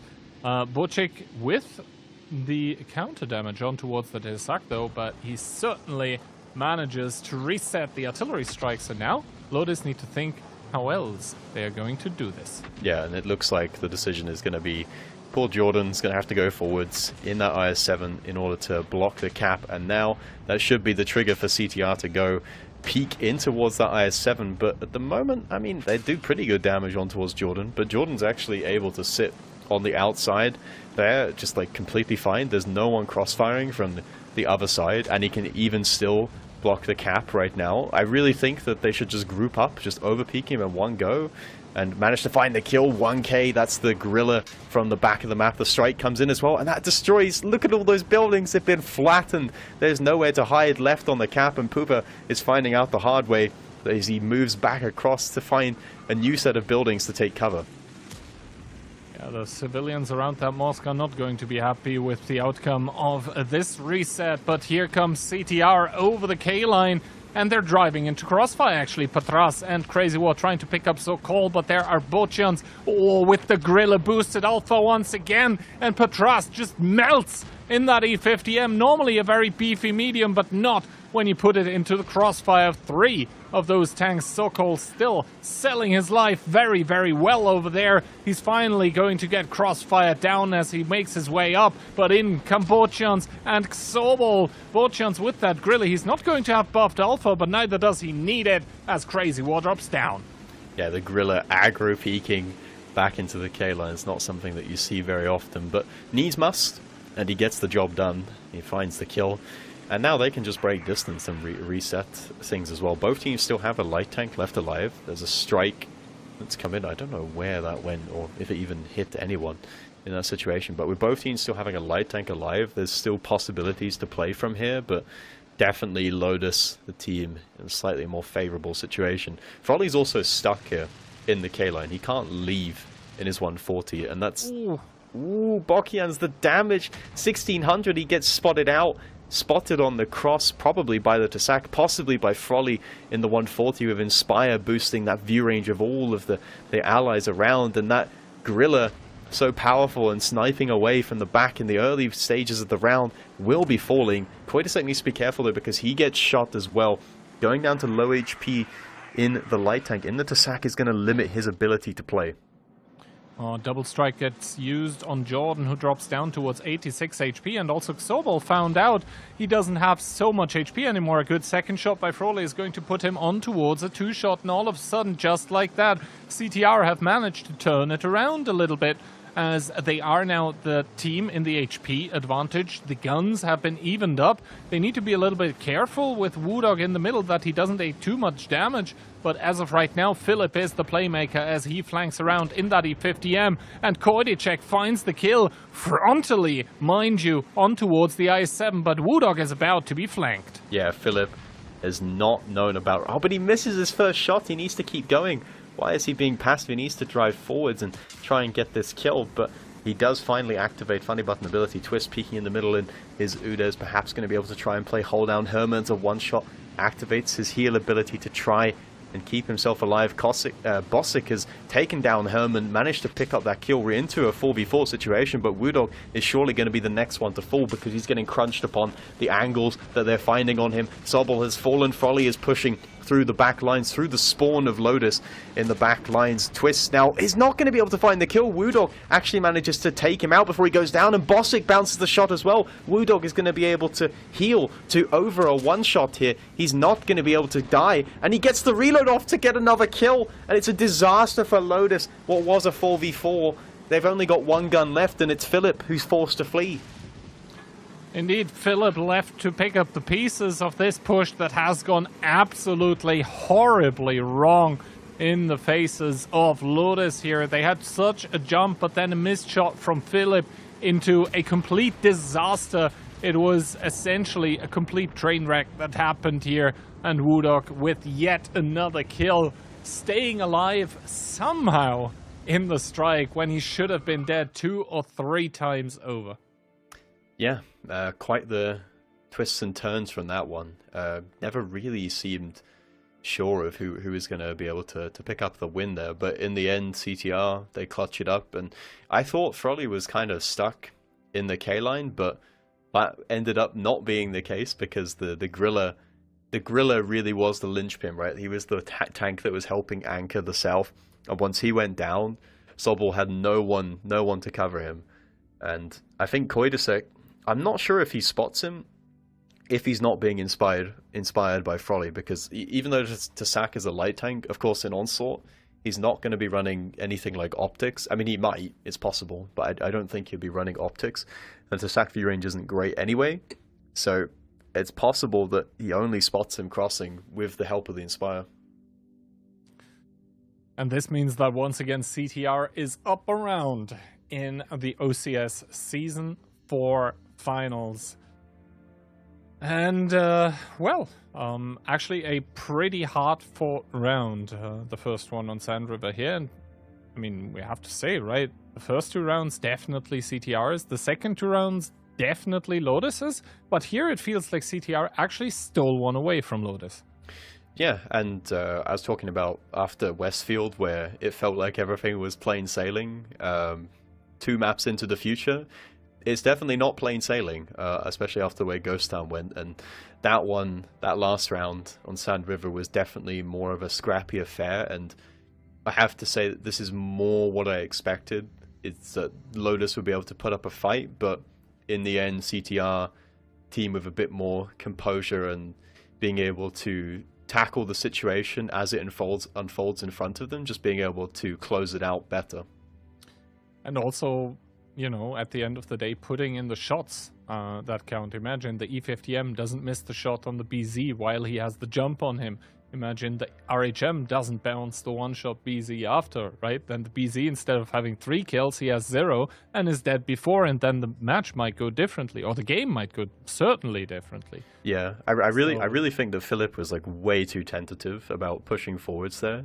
Because it's like, you are the playmaker. You need to go in and you need to kill the BZ. You can't like mess about with, oh, I've missed my first shot. Oh, I don't want to take one from the BZ because that would be inefficient. Like, he needed to just go and kill the BZ.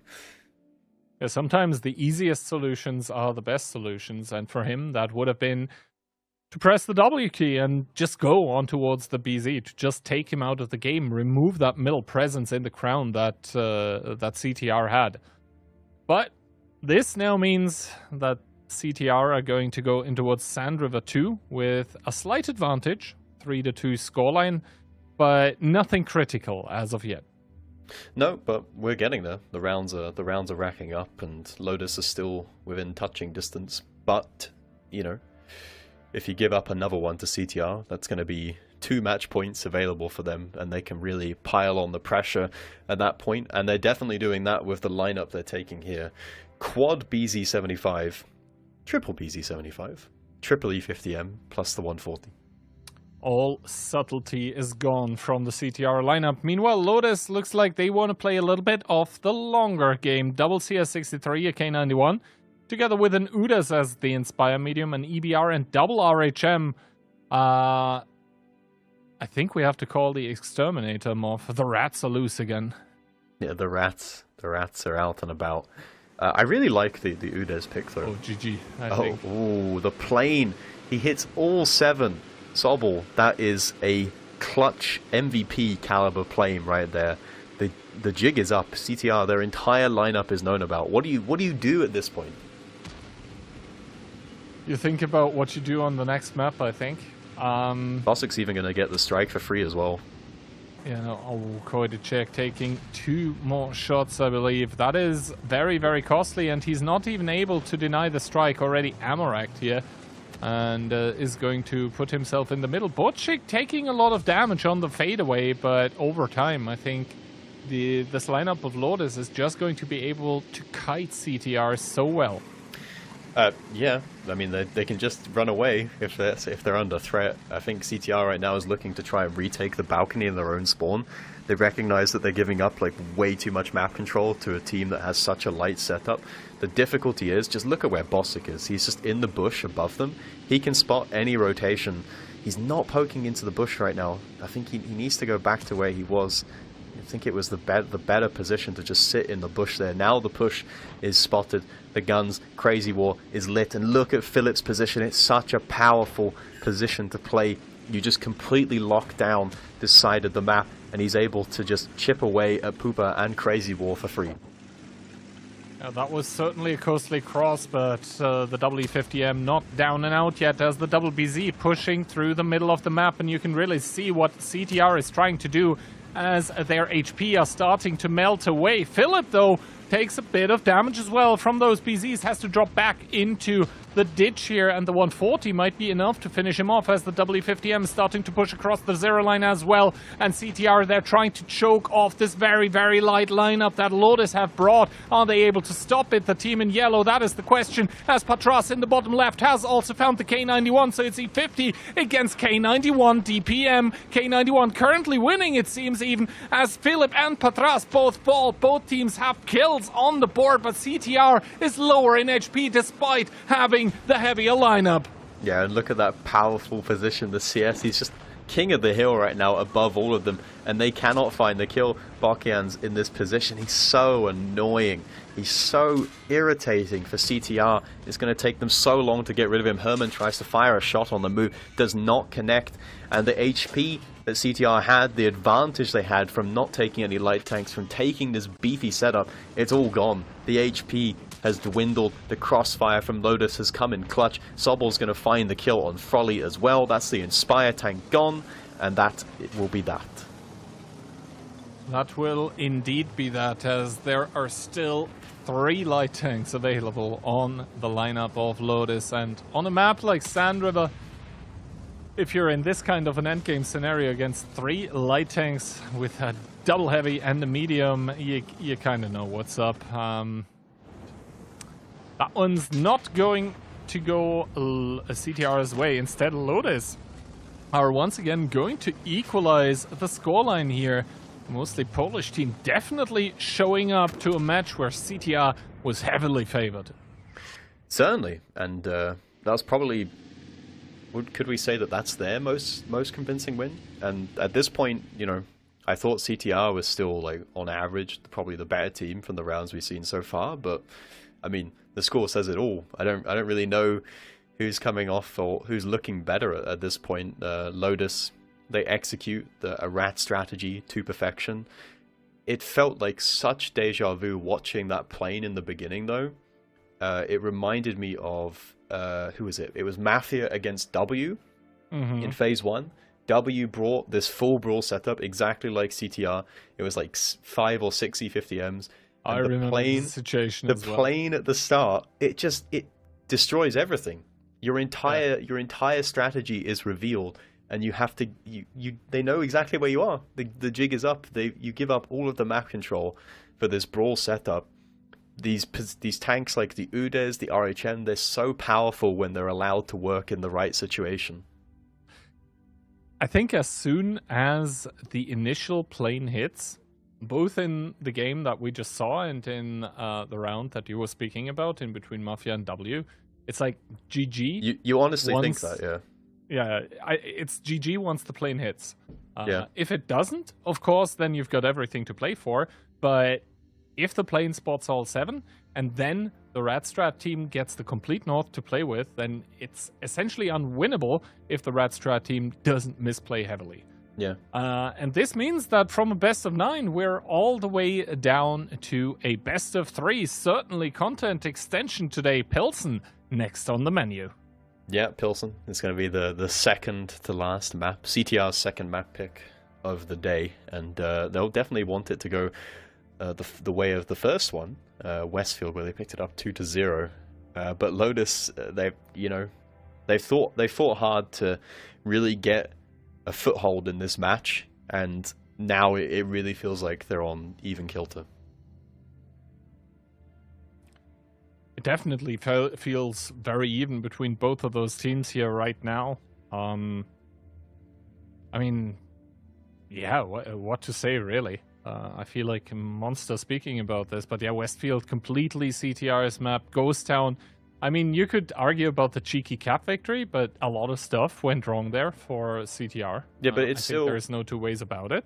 It's still a mistake, though. You know, yeah. as much as it's like a cheap win, it's still CTR's fault that they don't win that round. And those cheap wins, at the end of the day, those wins that you don't have to work for very hard, it is still a point on the board. It brings you closer to success. Yeah, you create the pressure, and if your opponent doesn't respond to the pressure correctly, then that's that. Our predictions are done, apart from Baby's. Baby can still score big here. Well, yeah, I say score big, he'll get a 1-point advantage.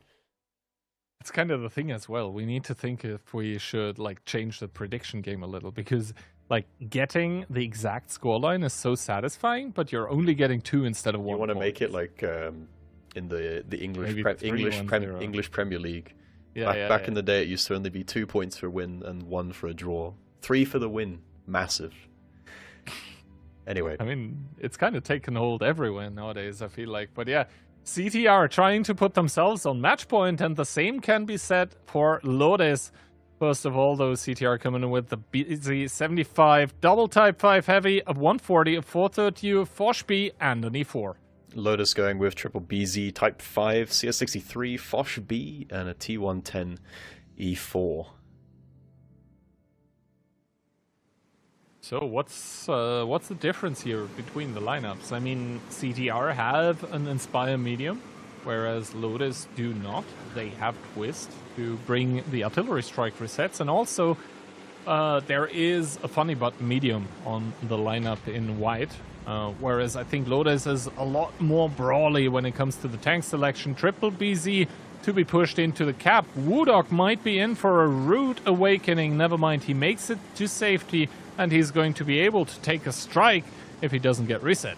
Yeah, and CTR, they've got enough tanks to anchor this as well. That strike will prevent the cap from going through, and now Lotus, they're reacting. Oh, Pooper is pushed up aggressively in his Foch V. This was perhaps a little bit premature. He didn't need to do this. They still had the strike. He did have good ability timing, so he is going to be able to heal that back, and he's not going to go down quite as cheaply as Lotus might have liked. And here is the great repush of the Type 5 heavies here to support their brother in Pooper in his Foch B as he goes back. He's sort of renewed in confidence when he's got his big brothers next to him to clip away in his Foch B. Exactly, that is the slowest repush ever, the March of the Elephants, but it is working as finally Pooper falls, but is immediately followed by Xobo, and now the problem becomes apparent for those BZ75s. They're not made for those prolonged and elongated engagements against the Type 5 heavies. Once again, kills on each side, but Lotus with the better end of it. 3 versus 2 right now as Bochan's trying to push Koidicek away. Bocik falling, Crazy War now in the side of the Type 5 heavy. That is a big problem for the Type 5 as he cannot really lower his gun enough for it. Koidicek body blocking it as well. Yeah, he's just getting harassed by the guns from CTR. 430U side hugging a Type 5 is probably the worst situation that you could find yourself in. And now 4 versus 3 situation. CTR have taken the lead. Frolly still doing a great job of just kiting it out, inspiring his team the whole time as Twist should go down. Frolly manages to find the kill. Now Jordan's got a full clip loaded in his Foch B, but he doesn't have nearly enough shells to take down the mighty Type 5 heavy. Exactly, Koidicek making a good shield for his brother from another mother, as now Sokol is the point of contention here. Froley taking another shot of damage, but Herman coming in with a steel chair, ramming him into the wall. Froley probably to pick it up. Koidicek missing the shot on the Foch B. Not that it's going to matter here. At the end of the day, CTR in an extremely messy round find the better end for themselves. Herman throwing that shell from downtown into the Foch B, and they are going to be on match point. CDR, that is 4-3.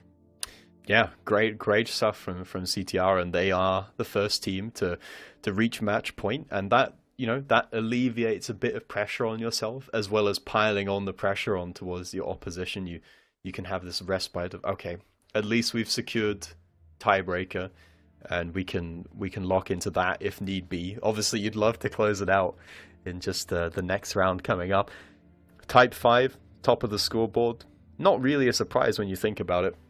Type 5 heavy games, or just super heavies in general, your battle usually goes, you get focused out first and you die, or no one focuses you and you get to farm. And the latter certainly the case here for those Type 5s from CTR, and for Lourdes, big problems now, actually, as they are one round away from being literally relegated into the relegations. And for CTR, after having a very good OCS season, they are one round away from rewarding themselves with the sweetest thing, which would be a spot in Season 5 of the OLS. Yeah, one round away from a seat at the big boy table. Lotus know what that feels like. Maybe not with this exact roster, but there's definitely a fair few players in their team who are familiar with playing in the OLS. And I really think in that round, what cost Lotus the victory there, they just didn't have the DPM to chew through all of the guns from CTR. Like, they took that initial advantage. I don't even know if you can call it an advantage, because in spite of the fact that they managed to catch Pooper in his Foch B, even though he was caught off guard, he still had great ability timing, and it's got to be one of the worst feelings, or contrastingly the best feeling for Pooper. It's such a sinking feeling knowing that you're about to shoot a Foshby and then he pops his ability and you're like, oh well, I guess he's just going to heal 75% of that back. Mm-hmm. It's like, oh well, that did nothing. And then you try to follow up onto the Foshby, right? And all of a sudden, he's called the cousins, and the cousins are there. The Type 5s, that is. So now, second round on Pilsen. And Lotus, for them, it is a do or die in this playoff here for the OLS 5. With their backs against the wall. I mean, some teams, they play better when that situation arises, and some teams just freeze up, lock up. The same could be true for CTR, though. They are very, very close, but they need this one more round, and you know how it goes, Moff. Sometimes the last one can be the hardest one. Yeah, they got their one hand on the metaphorical trophy. Metaphorical trophy being Season 5 in OLS, tickets being booked. Hit and Run was a prime example of performing in the clutch moments when your back is up against the wall. Let's see if their fellow Poles in Lotus can achieve that goal. CTR, 1 Type 5 and E50M 140, 430U together with a Foshby and E4 and an RHM. So 7 different tanks, whereas Lotus, they are bringing that triple Type 5 here. And I have to say I really liked the Type 5s from actually both teams last round. The way that they were once again trying to create mobile cover for their teammates, because that is literally what you can do in those tanks. Yeah, if you put yourself in the right place at the right time, you really want to immerse yourself like in the thick of the brawl, so that everyone shoots you instead of your more important teammates. It's kind of sad to say that for the Type 5, but it's true. You are just a body block for everyone else. Sokol taking a shot of damage, crossing in towards the mid-strike. The coal piles have been taken by CTR though, so Sokol probably not going to be able to capture the middle strike in the map. Koidisek has taken the one in the coal piles. CTR pretty passive everywhere else across the map. They got a 140 in K1, covering rather, a Type 5 heavy who's just anchoring the cap. But this is an aggressive move from Lotus. This is all or nothing for them. They're pushing double Type 5 through Courtyard. Sokol is going to join them. They're going to go on towards Woodog. And those Type 5s are really starting to bleed, but you can also see how healthy those tanks actually are. They both took more than one shot each and still over 3.5k HP apiece as they draw closer to Woodog, who puts a good shot here. And here you can see the double Foshby starting to open up. Woodog did not see that one coming. Most certainly goes down towards a one-shot. Philip going to peek. He's going to get the pickup. First kill for Lotus when it matters most. Yeah, really a bit of a misplay from Woodog there, trying to back up into the open when you know that your team doesn't have control of the field. You know there's surely going to be someone sniping from that balcony. It's very unfortunate for him that it's double Foshby, so the time he has to react is very little given the burst of the Foshby's firepower. And now CTR, they're a gun down. They've lost one of their anchor tanks, and they can't actually rotate back across the K line. I'm not sure they can, at least, because the Type 5s are spotting it. Koidicek in the meantime, though, driving back in towards the artillery strike, trying to pick it up, but CTR with a man down here have to pick up the pieces of this problematic move by Woodog, realistically, to back out into the open. And yeah, the fact that there is double Foshby there might be unexpected, but it was exactly what Lotus was trying to achieve here, and it nets them the first kill. And yeah, more oftentimes than not, getting the first kill in 7v7 in Onslaught nets you the victory as well, because now CTR, they need to play more reckless, they need to take risks, they need to somehow create an overmatch if they want to finish this one in regular time. But as the day has been going off, it seems to be yet another tiebreaker. Yeah, it seems like win trading all the way. I love that these Type 5s, they've got like a triangle defense now. They've just bunkered down completely in the middle of the map.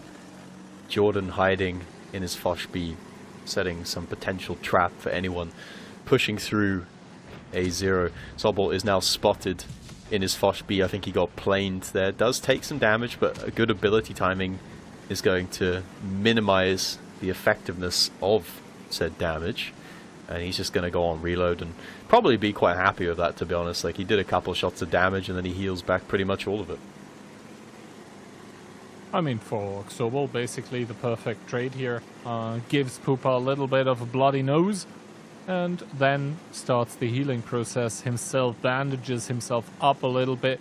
The only thing I don't like by Lotus right now is that it seems like they're getting a little bit complacent, and complacency is not something that you can usually afford in Onslaught. And yeah, here now they're starting to become more active, sending a hit squad, double Foch B plus an E50M plus possibly the RHM as well. That is the entirety of the rotationary force from Lotus coming out into possibly the zero line.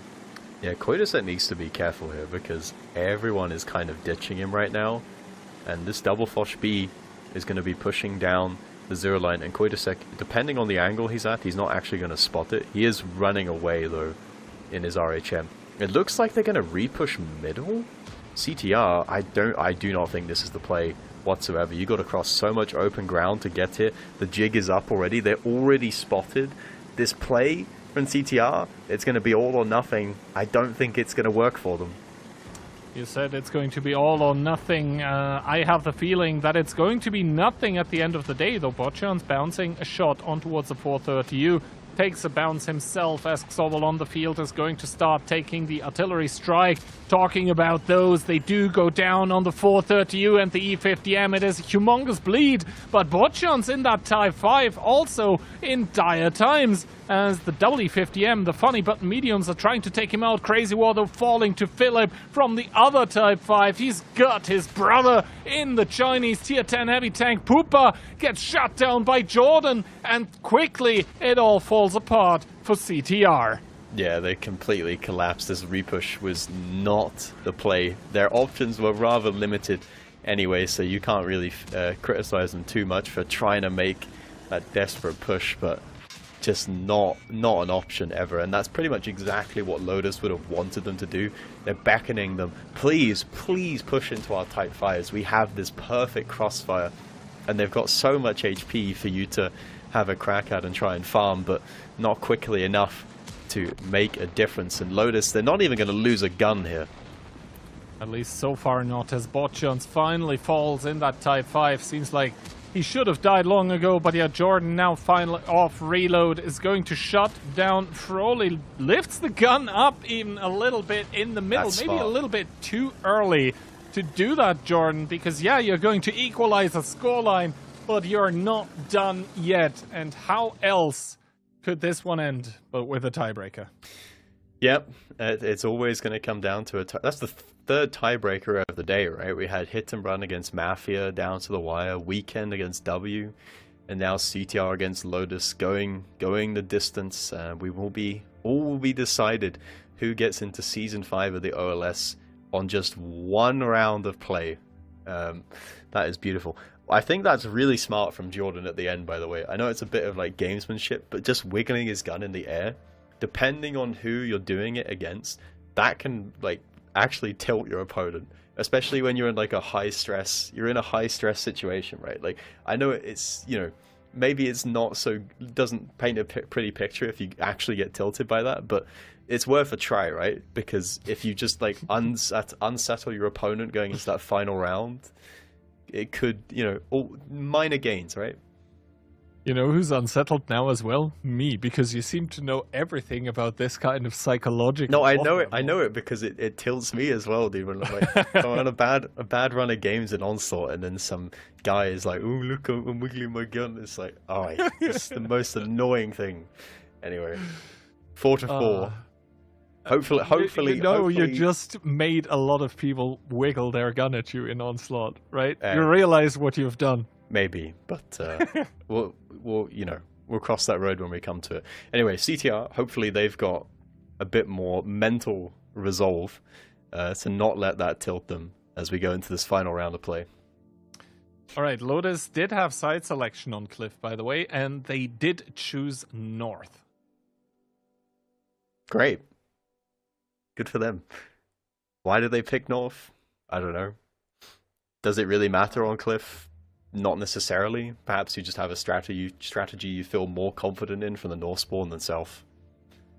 Yeah, I think the things that you trade on Cliff are basically the positions at the donut, right? One side has like the outside pocket position that is essentially also able to shoot at the spawn. And the other one, you essentially have these like bushes at the rocks, but you need to be careful if you slide off. Talking about dropping off, I seem to remember some Czech dude, because CTR is mostly Czech, right? I seem to remember some Czech dude sliding off with a CS and either flipping or I know who losing you're a lot of HP. Something comes to mind. Yeah, but that technically that was due to bad internet. So unless that's like a countrywide problem for Czech gamers, then hopefully for CTR's sake that won't be happening today. And hopefully for Lotus' sake that's not going to happen either. But it's always great content to see a tank turned over, losing a lot of HP to a drop. Cliff is one of those maps where destiny sometimes comes quicker to the tanks than they would have normally liked it to. Oh, we saw a nice KO from, who was it? Was it DJ, who just boosted into Blitzkowitzer and flipped him? That's more of a human cause flip rather than human error. And to be honest, that was a great play. He's talking about DJ's master stroke of a boosting, just taking the Blitzkowitzer and establishing dominance, who the real juggernaut is. Yeah, well, I mean, what's great about that play was that it was literally the best possible thing that he could do at the same time as being the best content as well. I just love it when the stars align and it's the best play at the same time as being funny as hell. All right, so after 4 full maps and the entirety of a best of 9, we are finally at the last map. This is going to be the last round as well for both of those teams today, actually. And the winner of this, it all comes down to a single round on Cliff. Sometimes things are so easy. Whoever wins Cliff is in OLS 5. Yep. It's not all lost, though. Whoever does lose this, they may be heartbroken in the short term, but they will obviously get a chance to play that relegation match between whoever is 6th place in the OLS come the end of the season. And that could be another avenue of qualification. There's also the open qualifier, like way down the road, right? Yeah. There are multiple other possibilities to still make it into the next season, but this one is the most straightforward of them all. Just win. Yeah, just win. Forehead, right? Do you think we're going to see any experimental strategies? Well, that's about to be answered, and the answer seems to be no. CTR, triple BZ75, W50M, and a 140. That is a lineup looking for a fight. Yeah, it's the same lineup I think Yoga took in the earlier match of the day. Lotus bringing quad BZ, CS, 140, plus the RHM. RHM solo. There's no light on CTR, so Bosick, that plane in the beginning, we know that it unraveled the strategy of CTR on the Sand River game. He could do the same here if he hits a good plane. Let's see how many people Bocic spots in the plane. It does go down and it sees everyone. Absolutely. The entire strategy of CTR has been revealed. Now, obviously, they still have the possibility of sending people towards donuts, splitting them off, etc. But the plane was absolutely picture perfect. The second plane only hitting 2. So the second one not as good as the first one. Not that it's needed, as Bocic is going to drive to the hill. He, of course, knows that he can go up there. But the E50Ms, they have pretty good accuracy on the move. But the BZ is actually stopped. and Woodog takes a tremendous amount of punishment down towards 217 HP. Yeah, that was the wrong decision from CTR to cross the donut. They needed to just dump middle, but of course the lack of information that they have, they didn't know exactly what the options were. Now they're going to go for the mid dump after bleeding that initial HP, but they're down about 3,000 hit points at this point in time. Can they get Twist? That's an important kill. The Inspire tank is down and out of the round. Frolly is seemingly under pressure from Philip, who's pressuring him. They need to try and protect Frolly with all their might. Herman's driving up in his E50M. The E50Ms have so much DPM here, they could potentially turn the tide in this battle. Woodog is on the bottom side in his E50M. He's on just 200 HP, completely out of the fight right now. Herman is a very key player in this round. He's got so much HP left, but he bounces a shot in his E50M. These are important shots that need to connect in the end game here.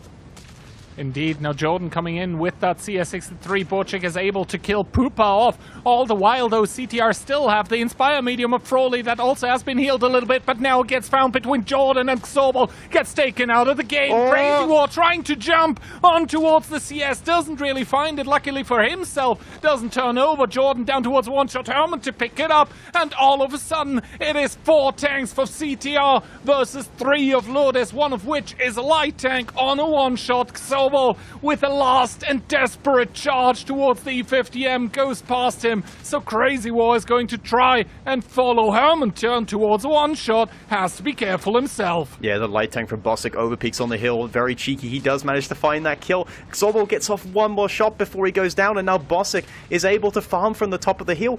Bokian's even shooting the right target as well, making Koidisek a 2-shot. It's a 2v2 right now. Crazy War has the guns at HP advantage, but I forgot about Woodog. Woodog all the way. It's a 1-shot from the donut, snipes Bosick.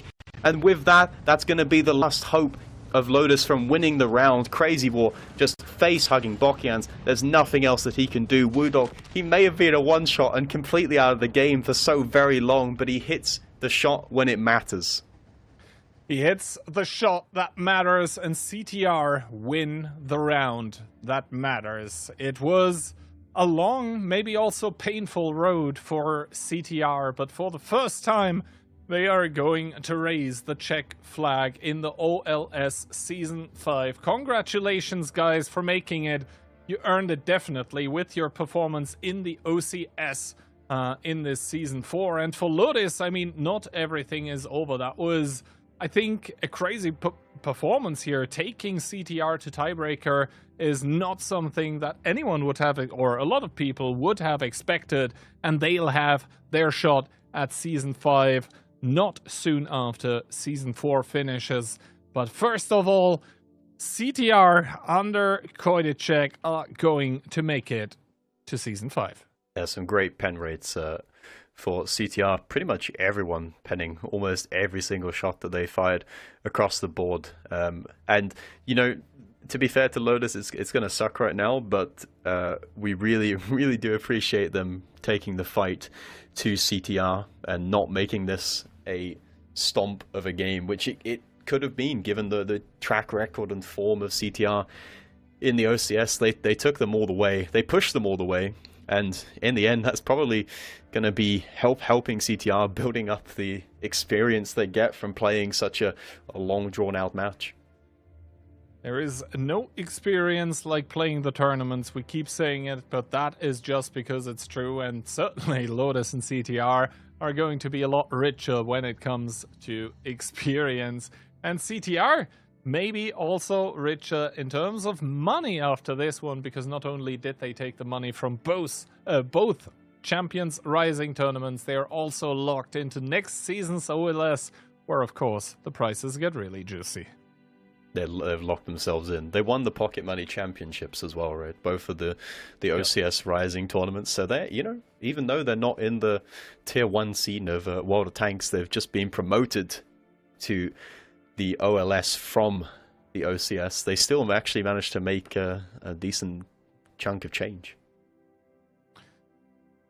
Absolutely. And with all of this being said and done, thank you very much, Morph, for living through all those matches with me today, because today is certainly a very, very long stream day. We started over 4.5 hours ago, And this is not the end, of course, for Onslaught Legends series sponsored by AMD Season 4. We have 4 more stream days, 2 of which are going to be Phase 2, and 2 of which are going to be the finals, the playoffs, the grand finals, where maybe an old, but more likely at this point, a new champion is going to be crowned, because, let's be real, it's not looking too hot for W.